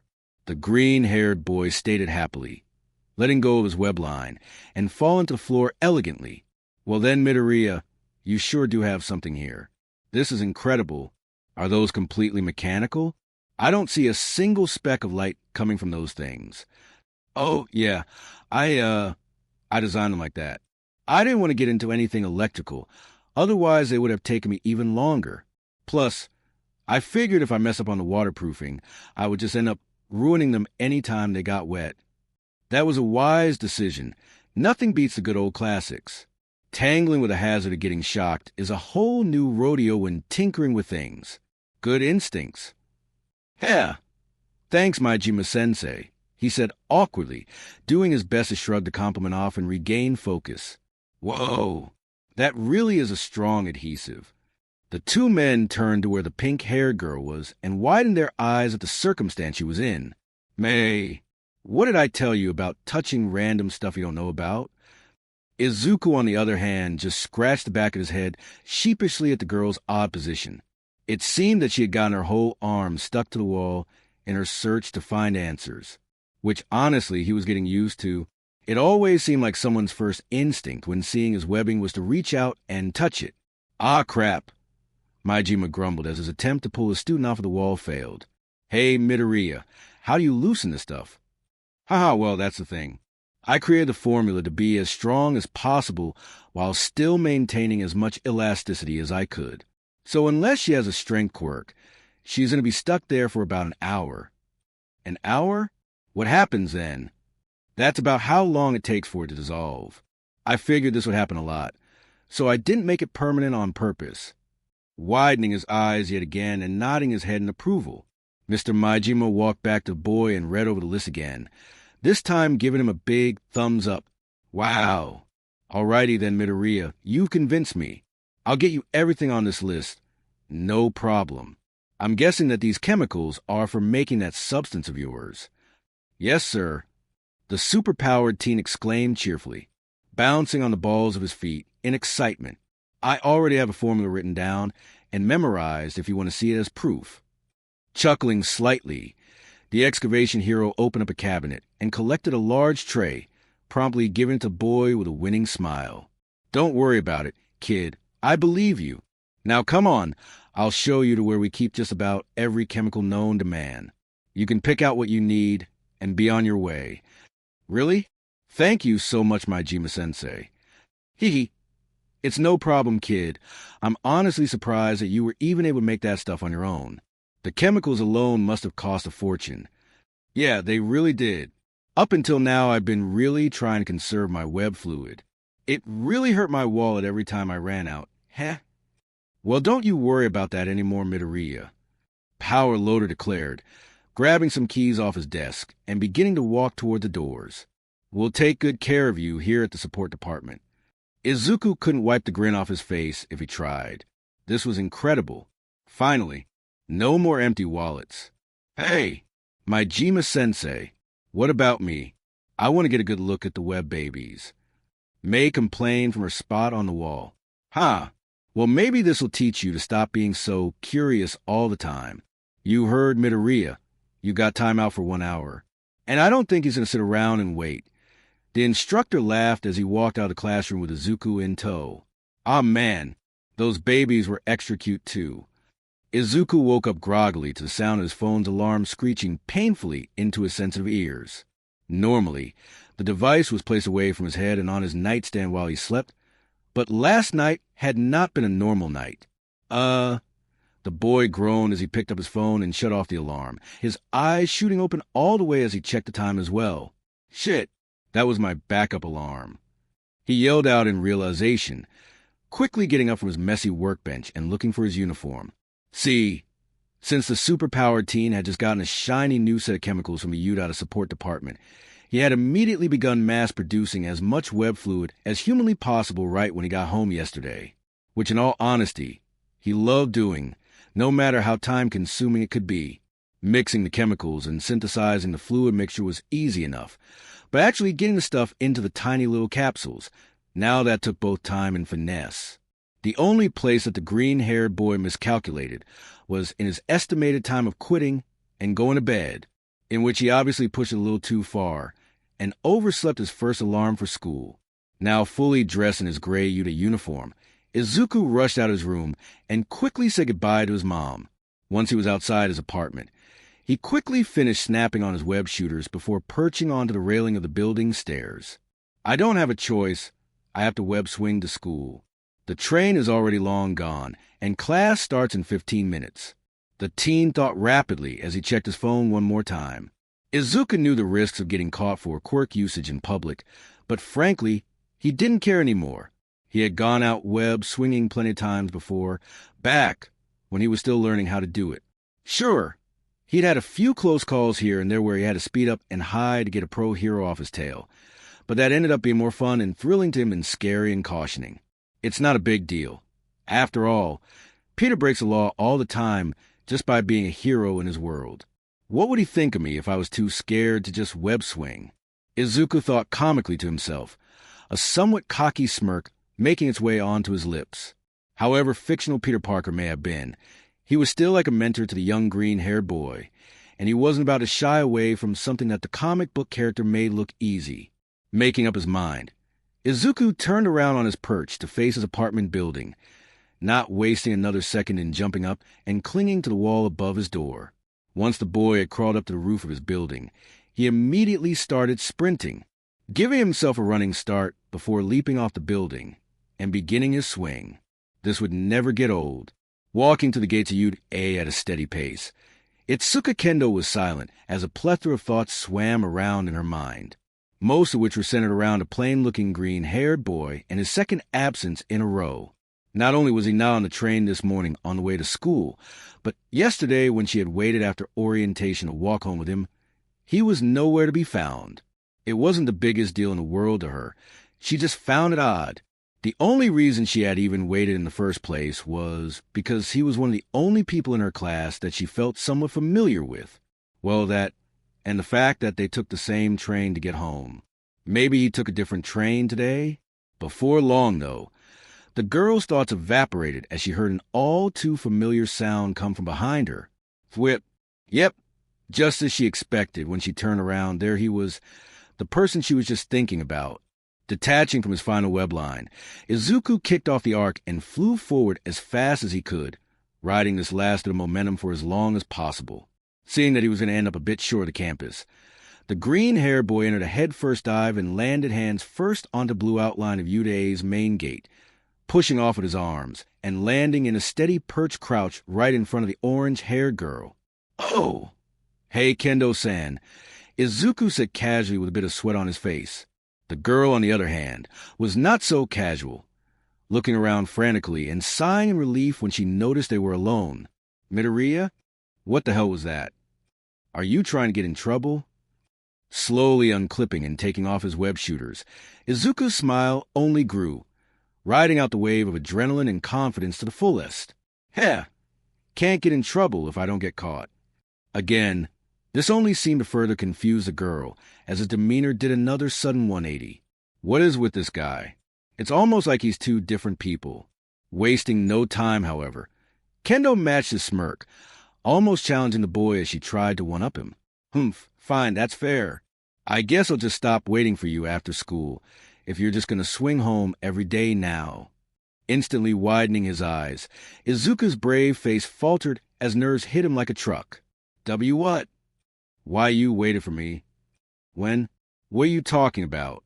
Why did dash? Haha, you should see your face right now. Kendo laughed, seeing his panicked expression. Huh. Izuku responded, completely lost at the moment, rolling her teal eyes at the boy. Kendo quickly began walking toward the school again, motioning to the boy with her hand to join her. Come on, let's walk and talk. I'm already late enough thanks to that stupid train delay. What? The train had a delay? I could have made it. Izuku complained as he caught up with the girl. Haha, is that why you swung to school? Gotta hand it to ya, that's gutsy. Yeah, I overslept a little.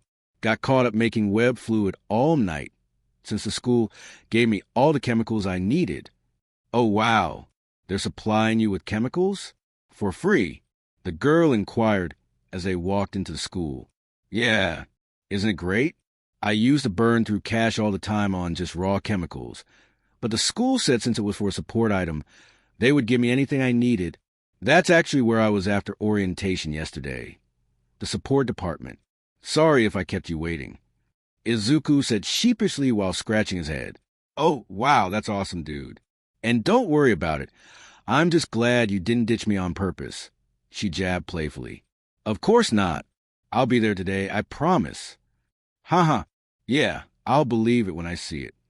Just as the two wrapped up their friendly conversation, they arrived at the large door Class 1A and stepped inside. Still bustling around with chatter and background noise, no one in the class really took notice when the pair walked in together. There were still a couple minutes left until the bell, and everyone was pretty much out and about, so it was impossible to know which seats were taken. Oh, good. Looks like we weren't too late, Kendo remarked happily, earning a small nod from Izuku as he met a pair of red eyes from across the class. Not backing down, the green-haired teen matched the rival blonde's intense glare, holding it for quite a while without so much as blinking. After a while, Kendo noticed a boy's silence and looked over at him, growing curious when she saw that he was sharing a dirty look with Bakugo again. She was about to stomp out her curiosity once and for all, and asked the boy what his relation to the blonde was, but just like yesterday, Aizawa-sensei came out of nowhere. All right, settle down everyone, take your seats, he said in his normal monotone voice. Itsuka shook her head in frustration before walking away from Izuku and finding the seat she had sat in briefly yesterday. She wasn't going to forget about this. She was getting her answers, one way or another. Izuku froze when he heard the voice of his instructor from behind him, breaking eye contact with Bakugo and looking around the room. It looked like even Kendo had already found a seat closer to the middle of the classroom. When did that happen? Well, Midoriya? You want me to repeat myself? Take a seat. Look at that. There's an open one right behind your friend Bakugo there.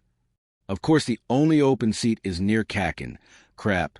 Class 1, A's first homeroom class passed by with very minimal commotion. The only thing that stood out to the students was a promise made by Zawa-sensei, saying that their hero studies class after lunch would be quite eventful. With that in mind, it was obvious that most of the class was on edge, especially with the dark and unreadable nature of their homeroom teacher. To them, anything was possible at this point. Plus, it didn't help that their last class before lunch today was something dull in the form of math. But here they were, bored out of their minds as their math teacher gave out instructions. All right, class, I'm going to keep things simple. The low and foggy voice of the pro-hero ectoplasm began in an even tone. I know you all have already done that meeting Greek crap in other classes, so let's skip that part. I'm ectoplasm. I don't care if you call me sensei or not, just as long as you all shut up and pay attention. The majority of the students nodded at the man's straightforward approach. They had already spent most of the day just messing around and learning each other's names and other types of first-day nonsense. So, it was nice to have a small break from that. This was the collective thought among most 1A students. That is, until the prosthetic-wearing hero revealed what they were doing today. Dropping a stack of papers on his desk, Ectoplasm opened his mouth and dispensed out clones in order to pass out the packets in a quick and orderly fashion, effectively impressing and confusing the students receiving them. As you can all see, my clones are passing out your preliminary math exams. You may begin as soon as you receive them, and you may leave as soon as you complete them. So hurry it up. I'm sure you all want some extra lunchtime, right? Most of the class didn't even bother showing emotion at the instructor's final question, still reeling from the fact that they were taking a test so soon. What? A test? On the first day? What the hell, man? A yellow and black-haired teen known as Kaminari thought out loud. Yeah, we haven't even learned anything yet. This is unfair. Mineta complained alongside him, sighing deeply. The pro-hero resisted the urge to grab the bridge of his nose, already seeing that some of these kids weren't so bright. Correct. You haven't learned anything yet, which is why this is a preliminary exam. It's supposed to show me where everyone is at in terms of knowledge in mathematics, which in turn will help me determine a proper pace to teach everyone effectively. However, while many sighs of relief came out around the class, Kaminari was still looking totally clueless as to what the teacher was getting at. What? Getting promptly smacked across the head by one purple-haired Kyokujiro, the yellow and black-haired teen cried out in pain. It's not for a grade lightning, but now stop being a dumbass. Seeing this, the prosthetic-using teacher could help but chuckle at the antics of his new class.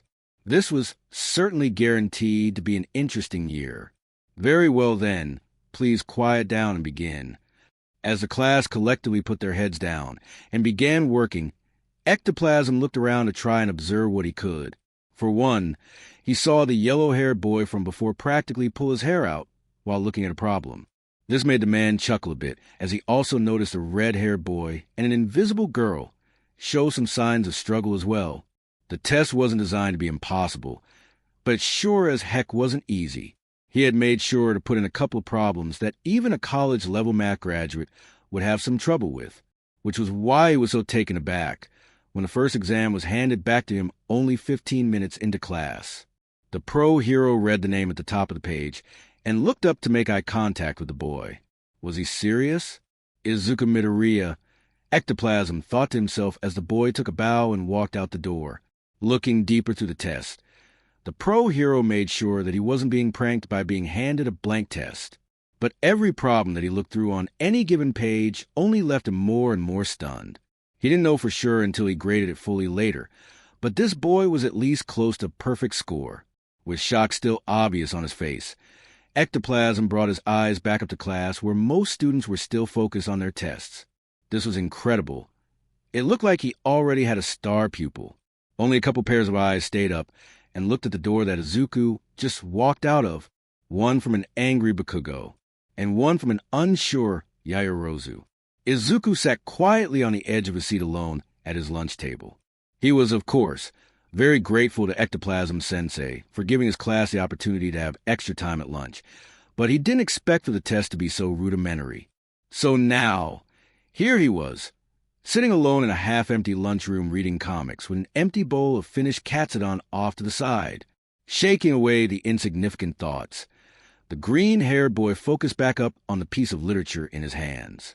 Currently, he was flipping through Amazing Spider-Man number 122, and rereading this one always managed to get him to feel bad for Peter. In this specific issue, Peter had failed to save his girlfriend at the time, and as a result, she was killed by a villain out of pure spite. The first time he had read this story, the boy had cried for hours. This, of course, was back when he was still doing his spider training and burning through comics like nobody's business. The mysterious box he'd found had come with exactly 300 Spider-Man comics, counting Amazing Fantasy number 15, which really annoyed Izuku, because that made it to where the last issue of Amazing Spider-Man that was in the box was number 299. And number 299 left him on a huge cliffhanger regarding an alien symbiote breaking into Peter's home and scaring his wife, Mary Jane. Halting his thoughts immediately, Izuku shook his head at his frustrations with the comics. Okay, I need to calm down before I become some kind of super nerd. Anyways, now he just reread all the comics, so he could possibly try to catch anything he might have missed through his first run. That, and he obviously loved seeing Peter's amazing adventures as well. There was also the mystery of the 3 VHS tapes marked 1, 2, and 3 that were also inside the strange box. But those had just been sitting in his room collecting dust these past 10 months, because much to his disappointment, nowhere he had a single VHS player in stock. He understood, of course, that it was dead hardware, but it still didn't make it any less crappy knowing there was something he was missing. Either way, though, he didn't get much more reading done, because his classmates were beginning to show up in the lunchroom at a steady pace, and more specifically, Kendo was now making her way over to him with a tray of food in hand. Widening his eyes, Izuku scrambled to put away the delicate comic book, doing his best to look as casual as possible when the orange-haired girl arrived. "Sup, Midoriya, mind if I sit here?" This caught the green-haired boy completely off guard, leaving him staring blankly for a solid few seconds. He had assumed that she was just coming over here to ask him something. Why did she want to sit with him? No one ever wanted to sit with him. Ever. Lunch had always just been his fantasize about heroes by yourself for an hour time. What? Izuku squeaked out. Looking at the boy oddly, Kendo spoke again. Do you mind if I sit with you? And no, sorry, I heard you. I'm just not used to anyone sitting with me at lunch. Are you sure? Giving the boy a blank look, Kendo sat down without another word, staring her teal eyes straight into his emerald ones for a few moments, as if trying to read him. He really could be confusing sometimes, but she was determined to figure him out, and she was sure that a big piece of that would come from information about a certain red-eyed blonde boy. Starting to feel uncomfortable from the silent staring, Izuku opened his mouth to try and break the silence. Kendo-san, is something wrong? Not missing a beat, the orange-haired teen replied. Nope, she said casually, placing some food in her mouth and chewing before talking again. I was just wondering how you knew Bakugo. You two are always giving each other dirty looks. Oh, Izuku choked out dryly, not really knowing how to respond to the sudden question. Slightly surprised at how long the boy was taking, Kendo looked at him worriedly as he eyed the floor with a frown. Forget I said anything. I understand if it's personal. Making eye contact with her once again, Izuku felt remorse set in at his cowardice to tell the truth. Why was this so hard? It wasn't like it was some huge secret or something. And no, it's okay, Kendo-san, it's not that big a deal. I went to middle school with Kakin. That's how I know him. Kakin? Deku? So are they friends? That's the only explanation for the nicknames, right? Unless Midoriya is calling him that because of an inside joke or something. Not able to hold in her curiosity, Kendo continued with her questioning.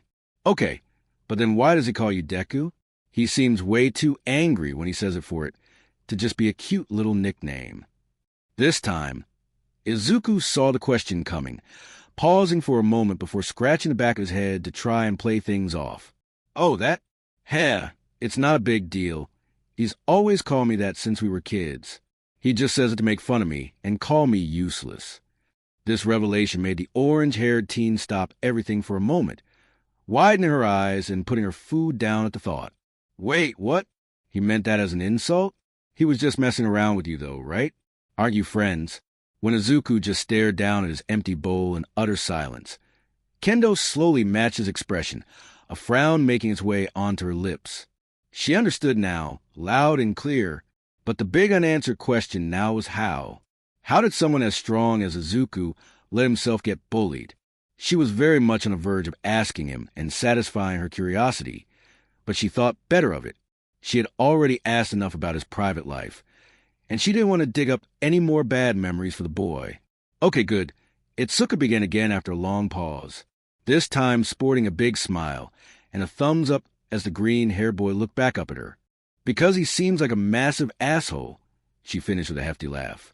In reality, she wouldn't have said anything if it ended up being Izuku's friend, but now that she knew better, she didn't have to hold back any feelings whatsoever. This brought a small trace of a smile back to the superpowered teen's lips, even pulling a small chuckle from him at the girl's choice of words. Yeah, I guess he really is, huh? Happy to see that the boy was feeling a bit better, Kendo derailed everything and changed the topic of conversation, hoping to see the boy fully forget about her previous nosiness. So, what did you think of that math test we just took? I saw that you were the first to finish it. It was easy. Oh, well, yeah, it wasn't that bad, I guess. A couple of those questions at the end, though, had me clueless. Those definitely weren't made for first years, don't you think? Yeah, I know what you mean. Narrowing her eyes at the boy, Kendo saw that he was still staring down his finished bowl of food. He obviously still wasn't feeling too great. Either that, or he hated talking about math. What was something else she could say that could pull him out of his funk? Oh, yeah. Izuku beamed, remembering something very important that was coming up. What do you think the big surprise is for Hero Studies next period? Aizawa-sensei made it sound like it was serious. This seemed to almost instantly perk Izuku up, allowing him to forget about his unknown mental dilemma and make eye contact with the girl. Oh, yeah, I was wondering about that too. It'll probably be intense. Like you said, Aizawa-sensei doesn't mess around, and he specifically told us that we would be surprised by who would be teaching us.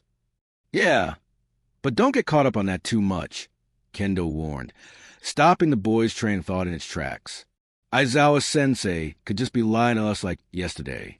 For all we know, he could come back and be the Hero Studies teacher himself. I'll never trust what he says again.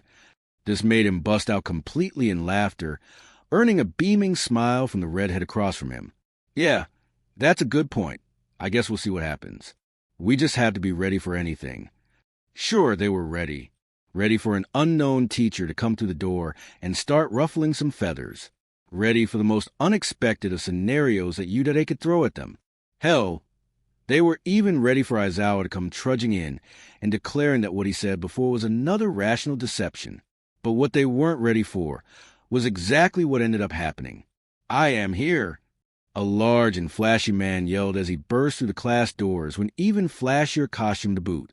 Whoa, it's All Might, Kirishima yelled enthusiastically, stating the obvious.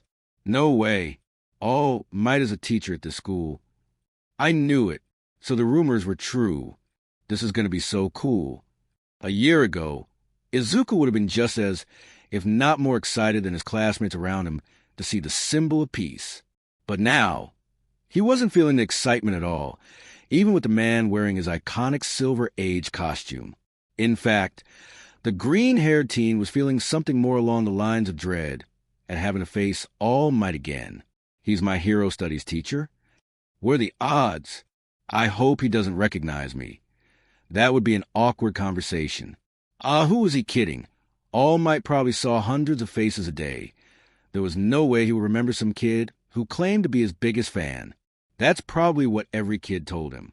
Having cleared up the thoughts going off in his head to a degree, Izuku looked up again and listened closely. He still planned on acing whatever All Might had in store for them. Ahahaha. Settle down now, my young students. Yes, it is I, All Might, and I will be your Hero Studies teacher this year. The symbol of peace paused as the class cheered once again, waiting for it to die back down before speaking again in his signature booming voice. I'm glad you are all as enthusiastic about that as I am. I will be doing the best I can this year to teach each and every one of you all that I can. But that's enough of an introduction, don't you think? The pro hero asked rhetorically, lifting his hand and pressing a button on some sort of remote. Everyone watched in awe as whirring noises began to emit from the wall of the classroom. Opening up compartments holding an array of metal briefcases, numbered 1 to 20. On the wall to your right, you will all find your hero costumes for today's class. Please collect a satchel with your corresponding class number and change in the locker rooms. We're going to training ground beta. The entire class got up in an excited frenzy to collect their beloved hero costumes. Something that even Izuku joined in on as he collected his briefcase and joined a smiling Kendo, walking out of the classroom in a par behind everyone else. What the superpowered teen didn't notice, however, was the intense stare that was on him the entire time, courtesy of a certain number 1 hero. Izuku finished up the adjusting of his web shooters as quickly as he could. He was already one of the last boys in the locker room after changing. It seemed that everyone was extremely eager to get started. Fidgeting with the devices on his hands while he walked, the green-haired teen began making his way out to training ground beta, figuring he could finish up while he made his way out. He was already clad in his hero costume, a very accurate representation of his fictional mentors, with a few key differences. The first and most obvious was a completely different color scheme. Izuku had opted for 2 contrasting shades of green in favor of the classic red and blue, with a light cyan green replacing the red, and a darker green replacing the blue. Another change that he couldn't really avoid were his 2 support items, clearly in view on his wrists. They were now fully adjusted, but still in plain sight. He would have preferred to keep them hidden underneath his costume like Peter did, but that wasn't in the cards for him until he figured out how to make them smaller on his wrists. Other than those small changes, however, Izuku's costume was true to its comic counterpart, even if it did look a bit ragged on behalf of his novice sewing ability. Quickly doing his best to catch up to the rest of the class, Izuku was one of the last ones to gather around All Might, instantly spotting Kendo's distinguishable orange hair. "Kendo-san," Izuku called as he walked up behind her, making her turn to face him. The look on her face said it all as she looked him up and down and inspected his costume closely. Midoriya, is that really your costume?" she asked, somewhat perplexed. "Yeah, isn't it awesome? I made it myself," he exclaimed happily, putting his mask on and posing in front of her. Itsuka, on the other hand, had her head tilted to the side in a bit of confusion. She supposed that him making it himself was the reason it looked so patchy, but still, it did look a bit ridiculous. I guess with a mask on it does look a little cooler. Made it yourself, huh? Well, that's pretty neat. I definitely don't think I'm skilled enough for that, she said, gesturing down to her own costume. Taking his mask off again and observing the girl's attire, Izuku couldn't help but think that it was a perfect embodiment of both simplicity and complexity all at the same time. Draped over her body was a turquoise cheap howdat, stopped down at her knees along with a black corset tightened firmly around her waist. She also wore a black domino mask over her eyes and turquoise flats that matched the rest of her costume. Overall, it looked very martial artsy. "Wow, your costume is awesome, Kendo-san. It really fits Y-Dash. All right, now that everyone is here, let's begin the battle trial." The symbol of peace boomed excitedly, interrupting the green-haired teen and gaining everyone's attention. Izuku locked his eyes with Kendo's, feeling better when he saw her smiling at him in understanding. Once he had complete and utter silence again, All Might spoke again while throwing out a signature thumbs up. "Listen carefully, young heroes, because today we will be practicing something that every hero must know how to do correctly: battling indoors." Many sounds of elation, confusion, and even dread were heard from the class, but All Might continued his explanation nonetheless. Today's battle trial will have a bit of an American twist to it, with a search and rescue operation to secure a nuclear weapon. The number 1 hero shouted flamboyantly, striking a pose and waiting for his students to be impressed. Unfortunately, only crickets were heard from the audience, causing All Might to clear his throat and carry on. You will all be going head-to-head in pairs of 2. One team as heroes and one team as villains. The heroes must either defeat the villains in combat and secure them with capture tape, or simply secure the nuclear weapon. Naturally, the villains will be doing the opposite, defending the nuclear weapon and taking down the heroes. Any questions? Now that everything was explained properly, everyone in Class 1A was showing pure enthusiasm at their coming trial. Even Mineta was pumped up, already going around asking girls to partner with him. In fact, everyone was going around partnering up. Even Izuku found himself looking directly to his right at the orange-haired girl with hope on his face. Before he could open his mouth to ask her, however, the loud voice of the symbol of peace shut everyone's partner hunt down instantly. No questions? Good. Then we will begin drawing numbers in order to determine the pairs and the roles. A collective groan rang across the street at the instructor's words as All Might reached in and began the drawing. Not hearing his name for the first few draws, Izuku saw Kendo begin to listen for her name and turn away from her. He might as well use this moment to think about the coming assignment. In theory, this was a perfect test for someone like him.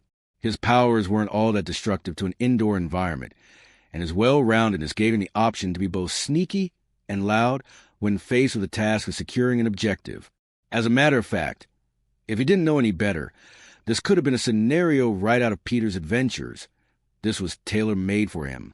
Now, all he needed was some luck.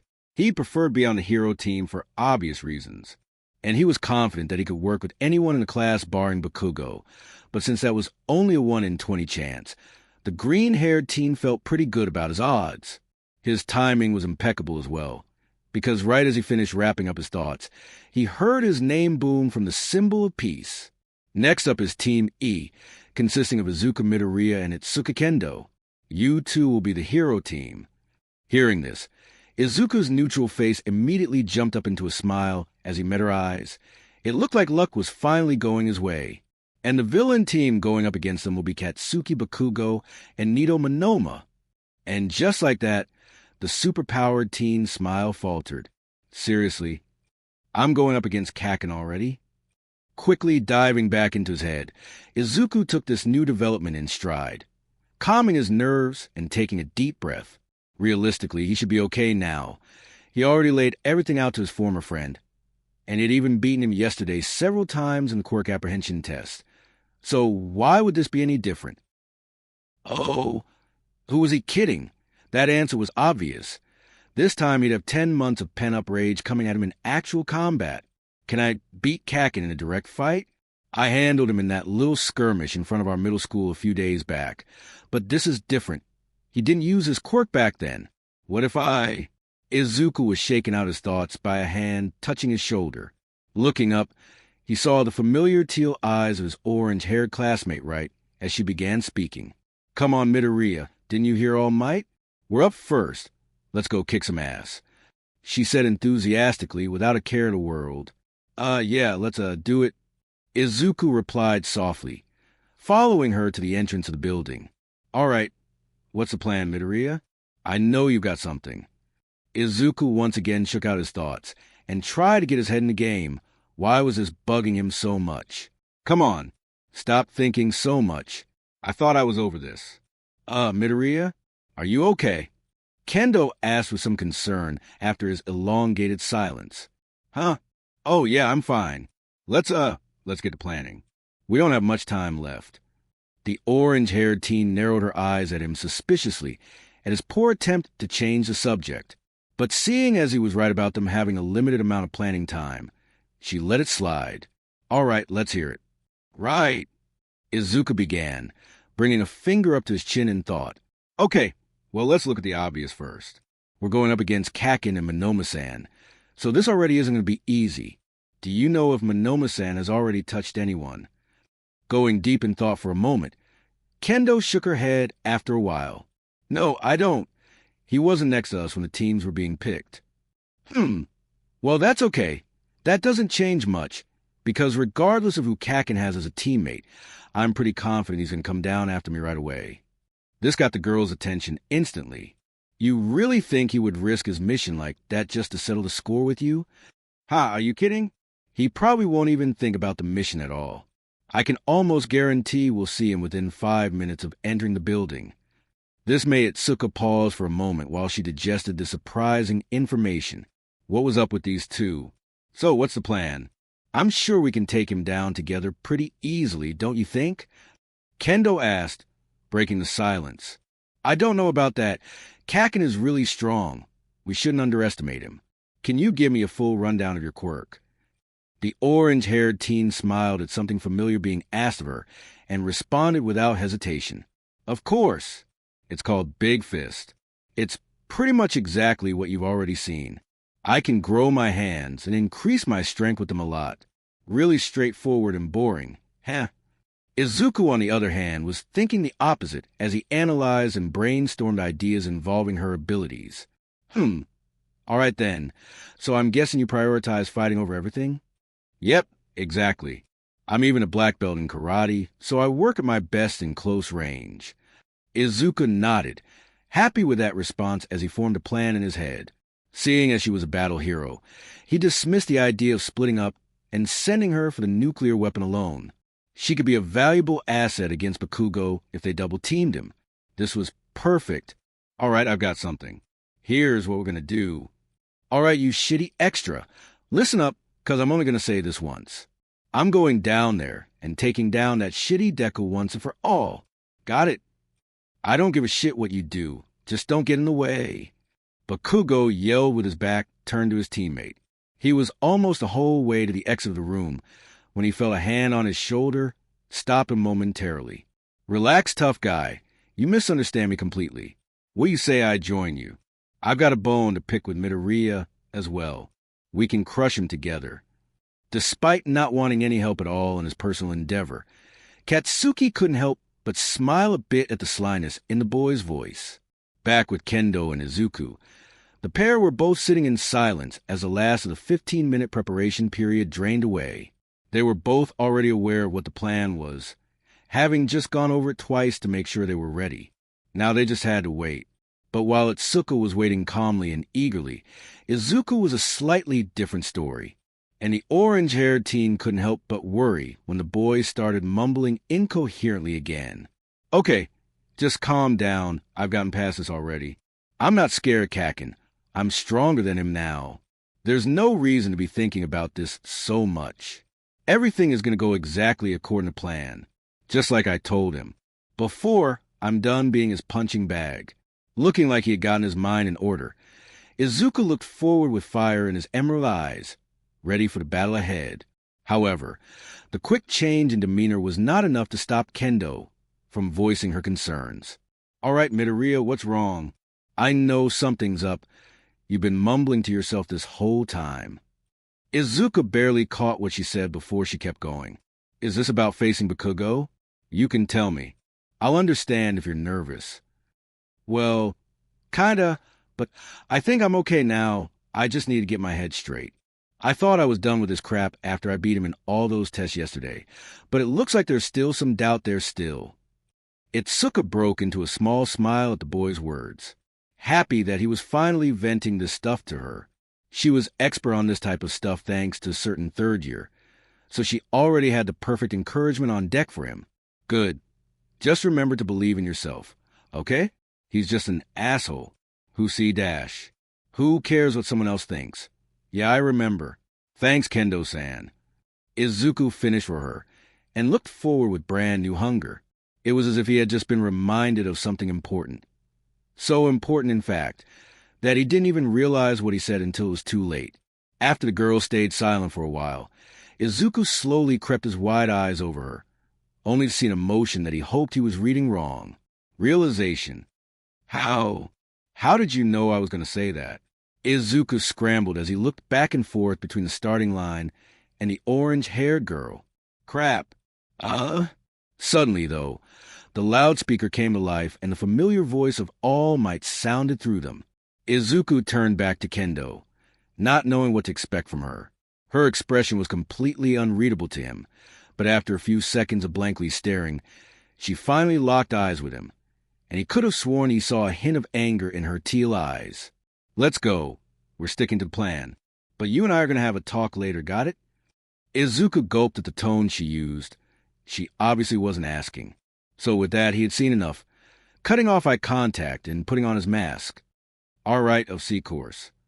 Bakugo shuffled carefully through the halls on the first floor of the building as he looked for his green hair target. He knew Izuku could be crafty at times, so he was actually a bit thankful that he had someone watching his back as they walked. Of course, he would never actually tell the slick-haired blonde he felt this way. But still, we're almost at the entrance, so be ready for anything. If I know that damn Deku, then he's going to try some shitty strategy or something. Monoma was extremely thankful for the heads-up from his battle trial teammate, because with comedic timing, they rounded one last corner only to see the boy in question in quite the particular position. Standing there in the narrow hallway alone, Izuku had each hand around a web line stuck to opposing walls, waiting for them with a fully cocked-back web slingshot. Bakugo barely had time to widen his eyes in shock when a green blur flew at him with incredible speed, only narrowly managing to dodge the human projectile with his reflexes alone. Monoma, however, wasn't so lucky, taking the full force of the body-flinging attack. The slick-haired blonde was launched back with incredible speed. Izuku connected with him feet first and shooting him straight into an opposing wall. For a moment, when Izuku landed softly back on the floor, he wondered if he'd gone overboard and really hurt his classmate. But those thoughts quickly vanished when the smoke cleared and something unexpected emerged. It was Monoma, all right, but he was silver? Haha, is that the best you can do, Midoriya? I barely felt that. The boy mocked out loud, doing his best to convey to his classmate that his attack was weak. In reality, though, his thoughts were saying the opposite. Fuck, that hurt. He's really damn strong. Shame I can't copy him since he's a mutant type. Now finding himself surrounded by the silver boy and his former friend turned bully, Izuku sprung to life once again as a spider sense blared in his head. Die, Deku. Leaping up in order to avoid an explosion, Izuku wasted no time in sticking to the ceiling and starting up into a run, smiling as another imaginary box was checked off in his mind. Yes, the soles on the costume are perfect. Not thick enough to neutralize my scapulae, and not thin enough to hurt my feet from running around. Feeling again a familiar tingling sensation, Izuku turned around expecting to see Bakugo fly at him for some sort of reckless attack. Instead, he was met with a blinding yellow flash coming his way. Crap! With the white eyes on his mask comically expanding in shock, Izuku leapt off the ceiling and onto the wall, stumbling a bit before continuing his run. Was that... Hey! My Qurik! Kaminari exclaimed from his spot among his classmates. They were all currently watching the ongoing battle trial from the observation room, with only All Might having access to the contestants' audio. Wow! So I guess the rumors are true. That guy really can copy quirks. Away said, stating the obvious. It seemed as though UA was no different from any other high school as far as gossip went. How frightening. I wonder how that works, and if there's any limits to it. Yaoruza began, adding on to her classmates' observation. Either way, it's very unwise for Midoriya-san to be taking them both on alone. Nah, don't worry about that Yaoruzu. Midoriya can handle him. I mean, just look at him. He looks like a natural out there with those moves. Pretty awesome reflexes, too, Kirishima added on with gusto. His similarly quirk classmate, on the other hand, had the opposite to say, speaking up right next to the red-haired boy. Are you kidding, Kirishima? TCH, you're way too easily impressed. Tetsu grumbled. If he couldn't shatter some crappy knockoff version of my quirk, then he's not getting any recognition from me. Ah, come on, Tetsu, lighten up a little, Kirishima replied lightly. But when the steel quirk user only grunted and turned back to the screen with a grunt, Kirishima sighed and did the same, put his mind back where it mattered, and paying attention to the battle once again. After that, no one else had anything too major to say, just small oohs and ahs as Izuku continued to avoid blasts of electricity. The only person in the room who seemed to be watching the battle with contempt rather than interest was the tallest man in the room, All Might, who only stared down the giant monitor like it had personally offended him. Izuku jumped once more as another bolt of lightning whirred by his head. It seemed as though his spider sense wasn't in the mood to turn off at the moment, which was causing quite the annoyance in the back of his head. Geez, now I know why Peter said he gets headaches from this. It really makes it hard to focus. The superpowered teen thought to himself, as he jumped back onto the ceiling to avoid an angry Bakugo's explosion. This is how things have been going for the last 5 or so minutes. He would get out of range of his former friend's quirk, only to be forced back on the ground in order to avoid Monoma's wild electricity. It was extremely obvious that the boy couldn't control the bolts of danger he was releasing downrange properly, but in this case, that fact was actually helping him more than hurting him. Grunting as he clung onto the ceiling again, Izuku did his best to try to use his brain, wincing as he felt something akin to TV static with all the warnings he was getting. Well, so much for our plan to ambush Kakin. I wasn't expecting to come after me together with Monoma-san. I hope Kendo-san adjusts to the situation before showing herself. Izuku's original idea had been to use himself as bait, so he could go Bakugo into the fight he wanted. Then, when she saw an opening, Itsuka was supposed to come out and blindside him with a strong attack, hopefully knocking him out and ending it there. But now, those plans obviously weren't possible. Everything went straight down the drain as soon Bakugo brought backup. Now it was him who was being ambushed. Crap, now what do I do? I can't keep dodging forever. We'll run out of time. For a moment, the green-haired teen considered contacting his teammate through his radio with a small change of plans. If both of their enemies were down here fighting him, then she could probably sneak her way to the objective easily. However, Izuku quickly shook that idea off. Kendo specialized in fighting, and they had already agreed on that being the way they would win this. There was no going back now. Just as he was about to wrap his thoughts up, Izuku heard commotion begin behind him, and he simply couldn't resist slowing down and turning around to check it out. "Bakugo, hold up!" Monoma called out suddenly, surprised when his teammate actually listened to him and halted his aggression. "What is it, copycrap?" Monoma didn't know what made him wince harder, the malice and fury behind Bakugo's words, or the not-so-nice nickname that the boy had chosen for him. Regardless, though, he said what he intended to say. "We've been chasing him for a while now, but his partner still hasn't shown up. Do you think she went straight for the objective?"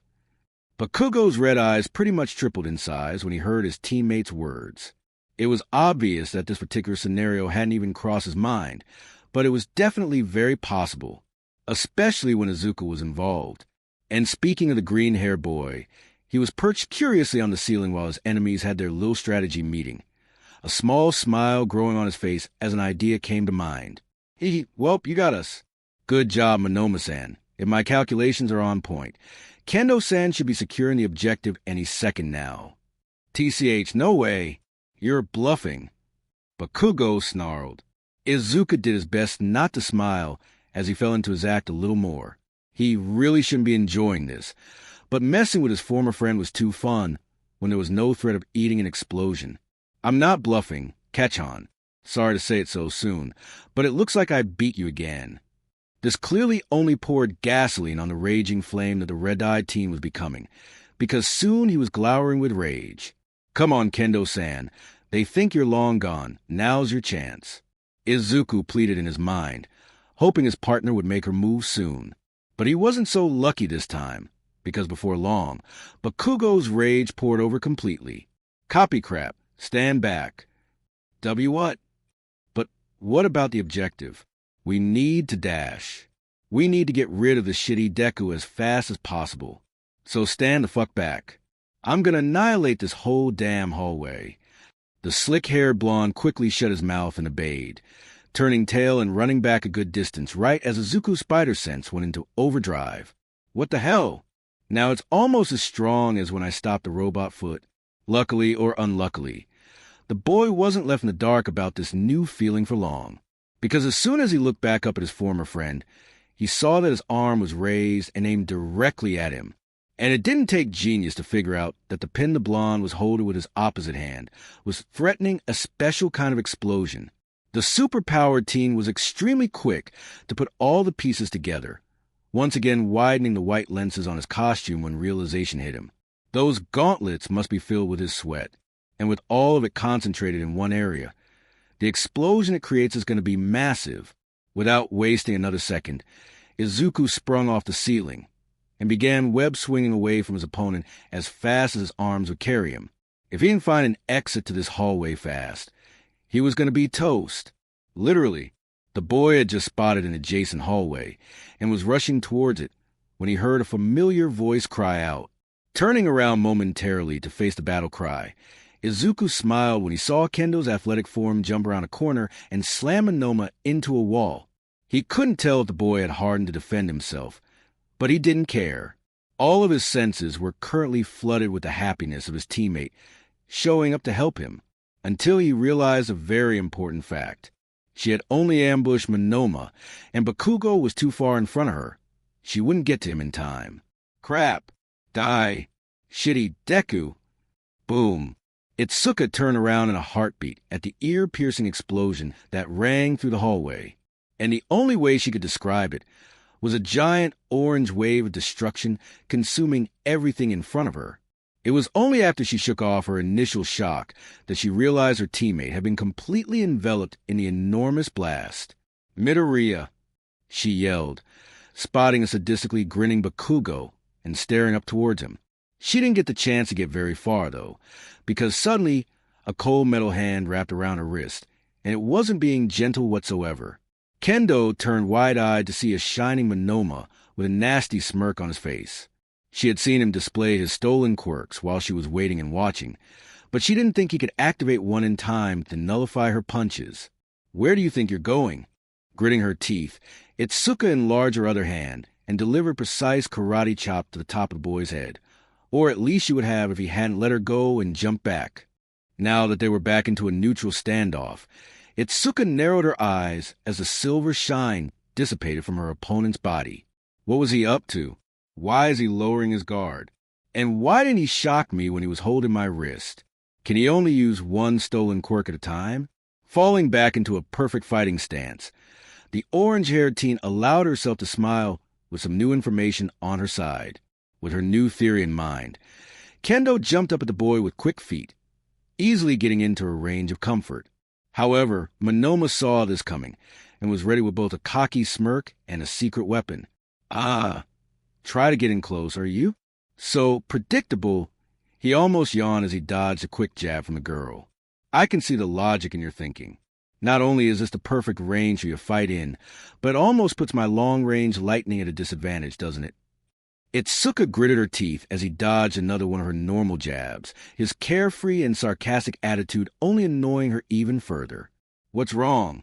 Nothing to say? Well then, if you won't ask, I'll just show you why you've made a mistake. Bracing herself, Kendo took a defensive stance and got ready. She wasn't too sure how she was going to be able to avoid electricity, but she would try all the same.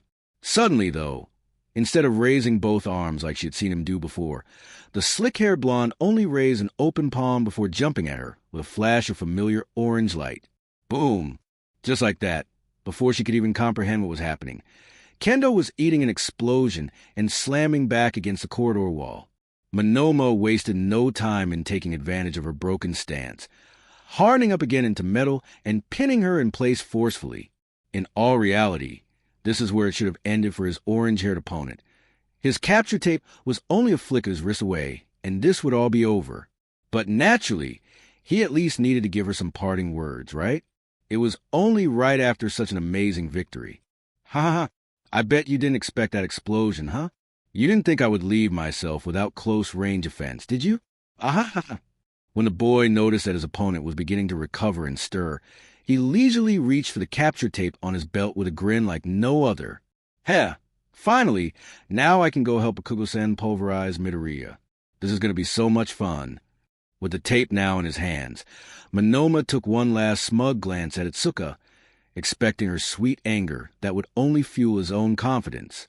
What he didn't expect to see, though, was a smirk that matched his own in size.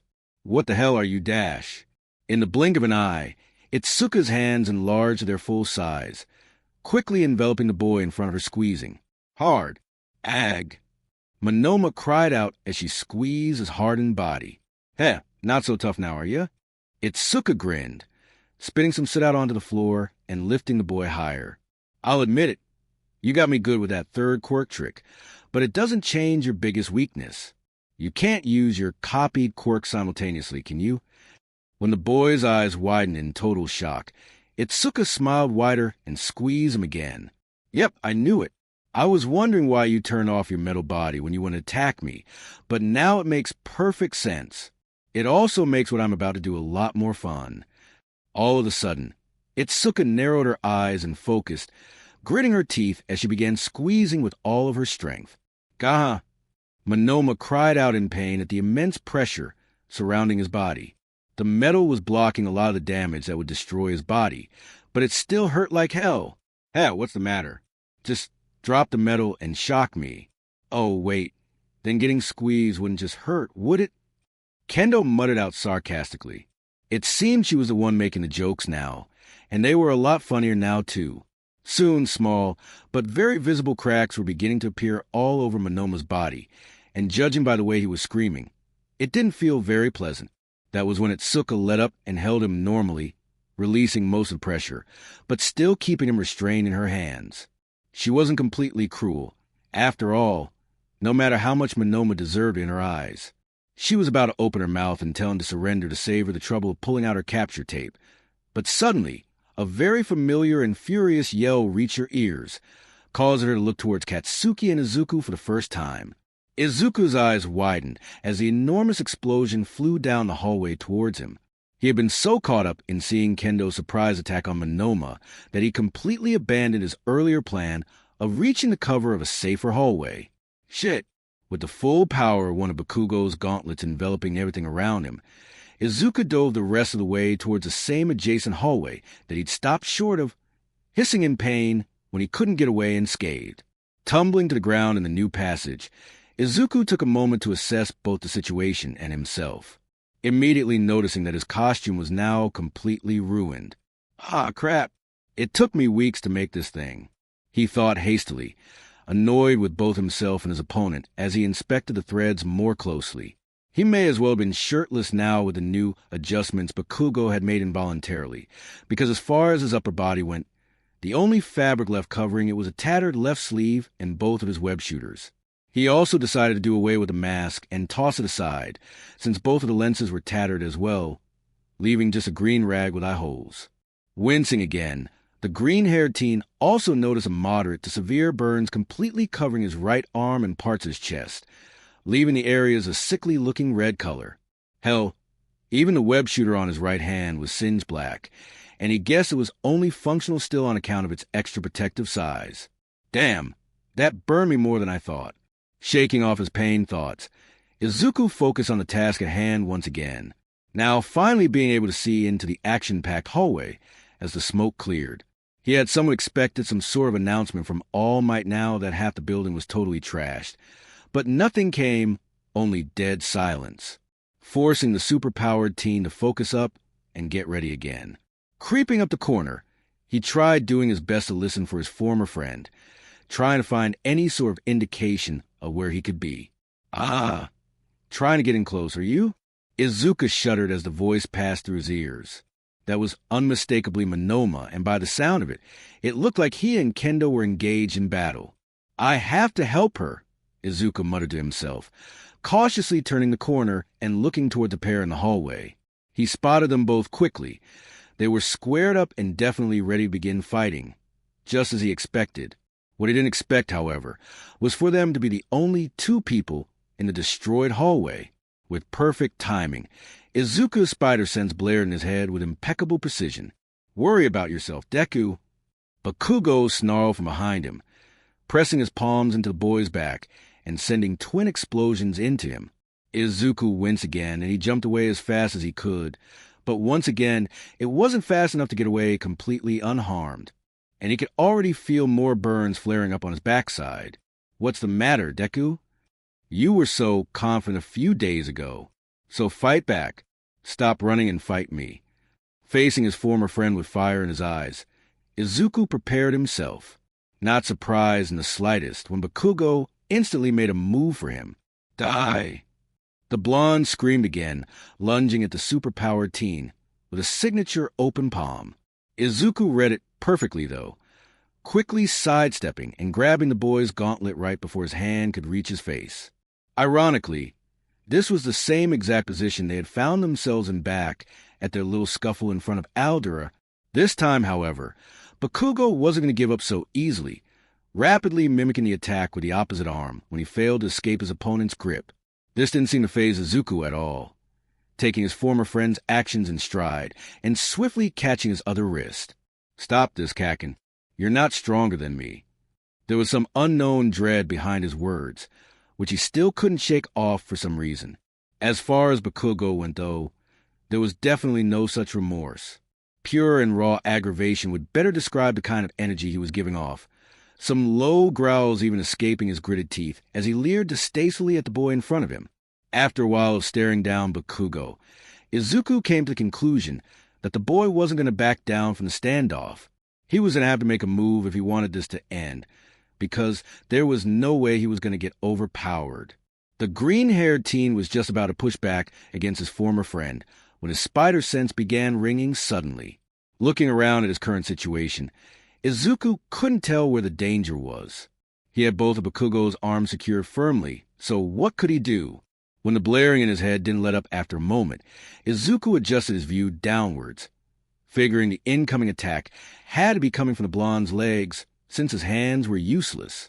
Unfortunately, this whole thought process by the superpowered teen was some very severe oversight. "Die!" Bakugo screeched out, curling his fingers in and then out again, successfully sending out a slightly more ranged explosion. And wouldn't you know it, that small bit of range gain was just enough to nick a green-clad hero course student straight in the face. "Gah!" Izuku shouted bitterly, rubbing his eyes as his vision blurred. He knew that Bakugo wasn't limited to only close-range damage, but he figured that holding back his entire arm would hinder his ability to toss his sweat around.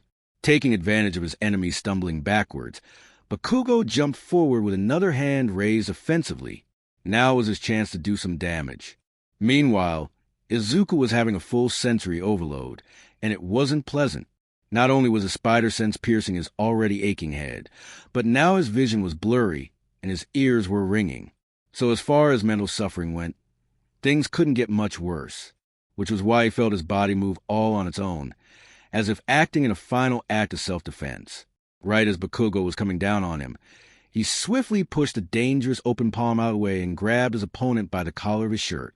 With a look of absolute focus in his eyes, Izuku pulled back his free hand and prepared to deliver a blow at full strength to end this right here and there. His clenched fist and singed eyes looked almost angry as he prepared to release years of pent-up rage with one single punch. But right in the crucial moment when he was about to throw it, his state of blur and emptiness faded, bringing him back with an enormous amount of realization. Bakugo seemed to notice this too, because once the green-haired teen began to slowly lower his arm, he snarled once again and kicked out his grip, propelling himself backwards by sending a pair of explosions right into Izuku's chest. Now back into a state of neutral, Bakugo watched as Izuku fell to the floor almost lifelessly, which would have normally made him happy. But this was clearly not what it looked like. He didn't look defeated at all. No, he simply looked lost in thought, as if this were some mere game that could be paused at any moment, which only made the blonde's blood boil even more. "Gore, damn it, Deku! What the hell are you doing? Why aren't you fighting? Are you really this fucking pathetic? Come on, we have a score to settle, damn it." But that's the thing, Kakin. We don't. Inside Izuku's mind, he couldn't stop thinking about what had just occurred and what it meant. I almost killed Kakin. If I hadn't regained myself and stopped that punch, he would be gone, just like that. Was that just self-preservation? Or does my heart actually still have a grudge against Kakin? I thought I already worked this out. I'm moving past it. After another few seconds of mulling everything over, Izuku looked up again and couldn't hold back an audible gulp from leaving his lips. There was Bakugo, right at the end of the hall, holding the pin of his other gauntlet. And it didn't take a detective to figure out he was aiming right at the superpowered teen. "Shit! All right, Deku, you don't want to fight? I'll just end this right here." "Kakin, stop. You almost blew up the whole building with that last time. Izuku sputtered out as he looked around rapidly, trying to find anything that could help his situation. Sadly, though, there didn't seem to be a close escape route this time. His little scuffle with Bakugo moved him around more than he anticipated. Leaving the adjacent hallway, he was an earlier far behind him now. Abruptly, though, the green-haired teen had a thought occur to him about the direction they went during their battle. If they went away from the hallway he had hidden last time, then that meant they had to be closer to Kendo-san. Izuku thought joyously as he spotted her a few meters behind Bakugo. She seemed to be looking their way, no doubt because of Bakugo's extreme volume when declaring his next move moments ago. Another thing that the green-haired teen noticed was the very unresponsive Monoma clutched in her enlarged hands, causing him to breathe a sigh of relief for his friend's situation, as well as get his mind churning with ideas. He had to think fast, though, because it was becoming very obvious that Bakugo was seconds away from pulling the pin and making his move. The only thing that appeared to be holding him back was the possibility of getting a response out of Izuku. I can't run from it. It's too big of a blast, and cover is even further away than it was last time. Doing his best to come up with rapid-fire ideas, Izuku shot down one after the other, trying all he could to not show his frustration excellently. I could fire a web ball at his eyes. Peter does it all the time, and it works wonders. No, that won't work. Even if his eyes were covered, his blast would still be effective. He doesn't exactly need to be precise with a giant explosion. Humph. Fine. Stay silent, you shitty Deku. You won't dodge this one. Bakugo screamed before gripping the pin on his gauntlet once again. Closing his eyes in anticipation, Izuku awaited the horrendously loud alarm bell that would be ringing in his head any second now. He was out of options. He needed to do something. But what? The boy was about to cut his losses and just start sprinting in the opposite direction, already cringing at how painful the explosion would feel in his ears. Clang, stopping in his tracks at the unexpected noise. Izuku slowly turned his body to look at his former friend, happy that his spider sense still wasn't going off, but also confused by its silence at the same time. As soon as he laid eyes on Bakugo, however, all the confusion was cleared up. Ow! What the hell? Bakugo complained, rubbing the back of his head with both hands where the very hard projectile hit him. This was all well and good, except said projectile wasn't just hard, it was metal. And in fact, it wasn't even a projectile, it was a human being. Nido Monoma, to be exact. Are you stupid or something? If you use that damn attack again, this whole building is going to come down. Itsuka scolded, only appearing to make the raging blonde even more annoyed. Oh, shut the hell up and wait your turn, man hands. Izuku couldn't really describe what he was feeling right now. Relief? Worry? Pride? Itsuka had just totally saved his butt again, and there she was going head-to-head with Bakugo like he was just some other person. It was impressive. Another thing the boy noticed while the two argued was something very, very familiar about the way Bakugo's gauntlet looked from this angle. He was turned around, but not completely, showing a full side view of his big green support items. And from this particular perspective, they looked a lot slimmer than usual, almost like... Shocker! Izuku instantly energized himself and urged his pain away. He couldn't remember the exact issue he had seen this in, but he vividly recalled Peter exploiting a very obvious weakness in Shocker's gauntlets, their own power. Let's hope I have the aim for this. Kendo-san. The green-haired teen shouted out, getting both her and Bakugo's attention. Take cover. Oh, no, you don't. Katsuki snarled, taking aim onto Izuku again and gripping the pin on his support item. What? Don't you want to fight him together? Kendo urged back, confused by his uncharacteristic behavior. Why would he defy logic like this? Just trust me. Izuku smiled, jumping to the ceiling and running in the opposite direction of both of them. Come on, Kakin. Weren't you going to blow me away? Instantly, Itsuka knew he was baiting him, and it made her smile as she examined the situation with new realization. Of course he has a plan.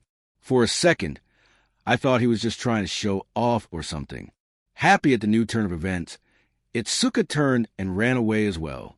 The last thing she saw before she turned the corner was the back of Bakugo as he cried out while releasing his attack. Die! Right as he heard this, Izuku turned and unstuck his feet from the ceiling, making sure he was falling right as Bakugo pulled the pin on his gauntlet. From here, he had a perfect shot of his target, and even though he was upside down in midair, he would have to make do. Otherwise, he'd better get used to calling himself Ashman. The very moment Bakugo heard the satisfying click that came with the removal of his gauntlet's pin, a similar satisfying noise could be heard coming from his opponent's wrist as well, signaling the launching of a singular web ball. And in the small 1-second delay that Bakugo's gauntlet took to release all of his concentrated sweat, one small gooey sphere of web fluid hit its mark perfectly, coating the green support item's front side entirely.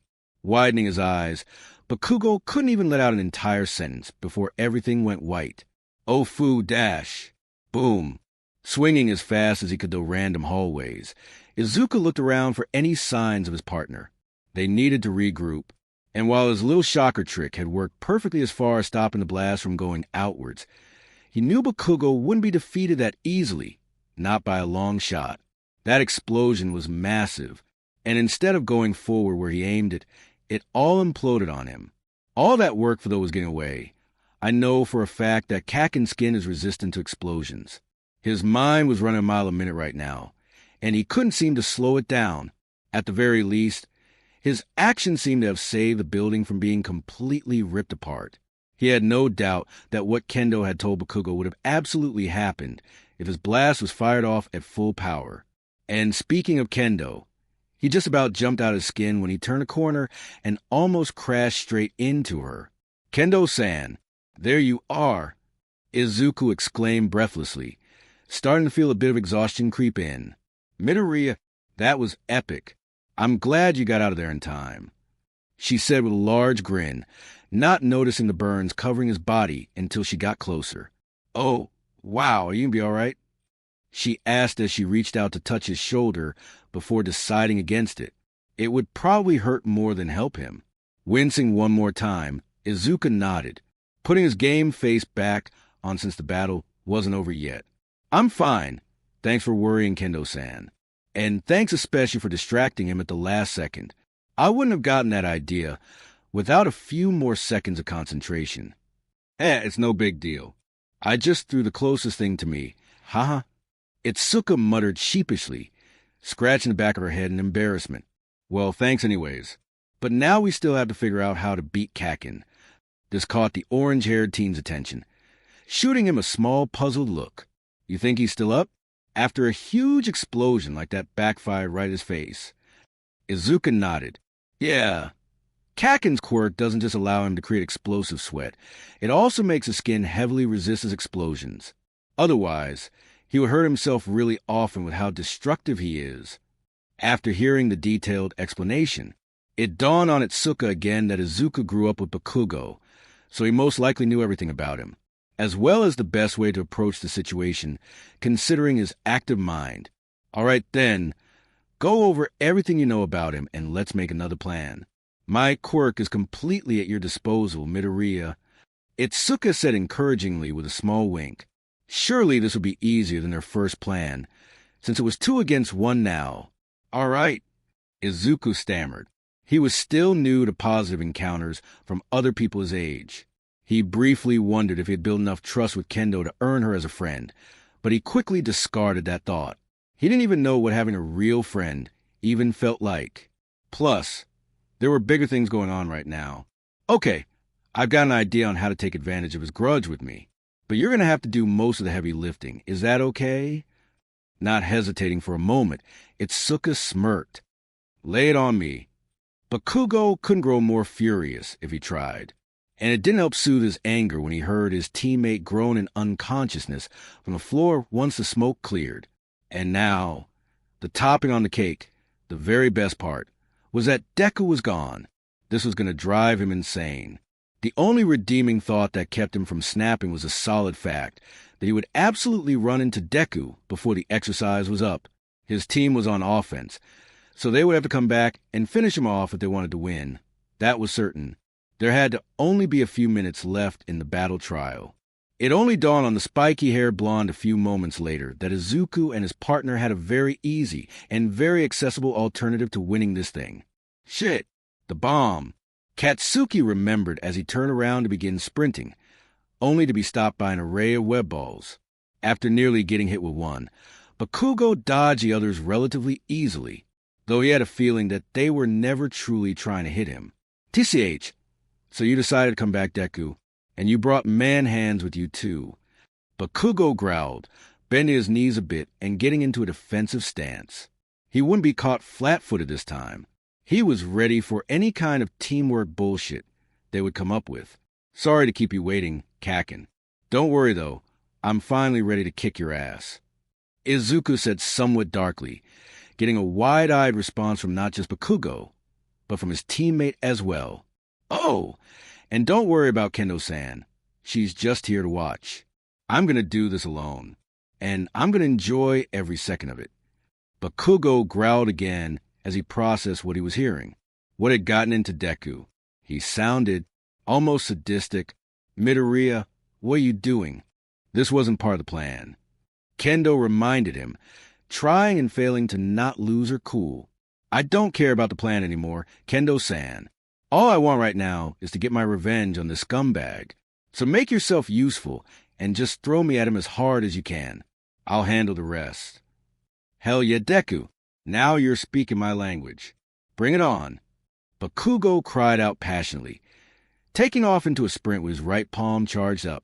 Kendo looked unsure about the situation, but nevertheless did as Izuku instructed and grew her right hand, picking him up quickly before throwing him as hard as she could towards their opponent. Izuku once again gained a twisted smile on his lips as he soared through the air, bringing back his own right arm to prepare for a collision with Bakugo's. This was it, the moment of truth, and Izuku could almost foresee the moment of impact, picturing his fist absolutely blowing his opponents away with ease. And it is indeed what could have happened had this all not been a ruse. I'm sorry, Kakin, but I'm not ready to face you yet.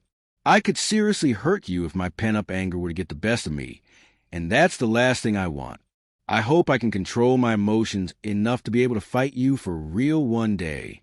Please forgive me. Right as the two were about to collide with all their strength, Izuku maneuvered mid-flight and avoided the blonde teen completely, flying right past him and firing two web lines back at him. Before he even had the chance to turn around, Bakugo felt his arms being bound by a familiar sticky substance. Izuku landed once the tension on his webs held up and stopped his flight.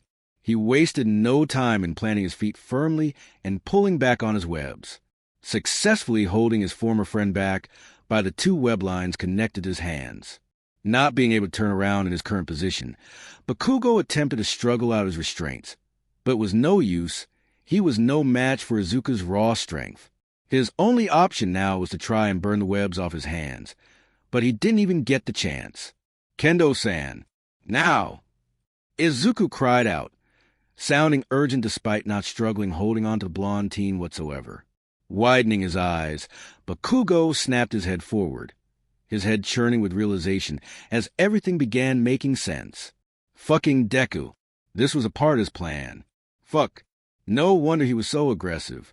Bakugo was forced to end his raging thoughts there, because before he knew it, a big fist was coming right for his helpless body, and the smirk on the attacker's face made it obvious this would be a finishing blow. Sprinting up to Bakugo with fire in her eyes, Itsuka charged up her enlarged fist and let it rip, making sure to hold back enough to not seriously injure the blonde boy. If it were up to her, she would have punched him straight to hell along with Monoma, but Izuku had specifically told her to hold back for his former friend's sake when they had discussed this elaborate acting plan. Nevertheless, even with half of her power, Bakugo dropped like a sack of potatoes, a huge fist enveloping his whole body and shooting him back a few meters before falling lifeless to the floor. Seeing that his plan was a total success, Izuku ran up to his former friend and inspected his unmoving body, Kendo joining him shortly after. We did it, Midoriya. He took the bait just like you said. Kendo cheered when she got to him. It took all of her energy just to stop herself from pulling him into a hug. He seemed to be in a rather serious mood, so she held back and instead opted for staring down at Bakugo along with him. Yeah, I'm glad. Thank you, Kendo-san. I'm grateful for your help. Smiling genuinely, Kendo nodded at his response. She was about to open her mouth and tell the boy that it was his plan that won the fight for them, but fate had other plans, because soon the angry blonde on the floor began twitching. Ugh! Bakugo grumbled from his supine position on the cold ground. It seemed as though Kendo had held back a tad too much on her finishing blow. Izuku, however, saw this coming, instantly webbing the blonde-haired teen to the floor and reaching for his capture tape. However, before the superpowered teen could secure the bindings onto him, said blonde had some final choice word for him. Fucking Deku. Bakugo groaned painfully, briefly struggling against the restraints before giving up and falling back down. I bet you thought that was pretty clever, he continued in a weak voice. Just you wait. Laugh it up while you can, because I won't stop Deku. I bet you've laughed at me every day for all these years. Hiding your quirk, knowing that you were always stronger than me. Well, enjoy it, because I won't stop until I stomp you like the little shit you are. Izuku was frozen in place, squeezing the capture tape in his hand as hard as he could. Is that really what he thinks? The boy began before stopping completely. There's no point. He won't listen to reason right now. And even if he did, what would I say? Knowing there was nothing he could say to fix things right now, Izuku just whispered out one last line to himself before crouching down and securing him with the capture tape. I'm sorry things got so messed up between us. There it is. Izuku Midoriya and Itsuka Kendo are the winners. A powerful voice echoed through the loudspeakers. Whoa, that was awesome. Kirishima shouted out to the class as he watched the conclusion of the first battle test. Midoriya and Kendo kicked some serious ass. Totally manly. Who cares about that? Did you guys see Midoriya without a shirt? Hagakure gushed out, gaining nods from a few other girls in the class as well. They were all right, I guess. Midoriya is a bit unoriginal, though. Ciro mumbled to no one in particular. As more words were exchanged about the epic battle that had just taken place in front of them, it was quite obvious that most gossip was about the green-haired teen and his special set of abilities. But that didn't mean that his partner went unnoticed either. Tetsu couldn't seem to get rid of the blank stare on his face. Still focused on the screen in front of him, the metal user replayed what he'd just seen in his mind over and over again.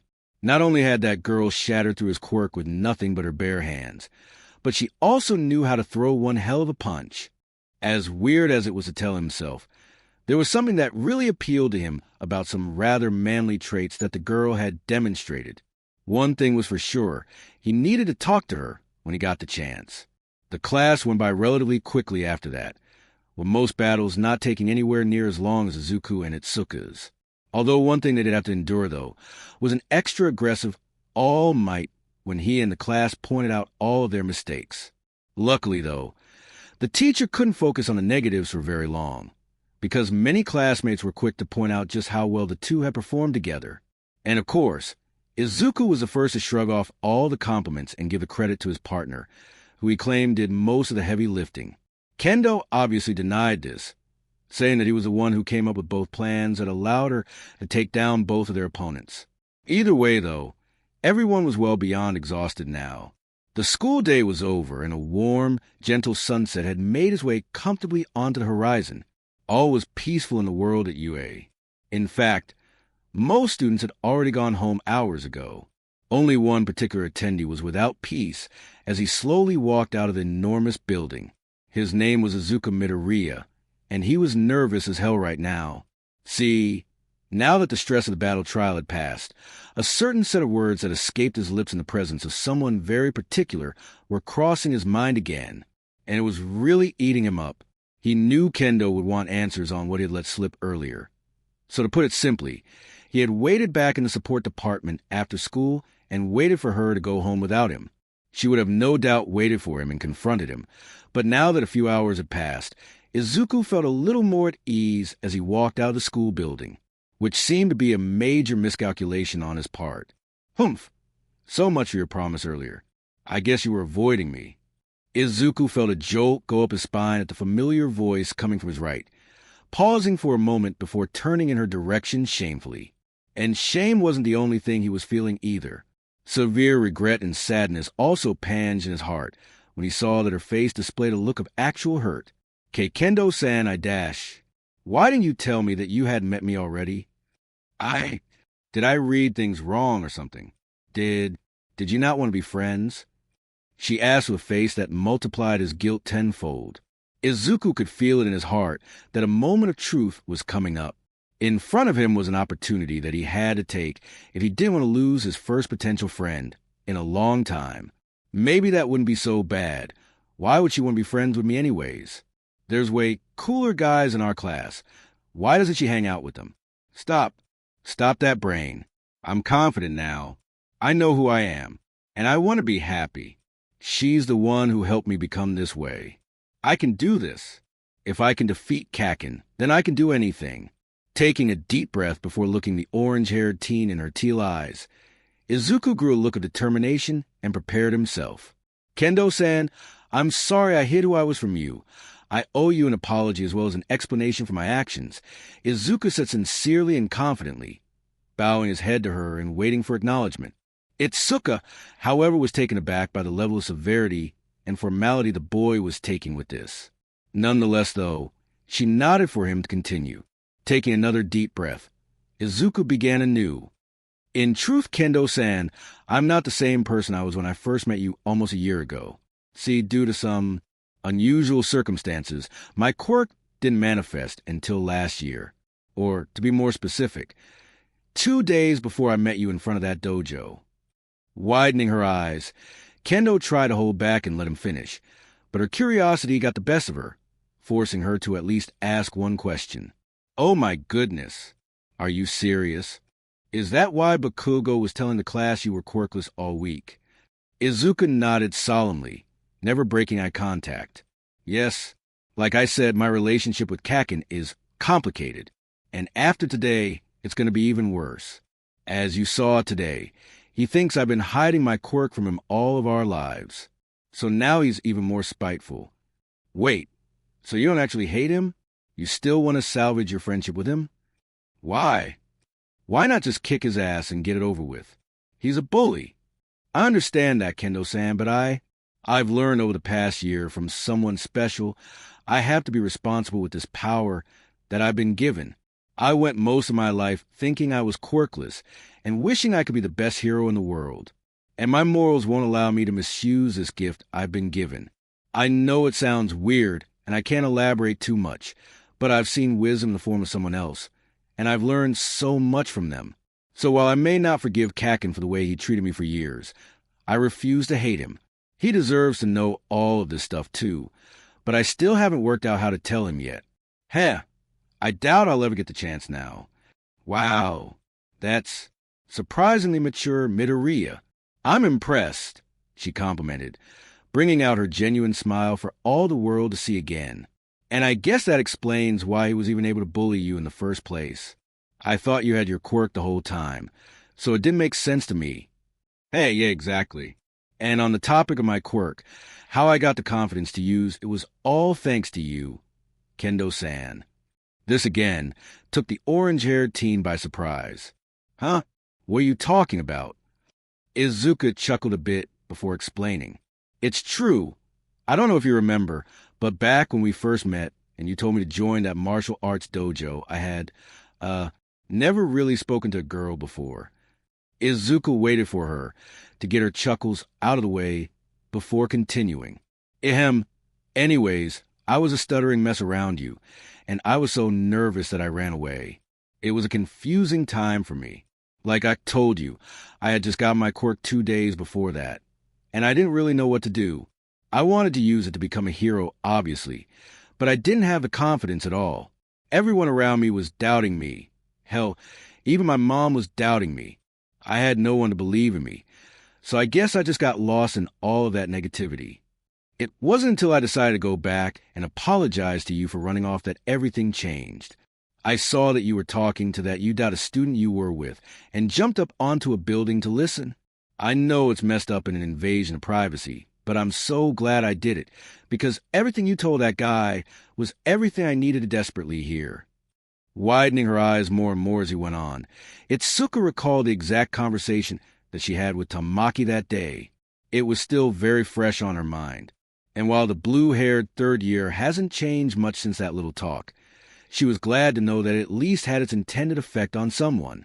So yeah, after I heard you say that stuff to him, it sunk deep into my soul.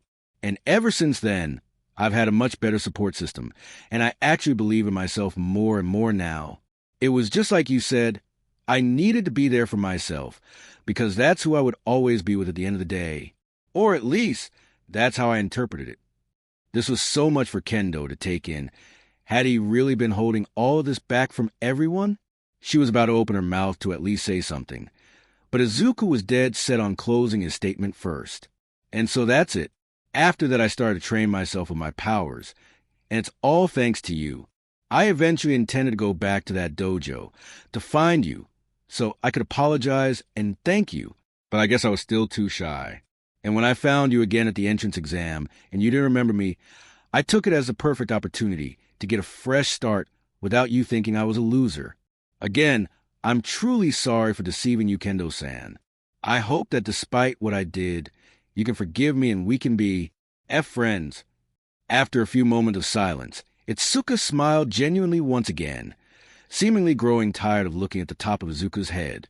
You're such an idiot, Midoriya. Ha!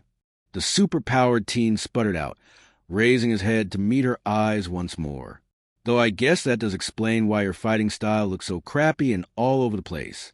Looks like we'll have to fix that, won't we? Izuku didn't dare say a word. He was too confused. So, she's not mad at me? But seriously, I'd love to be your friend. Thank you for clearing that up for me. I'm not mad. I actually think it's really sweet that you got so much out just a few words from me. But just know now that you aren't alone anymore. I'm here and I believe in you. She stated slowly and genuinely, loving the way he was holding on to every word. With a few more seconds of silence, Itsuka put out her hand out like she had so many months before. Only this time she wasn't just offering a friendly greeting.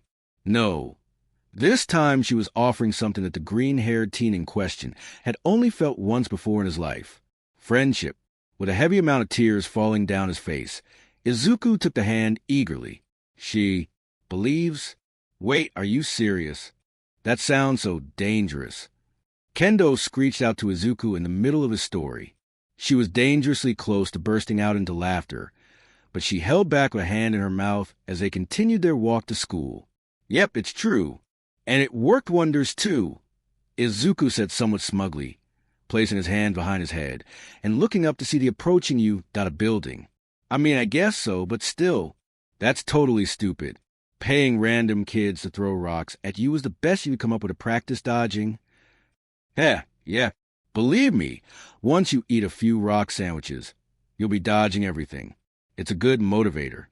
At that, Itsuka couldn't hold back anymore and let the floodgates out, laughing vigorously at the boy's sarcastic comment. Sorry. It's just that the way you say this crap is just so dash. She trailed off, laughter taking a hold of her again. Izuku smiled at her genuinely, not bothered at all by her laughter. In fact, he actually enjoyed it. Seeing her like this and knowing that he was getting better at his copied sense of humor was actually pretty satisfying to him. Peter, you're the best. It was just yesterday when he and Kendo had their big talk after school, and things were already proving to go beyond smoothly. He wasn't so sure about any other girls, but Itsuka so far had been extremely easy to talk to, and even more so now that he could officially call her his friend. All in all, the boy was extremely pleased with the state they were in right now, and he couldn't help but continue his witty sarcasm all the way up until they walked into class together. He even had to nudge her with his elbow when they arrived just to calm down her giggles, because they appeared to be a bit late considering Aizawa-sensei was already at the front of the classroom. There you two are, that's everyone, the man said in his signature even tone. Izuku and Itsuka slowly stepped into the room and looked around uneasily, not knowing whether to bow and apologize for being late or just waiting for further instruction. Luckily, their instructor took initiative and answered their mental questions for them. You guys aren't late. I'm just here early for a quick announcement. Today's homeroom will be a bit different.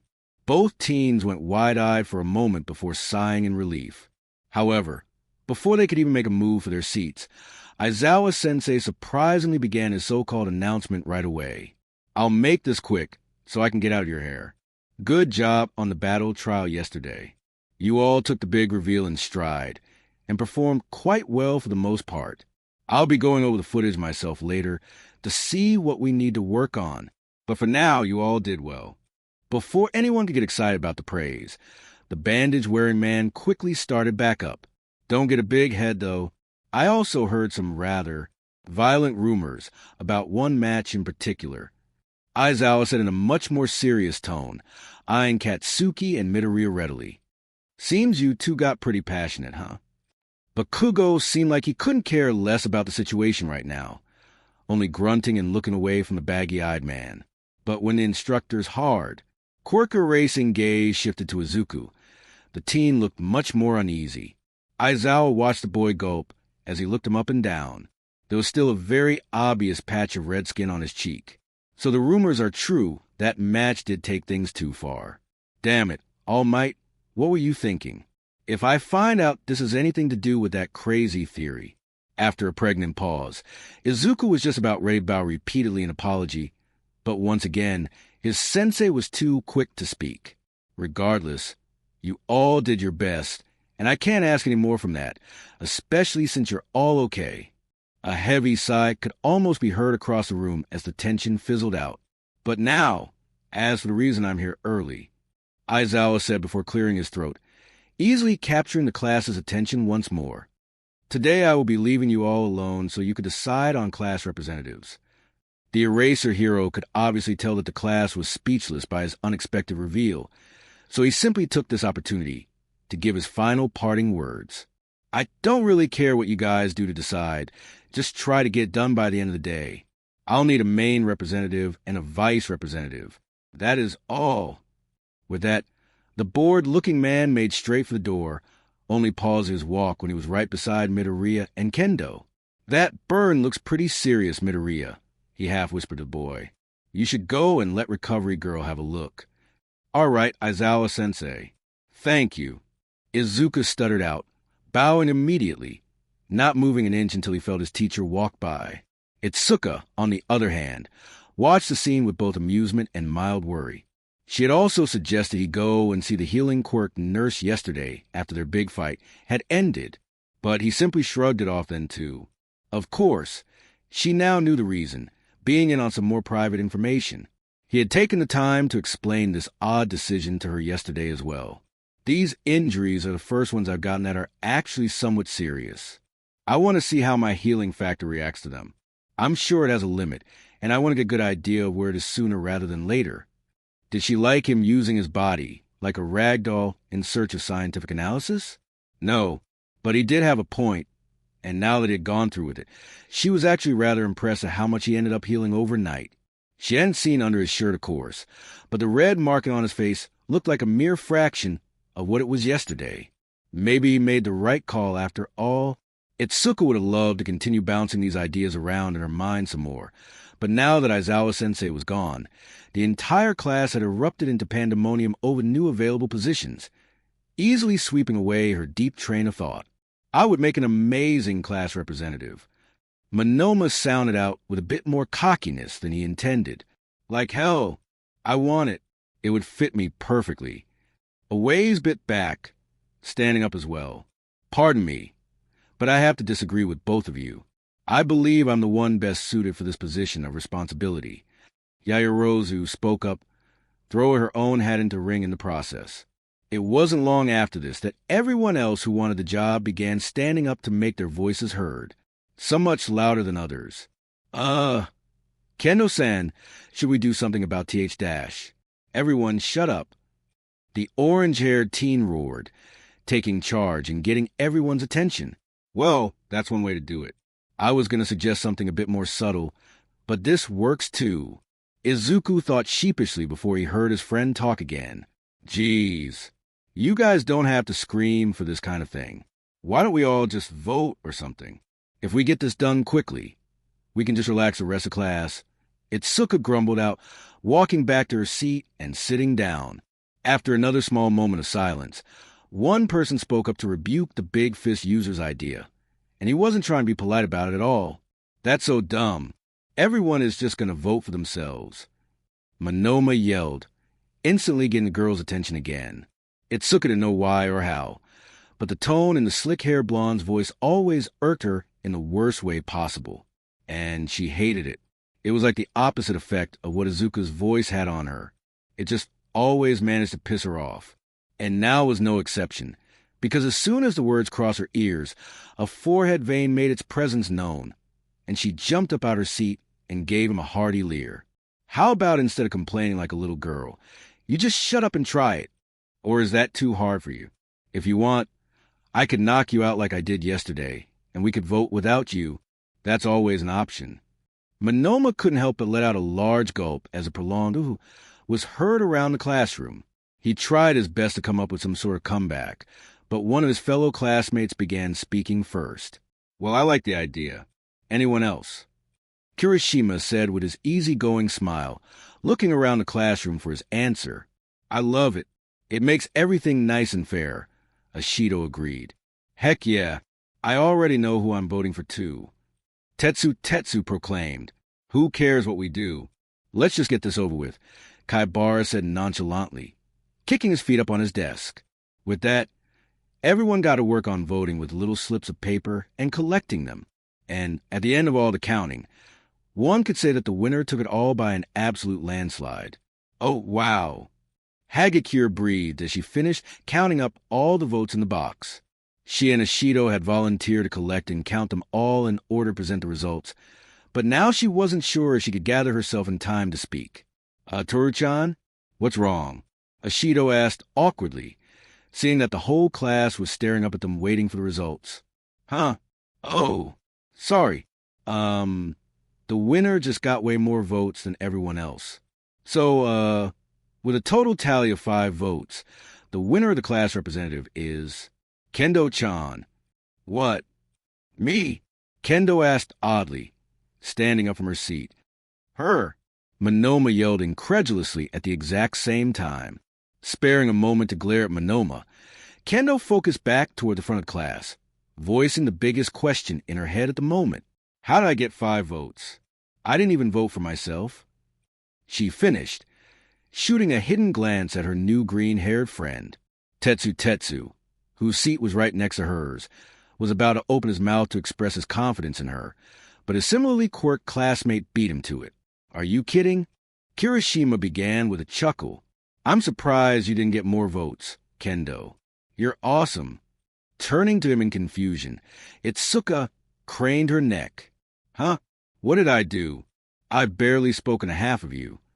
Once again, before Tetsu could answer the girl's question with reassurance, he was beaten to the punch by the usually quiet Kaibara.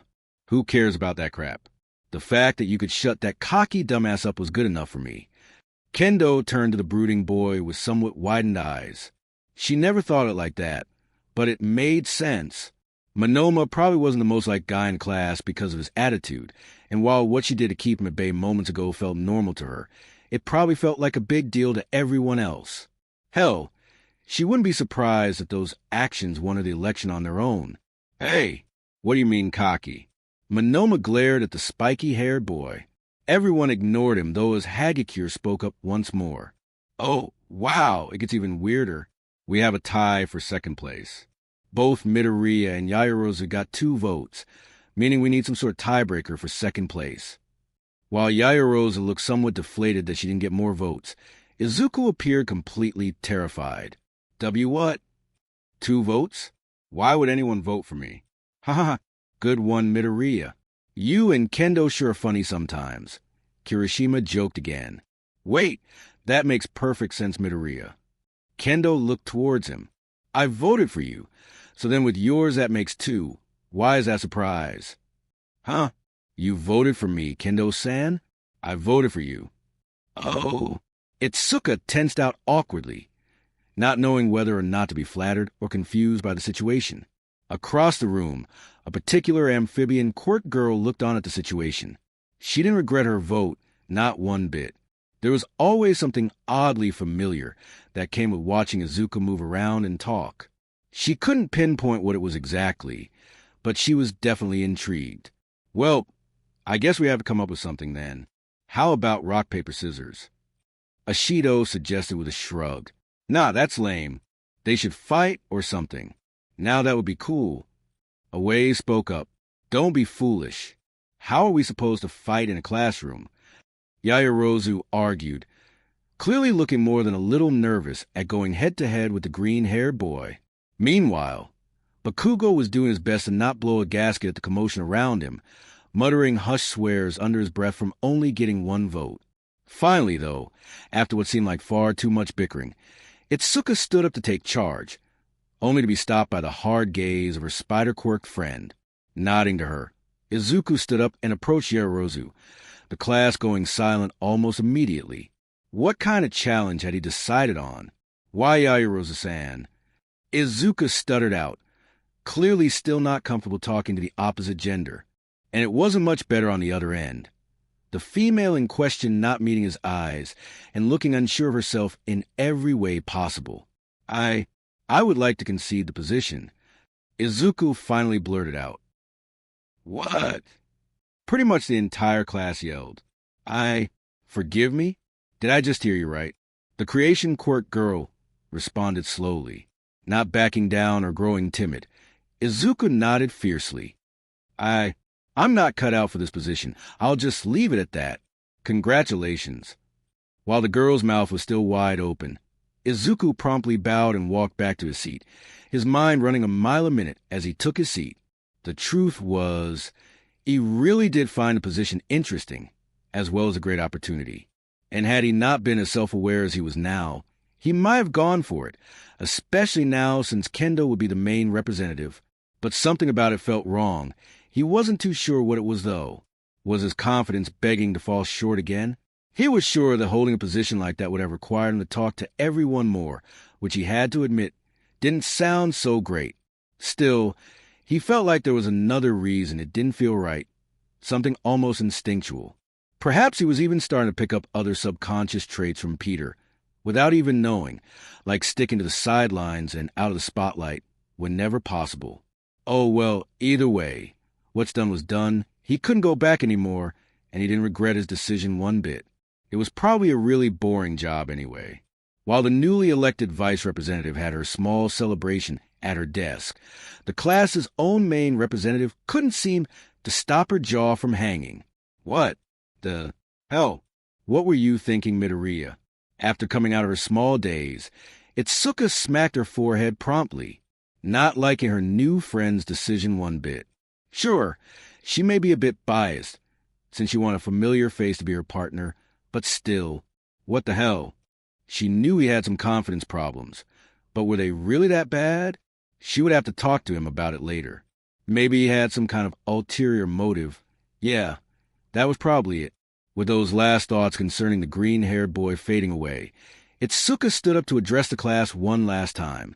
All right, that was nice and fast. Now we have free time for the rest of homeroom. Yeah. That day had gone by rather quickly at Udare, with Class 1A zooming past all their morning classes, all of them feeling much shorter than usual because of the odd homeroom they had. Right now, said class was filling into the lunchroom slowly, with some students already sitting down and eating. Izuku happened to be one of those students, and it didn't take long for Kendo to spot his green mop of hair across the lunchroom sitting all by himself again. She was right in the process of taking her first step towards a boy when she heard a voice call out from behind her. Hey, Kendo. The orange-haired teen wasted no time and turned around, not completely recognizing the voice that called her. When she finally laid eyes on him, he was walking up to her slowly, with some hands waving behind him at a crowded lunch table. Oh, hi. You're Tetsu, right?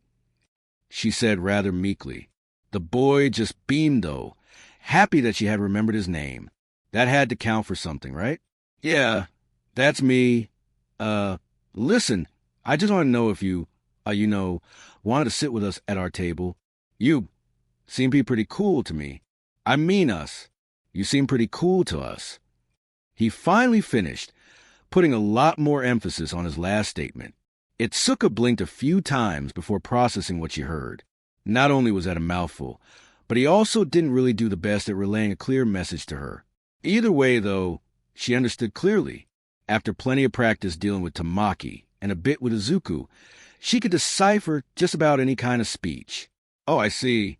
Kendo began, not exactly knowing how to put this, feeling even more guilty when she saw Kirishima give her a thumbs up from Tetsu's table.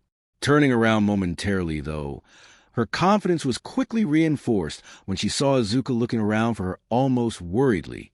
Yeah, as if she would abandon him without a second thought. "Sorry, Tetsu. I appreciate the offer," she said while bowing quickly. "But I already have a table. I'd love to get to know you guys more during class, though. Sorry again." She ended somewhat abruptly, walking off and finding her friend's table hurriedly. This, in turn, left the metal-quirked student looking quite awkward right in the middle of the lunchroom. Oh, rejected. Ashido giggled along with some other girls at the table. "Hey, it wasn't like that. Don't worry about it, man. We can always try again later," Kirishima reassured, getting up and patting his friend on the back. Kirishima-kun? Did you mean that genuinely? Or are you just trying to make him feel better? I still don't fully understand the difference in some Japanese tones. Tsunatori asked with genuine confusion, getting more giggles from the girls and some heavy sighs from all the guys. Back with Kendo, Izuku seemed very much relieved when she showed up with a smile and plopped her stuff down at his table, quickly washing all of his worries away for the time being. "There you are, Kendo-san. What took you so long?" the boy asked innocently. Kendo hesitated for a moment, in the end deciding to just tell the boy the truth. "Oh, Tetsu asked me to sit with him at their table. I guess that's where the main crowd sits." Izuku looked confused for a moment, not knowing what she meant. He hastily took some time to scan the lunchroom for the table she was talking about, and it didn't take long for him to spot it either, spotting Tetsu's sharp features easily. After scoping out the table's occupants, Izuku instantly understood what it was, bringing his mood down a bit. It wasn't just some table, it was a table. He'd found out that subtle difference all throughout middle school. He easily recognized Bakugo sitting and eating quietly, keeping himself along with that strong, ice-quirked kid. He also saw the brand-new vice representative that he had conceded to not 3 hours ago. "Kendo-san, why did you dash? Don't even start with your crap. Right now, Midoriya." Widening his eyes, the boy turned back to her, surprised to find her face contorted in some pretty serious annoyance. What? "I know what you were going to say," she began again. "You were going to say some crap about how I should have sat with them or something. Well, I don't want to. I already have a friend, and I'm not going to abandon him when he's all alone." Shutting his eyes tightly, Izuku held back his wave of emotion. Why did this keep happening? Why did his confidence always waver so much? He couldn't keep on like this. He couldn't keep relying on Kendo to keep building him up like this. He needed to be strong on his own. "All right. I'm sorry I doubted you, Kendo-san. Please forgive me." He bowed, bringing his head dangerously close to the table. Itsuka merely smiled, though, glad that he dropped his argument so fast. He was getting stronger, all right, even if he didn't know it. Yeah, whatever. You're still in trouble, mister. Why the hell did you give away the vice representative job so easily? Having you as a partner would have been awesome." Raising his head with a sheepish look on his face, Izuku scratched the back of his head, happy at least that the mood had turned playful for the moment. "Oh, yeah, sorry about that. I guess I just dash." Re-eyeing, jumping at the sudden noise invading his ears, Izuku stopped talking and looked around frantically. He instantly identified that the noise was indeed coming from the school and not inside his head. So at the very least there wasn't any imminent danger. "Come on, Midoriya. It looks like everyone's evacuating," Kendo called out, standing up and pulling him along and out into the hallway. This turned out to be more of a mistake than anything else, though, because as soon as they stepped out of the lunchroom, they were immediately sucked into a giant crowd of panicked students, and saying they were packed like sardines would be an understatement. Groaning at how hot and uncomfortable he was at the moment, Izuku did his best to shift through the crowd, but it was no use. They were all too tightly packed. It looked like his only options right now were either to wait for congestion to end or to think of another solution. Not busy with anything else at the moment, the boy got to work on the latter, thinking deeply in order to find a way out of this already odd situation without totally humiliating himself. Ow! Breaking out his thoughts abruptly, Izuku turned his head back to where he heard and now felt his orange-haired friend. Yep, there was no way he was getting back to thinking anymore. That was for sure. There, right behind him and pressed firmly into his back, was Kendo, not hesitating to face forward once again with a crimson-colored face. Izuku straightened up like a board. He obviously knew her actions weren't voluntary, but it was still embarrassing as hell, especially when he could feel every single shift in movement she made. Over behind him, Itsuka wasn't doing so well either, and had Izuku been a little taller than her, she would have buried her equally red face in his back to hide it forever. Okay, stay calm. Try to focus on something other than the fact that you're pressing your boobs right onto your friend's back. No, I said don't think about that. Wow, his back is actually pretty firm. I wonder if... No, what am I doing? I am so messed up in the head. Who knows? Maybe he doesn't even notice? Kendo thought finally as she looked up at him, trying and failing to make herself feel better, although his thoughts were just as panicked. Izuku's brain was a bit less coherent than hers was at the moment. Brain, frying, can't think, Peter, help, everyone stop. A new voice yelled from up above the hallway, successfully catching everyone's eye. Why are we all acting like children? Were you the students? Start acting like it. Be but the alarm. A general studies student pointed out. That alarm was just some reporters that opened the front gate. Look outside for yourselves. True to his word, the few people pushed up against the window confirmed the boy's story, making everyone calm down for his closing words. See? That's more like it. The boy said proudly, still hanging on to an exit sign for dear life. Hey, thanks a lot, man. Who are you anyway? A support corps student asked with a thumbs up. Who, me? The boy said with a smirk, pushing his glasses up from the bridge of his nose confidently. My name is Tenya Ida, class representative of Class 1B. While most found his over-the-top revelation to be a bit hysterical, Izuku couldn't help but stare at the boy with a small smile on his face. He and Kendo were now at a comfortable shoulder length apart, so he quickly recognized the blue-haired boy to be the same one that helped him out during the entrance exam. And with just one glance over to his friend, he could tell that she recognized him too. Tenya Ida, huh? Looks like the other hero course class is going to be pretty interesting too. Come on, Kendo. We weren't that awesome. We just did what we could since our quirks were so similar. The girl in question looked towards her red-haired friend, smiling while rolling her eyes. Oh, stop it, Kirishima.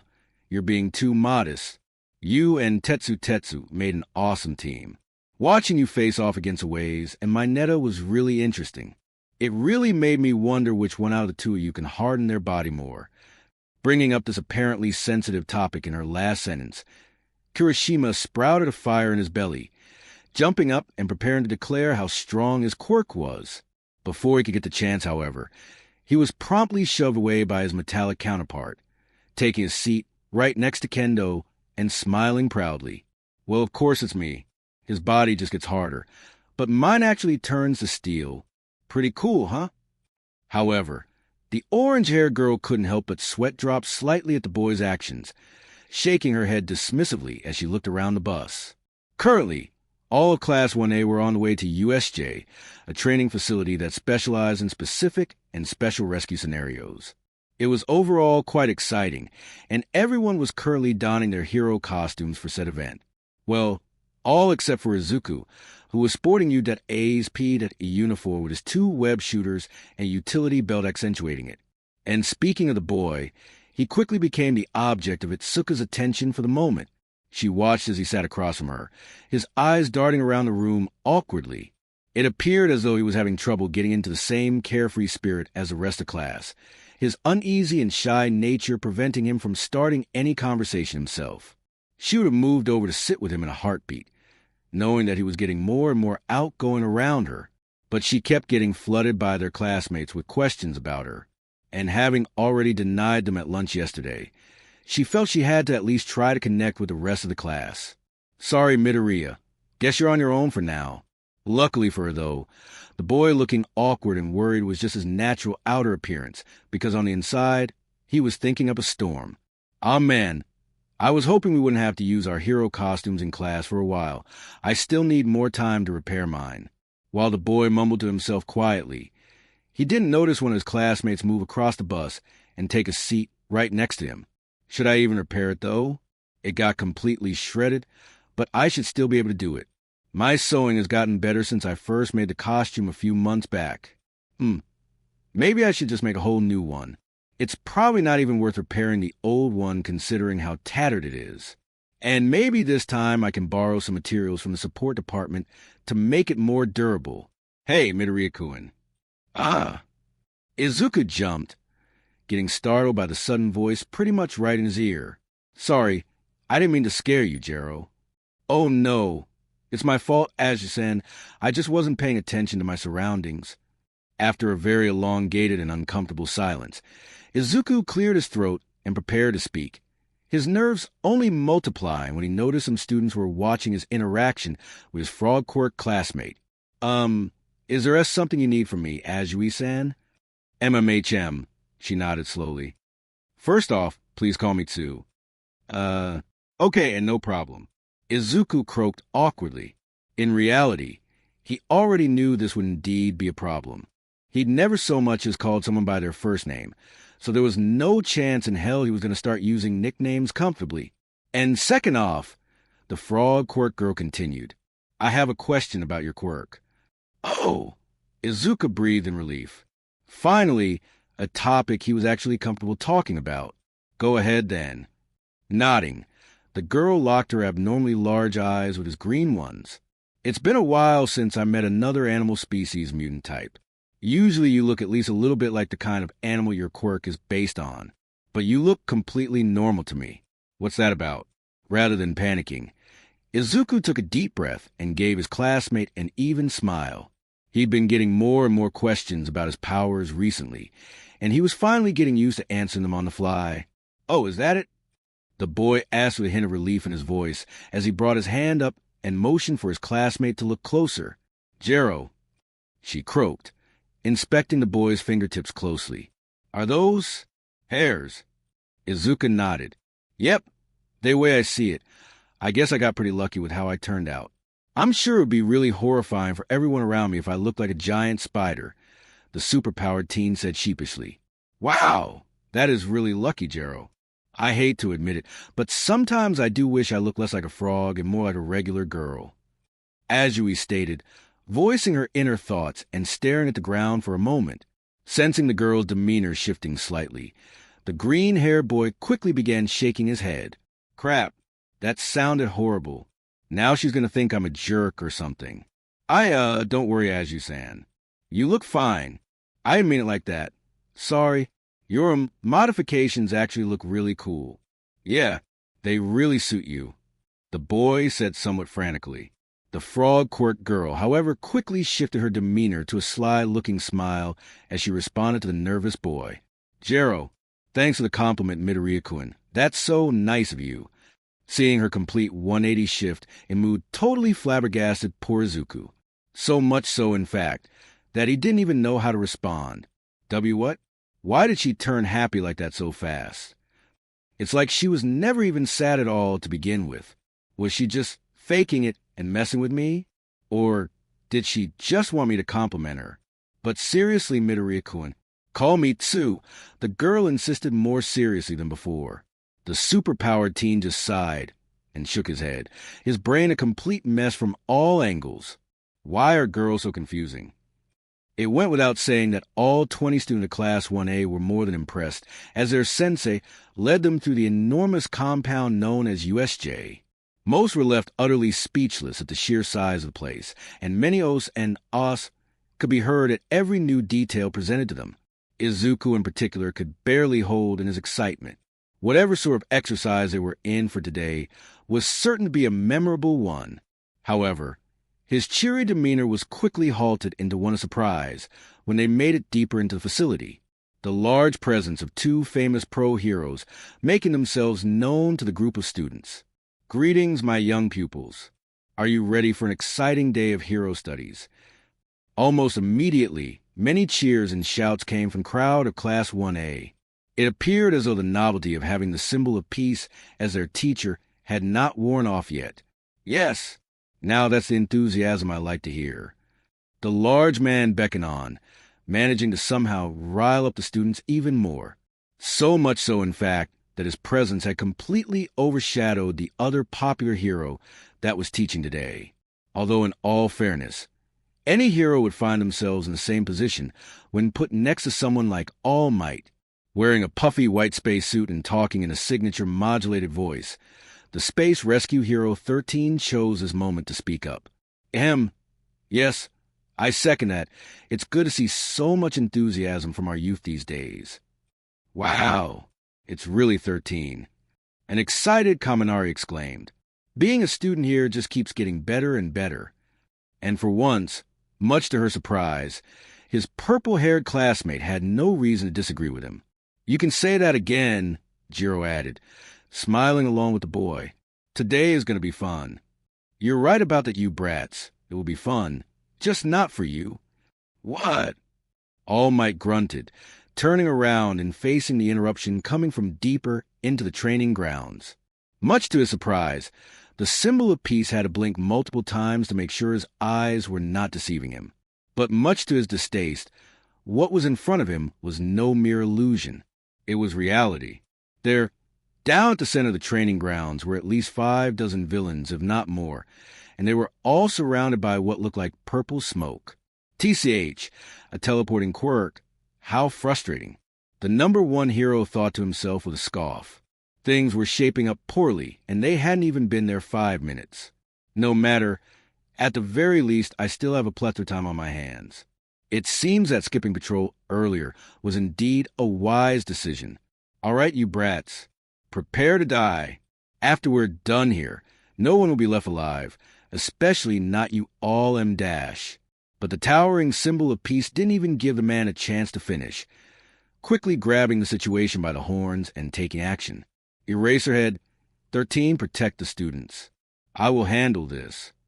Aizawa looked like he wanted to protest, but in the end, he kept his mouth shut. As much as he wanted to help clean up the trash that had invaded the school, he knew All Might was more than capable on his own. He also thought it wise to prioritize protecting his students, especially with a teleporting quirk on the field. Also, even though he wanted to protest, the second the symbol of peace gave his orders, he was off and flying down the training ground like the giant missile he was. California Smash. All Might shouted, shooting straight into the crowd of villains and causing a massive explosion, taking down a good chunk of villains as if they were bowling pins. Standing up and dusting himself off, the number 1 hero sharpened up his gaze and patiently waited for the dust to settle. Not surprised at all to hear the sounds of weak groans and general discomfort from the fallen villains.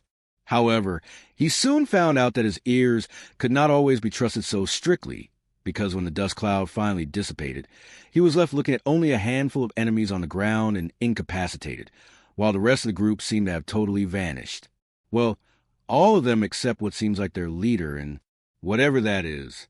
All Might thought to himself as he stared at a man covered in severed hands, along with what looked to be some kind of genetic monstrosity beside him. Aren't teleportation quirks the best, All Might? Shigaraki cackled maniacally, not caring at all how unhinged he must have looked. This man is not well.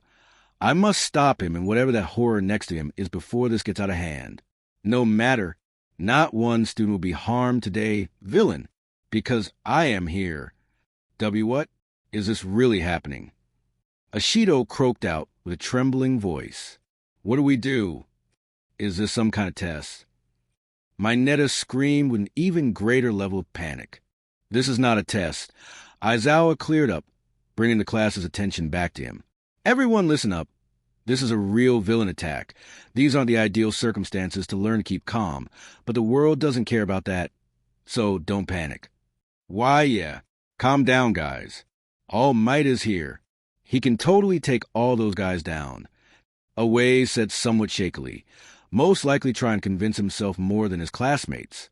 Things are never that simple, the underground hero continued after looking up from his phone. Don't panic, but also don't let your guard down. This could get ugly real quick. It looks like they're jamming our cell phone signals somehow. They must be trying to isolate us. This vocalized observation didn't do the students' demeanor any favors, especially the ones whose personalities were more on the timid side.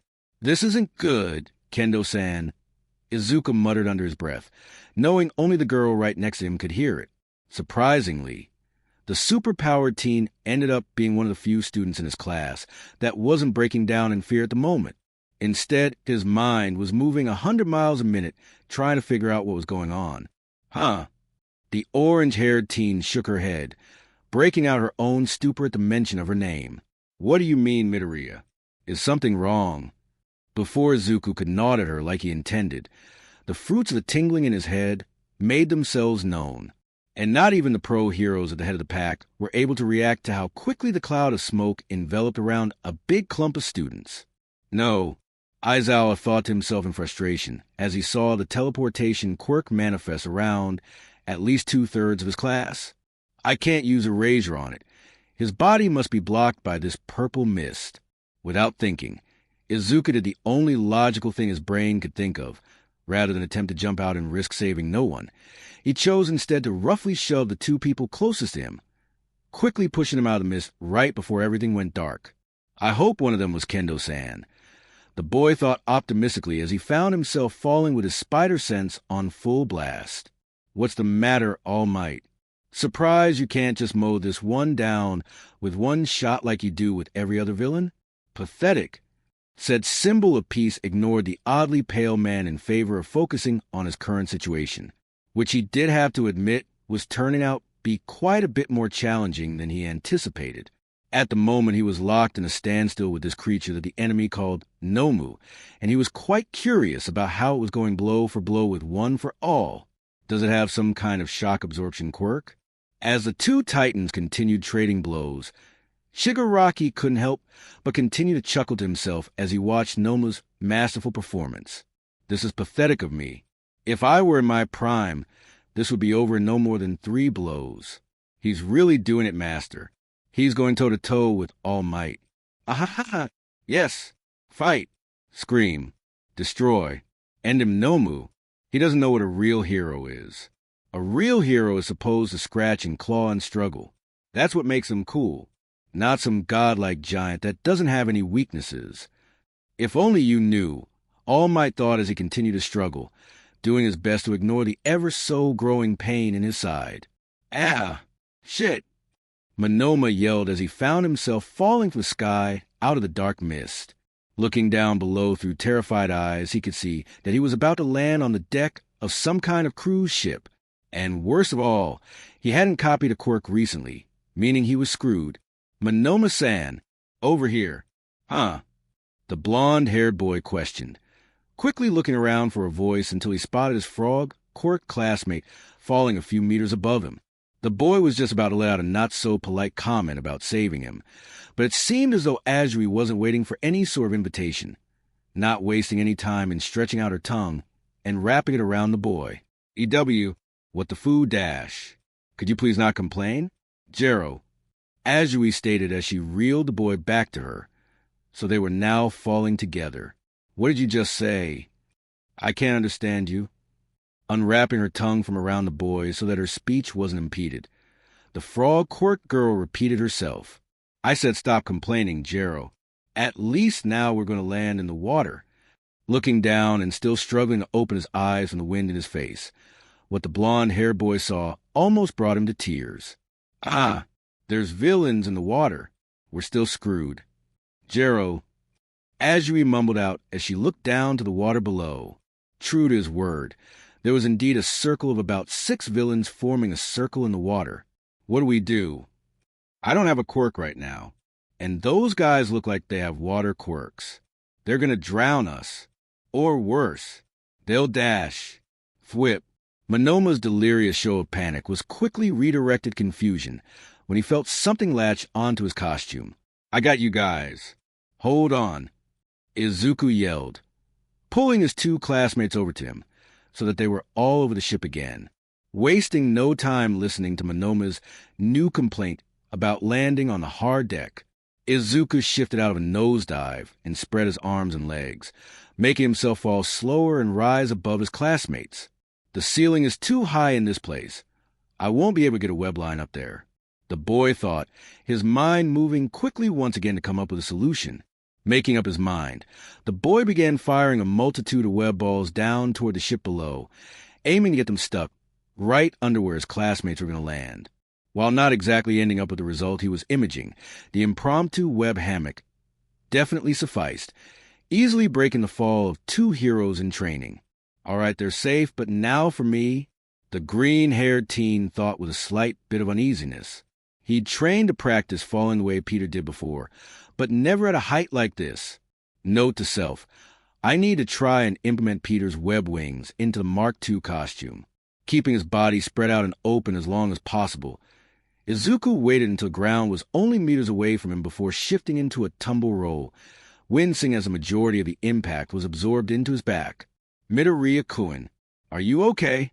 Azui asked with urgency, not bothering to help her blonde classmate as he fell out of the spider hammock. The green-haired teen, however, would not waste time wiping away his classmate's worry, instantly kipping up to his feet after hearing her. I'm fine, Azui-san. What about you guys? The frog quirk girl opened her mouth to remind the boy to call her Tsu, but the obnoxious blonde behind her had other plans. What are we gonna do? There's villains everywhere. Monoma stuttered out, not even caring that there seemed to be webbing stuck to his butt. Also, right on cue, voices could be heard overboard the ship, and it didn't take a detective to figure out that they weren't friendly. I think those three brats landed on board. Well then, what are you waiting for, dumbass? Start climbing. Yeah, those juicy bounties aren't going to cash themselves. Be bounties. Did he say bounties? Their boss is rewarding them for killing us. The blonde cried out again, this time almost hyperventilating. In response to this, Izuku just took a deep breath and tried to remain calm.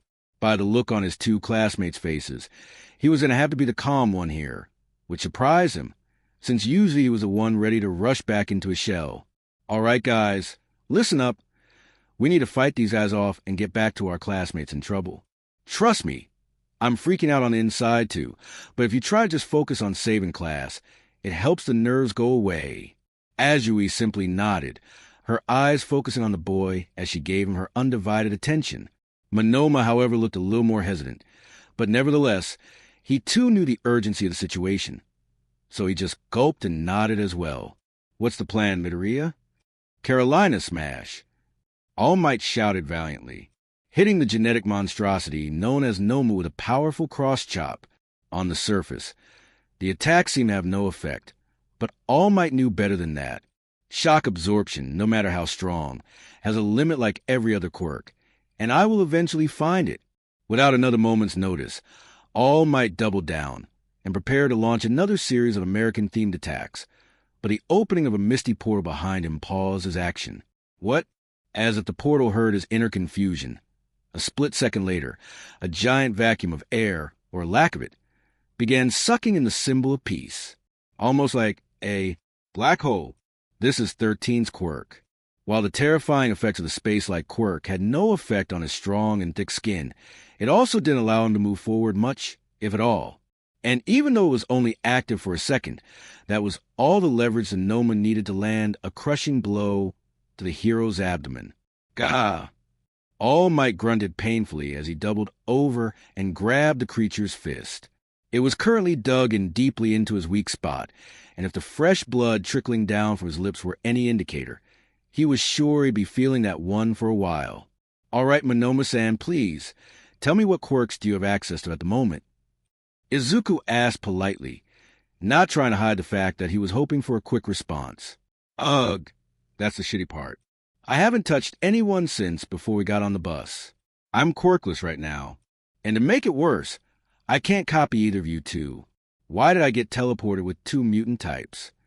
Shaking his head in frustration, the super-powered teen grunted as he went back to the drawing board. Also duly noting the new piece of information he'd learned about the boy's quirk. Okay, that's a good side note. So my secret is safe. That mutant-type cover story was genius. Shaking his head out his thoughts, Izuku knew they were basically out of time. Oh, well, time for Plan B. Azui-san's quirk thrives in water, so we should just make the best use of that. TCH, I hate to say it, guys, but I'm basically useless without my quirk. How about I just hide while you two fight? He said almost pleadingly, clearly trying to salvage as much dignity as possible. Azui looked uncertain at this request, but Izuku grew a small smile, clearly getting some sort of interesting idea. You know what? I think I have a way for you to help and get exactly what you want, Monoma-san, and I think you'll like it. You've already seen me do it once before after all. Gulp, I don't like the look on his face. All right, you punks. Which one of you pipsqueaks is going to make us rich? A villain with shark fin on his head grumbled confidently as he jumped the railing and boarded the ship, his demeanor rapidly growing even more cocky as three of his companions joined him. They looked around for a moment before spotting a sliver of green in the corner of their eyes. Up there, on the roof. Come on, guys. Not wasting any time, the four villains hastily climbed up the small roof and assessed the situation, not exactly understanding exactly what they were seeing when they got there. There, about 20 meters in front of them, was a blond boy wrapped up in some sort of white cocoon. But that wasn't even the weirdest part. He was also being held back by a green-haired boy on some kind of slingshot. Oh shit! Ah! Monoma yelled at the top of his lungs as he was sent flying right over the head of the villains and off the ship at an incredible speed. Glancing back and catching a glimpse of the aftermath, he didn't want to admit it, but Midoriya's plan indeed worked to perfection. All four villains thought he would be shot at them, making them all jump to the floor where they would be just one click away from being incapacitated thanks to Midoriya's webs. That support item is so damn cool. The blonde boy thought as he looked back to see that the four villains were indeed all webbed up now. With that over with, the blonde then went back to thinking about self-preservation again. According to his green-haired classmate, he wouldn't even feel to fall inside this gooey ball he'd made out of webs. But he was starting to doubt that. So much so, in fact, that he began to think back to the joke the boy made right before launching him. Hee. Who knows, Monoma-san? Maybe if she's feeling gracious, Kendo-san will catch you with her quirk. TCH, like hell she will. Screw both of you. Wow. That worked even better than I expected. The super-powered teen muttered excitedly to himself as he checked out his handiwork. Hey, what the hell is this stuff? I can't move. Yeah, me neither. It's that brat's quirk. He totally tricked us. Haha, don't worry, boys. There's still two more of us, remember? This isn't over. The last of the four spoke out from his spot on the floor. No, this is definitely over. Don't you guys remember three of us falling from the sky? Well, you've only seen two so far. Izuku answered back with a very obvious bit of sarcasm. Wait, what? Right on cue, a pair of unconscious villains were thrown over the railing and onto the deck, landing with a thump loud enough to garner attention. Eyes widening. The four mobile villains began sweating profusely as the frog quirk girl hopped up onto the deck to join them all. You guys shouldn't have left these two behind, Jero. They were pretty weak swimmers, so my quirk was a good match for them, the girl said with a wink, although the evildoers couldn't particularly tell if it was aimed at them or her teammate. Well, shit. The four villains grunted together in unison. Izuku, on the other hand, reacted rather awkwardly to the girl's actions, scratching the back of his head and preferring to get back to other topics. Good job, Azui-san, the boy muttered, walking over to the two unconscious men and pressing his middle and ring fingers to his palm. Click. Not surprised. The boy tried his other hand, getting the same result. Yeah, I figured I use a lot on wrapping up Monoma-san like a sushi roll. Noting the interesting behavior of the boy, Azui observed closely as he discharged two casings from his wrists and reached down to his utility belt. not hesitating to refresh his creations with fresh web cartridges. It's easy to forget that he made those himself. That's so cool. Finalizing the adjustments and making sure his inventions were secure, Izuku looked up at Azui before shifting his focus to the battlefield beyond the water. I wonder if everyone is all right. We need to get back to the others. Aji-san, he trailed off, hopping up and perching on a railing in search of a better view. What he saw next, however, gave him the opposite feeling of comfort. No way.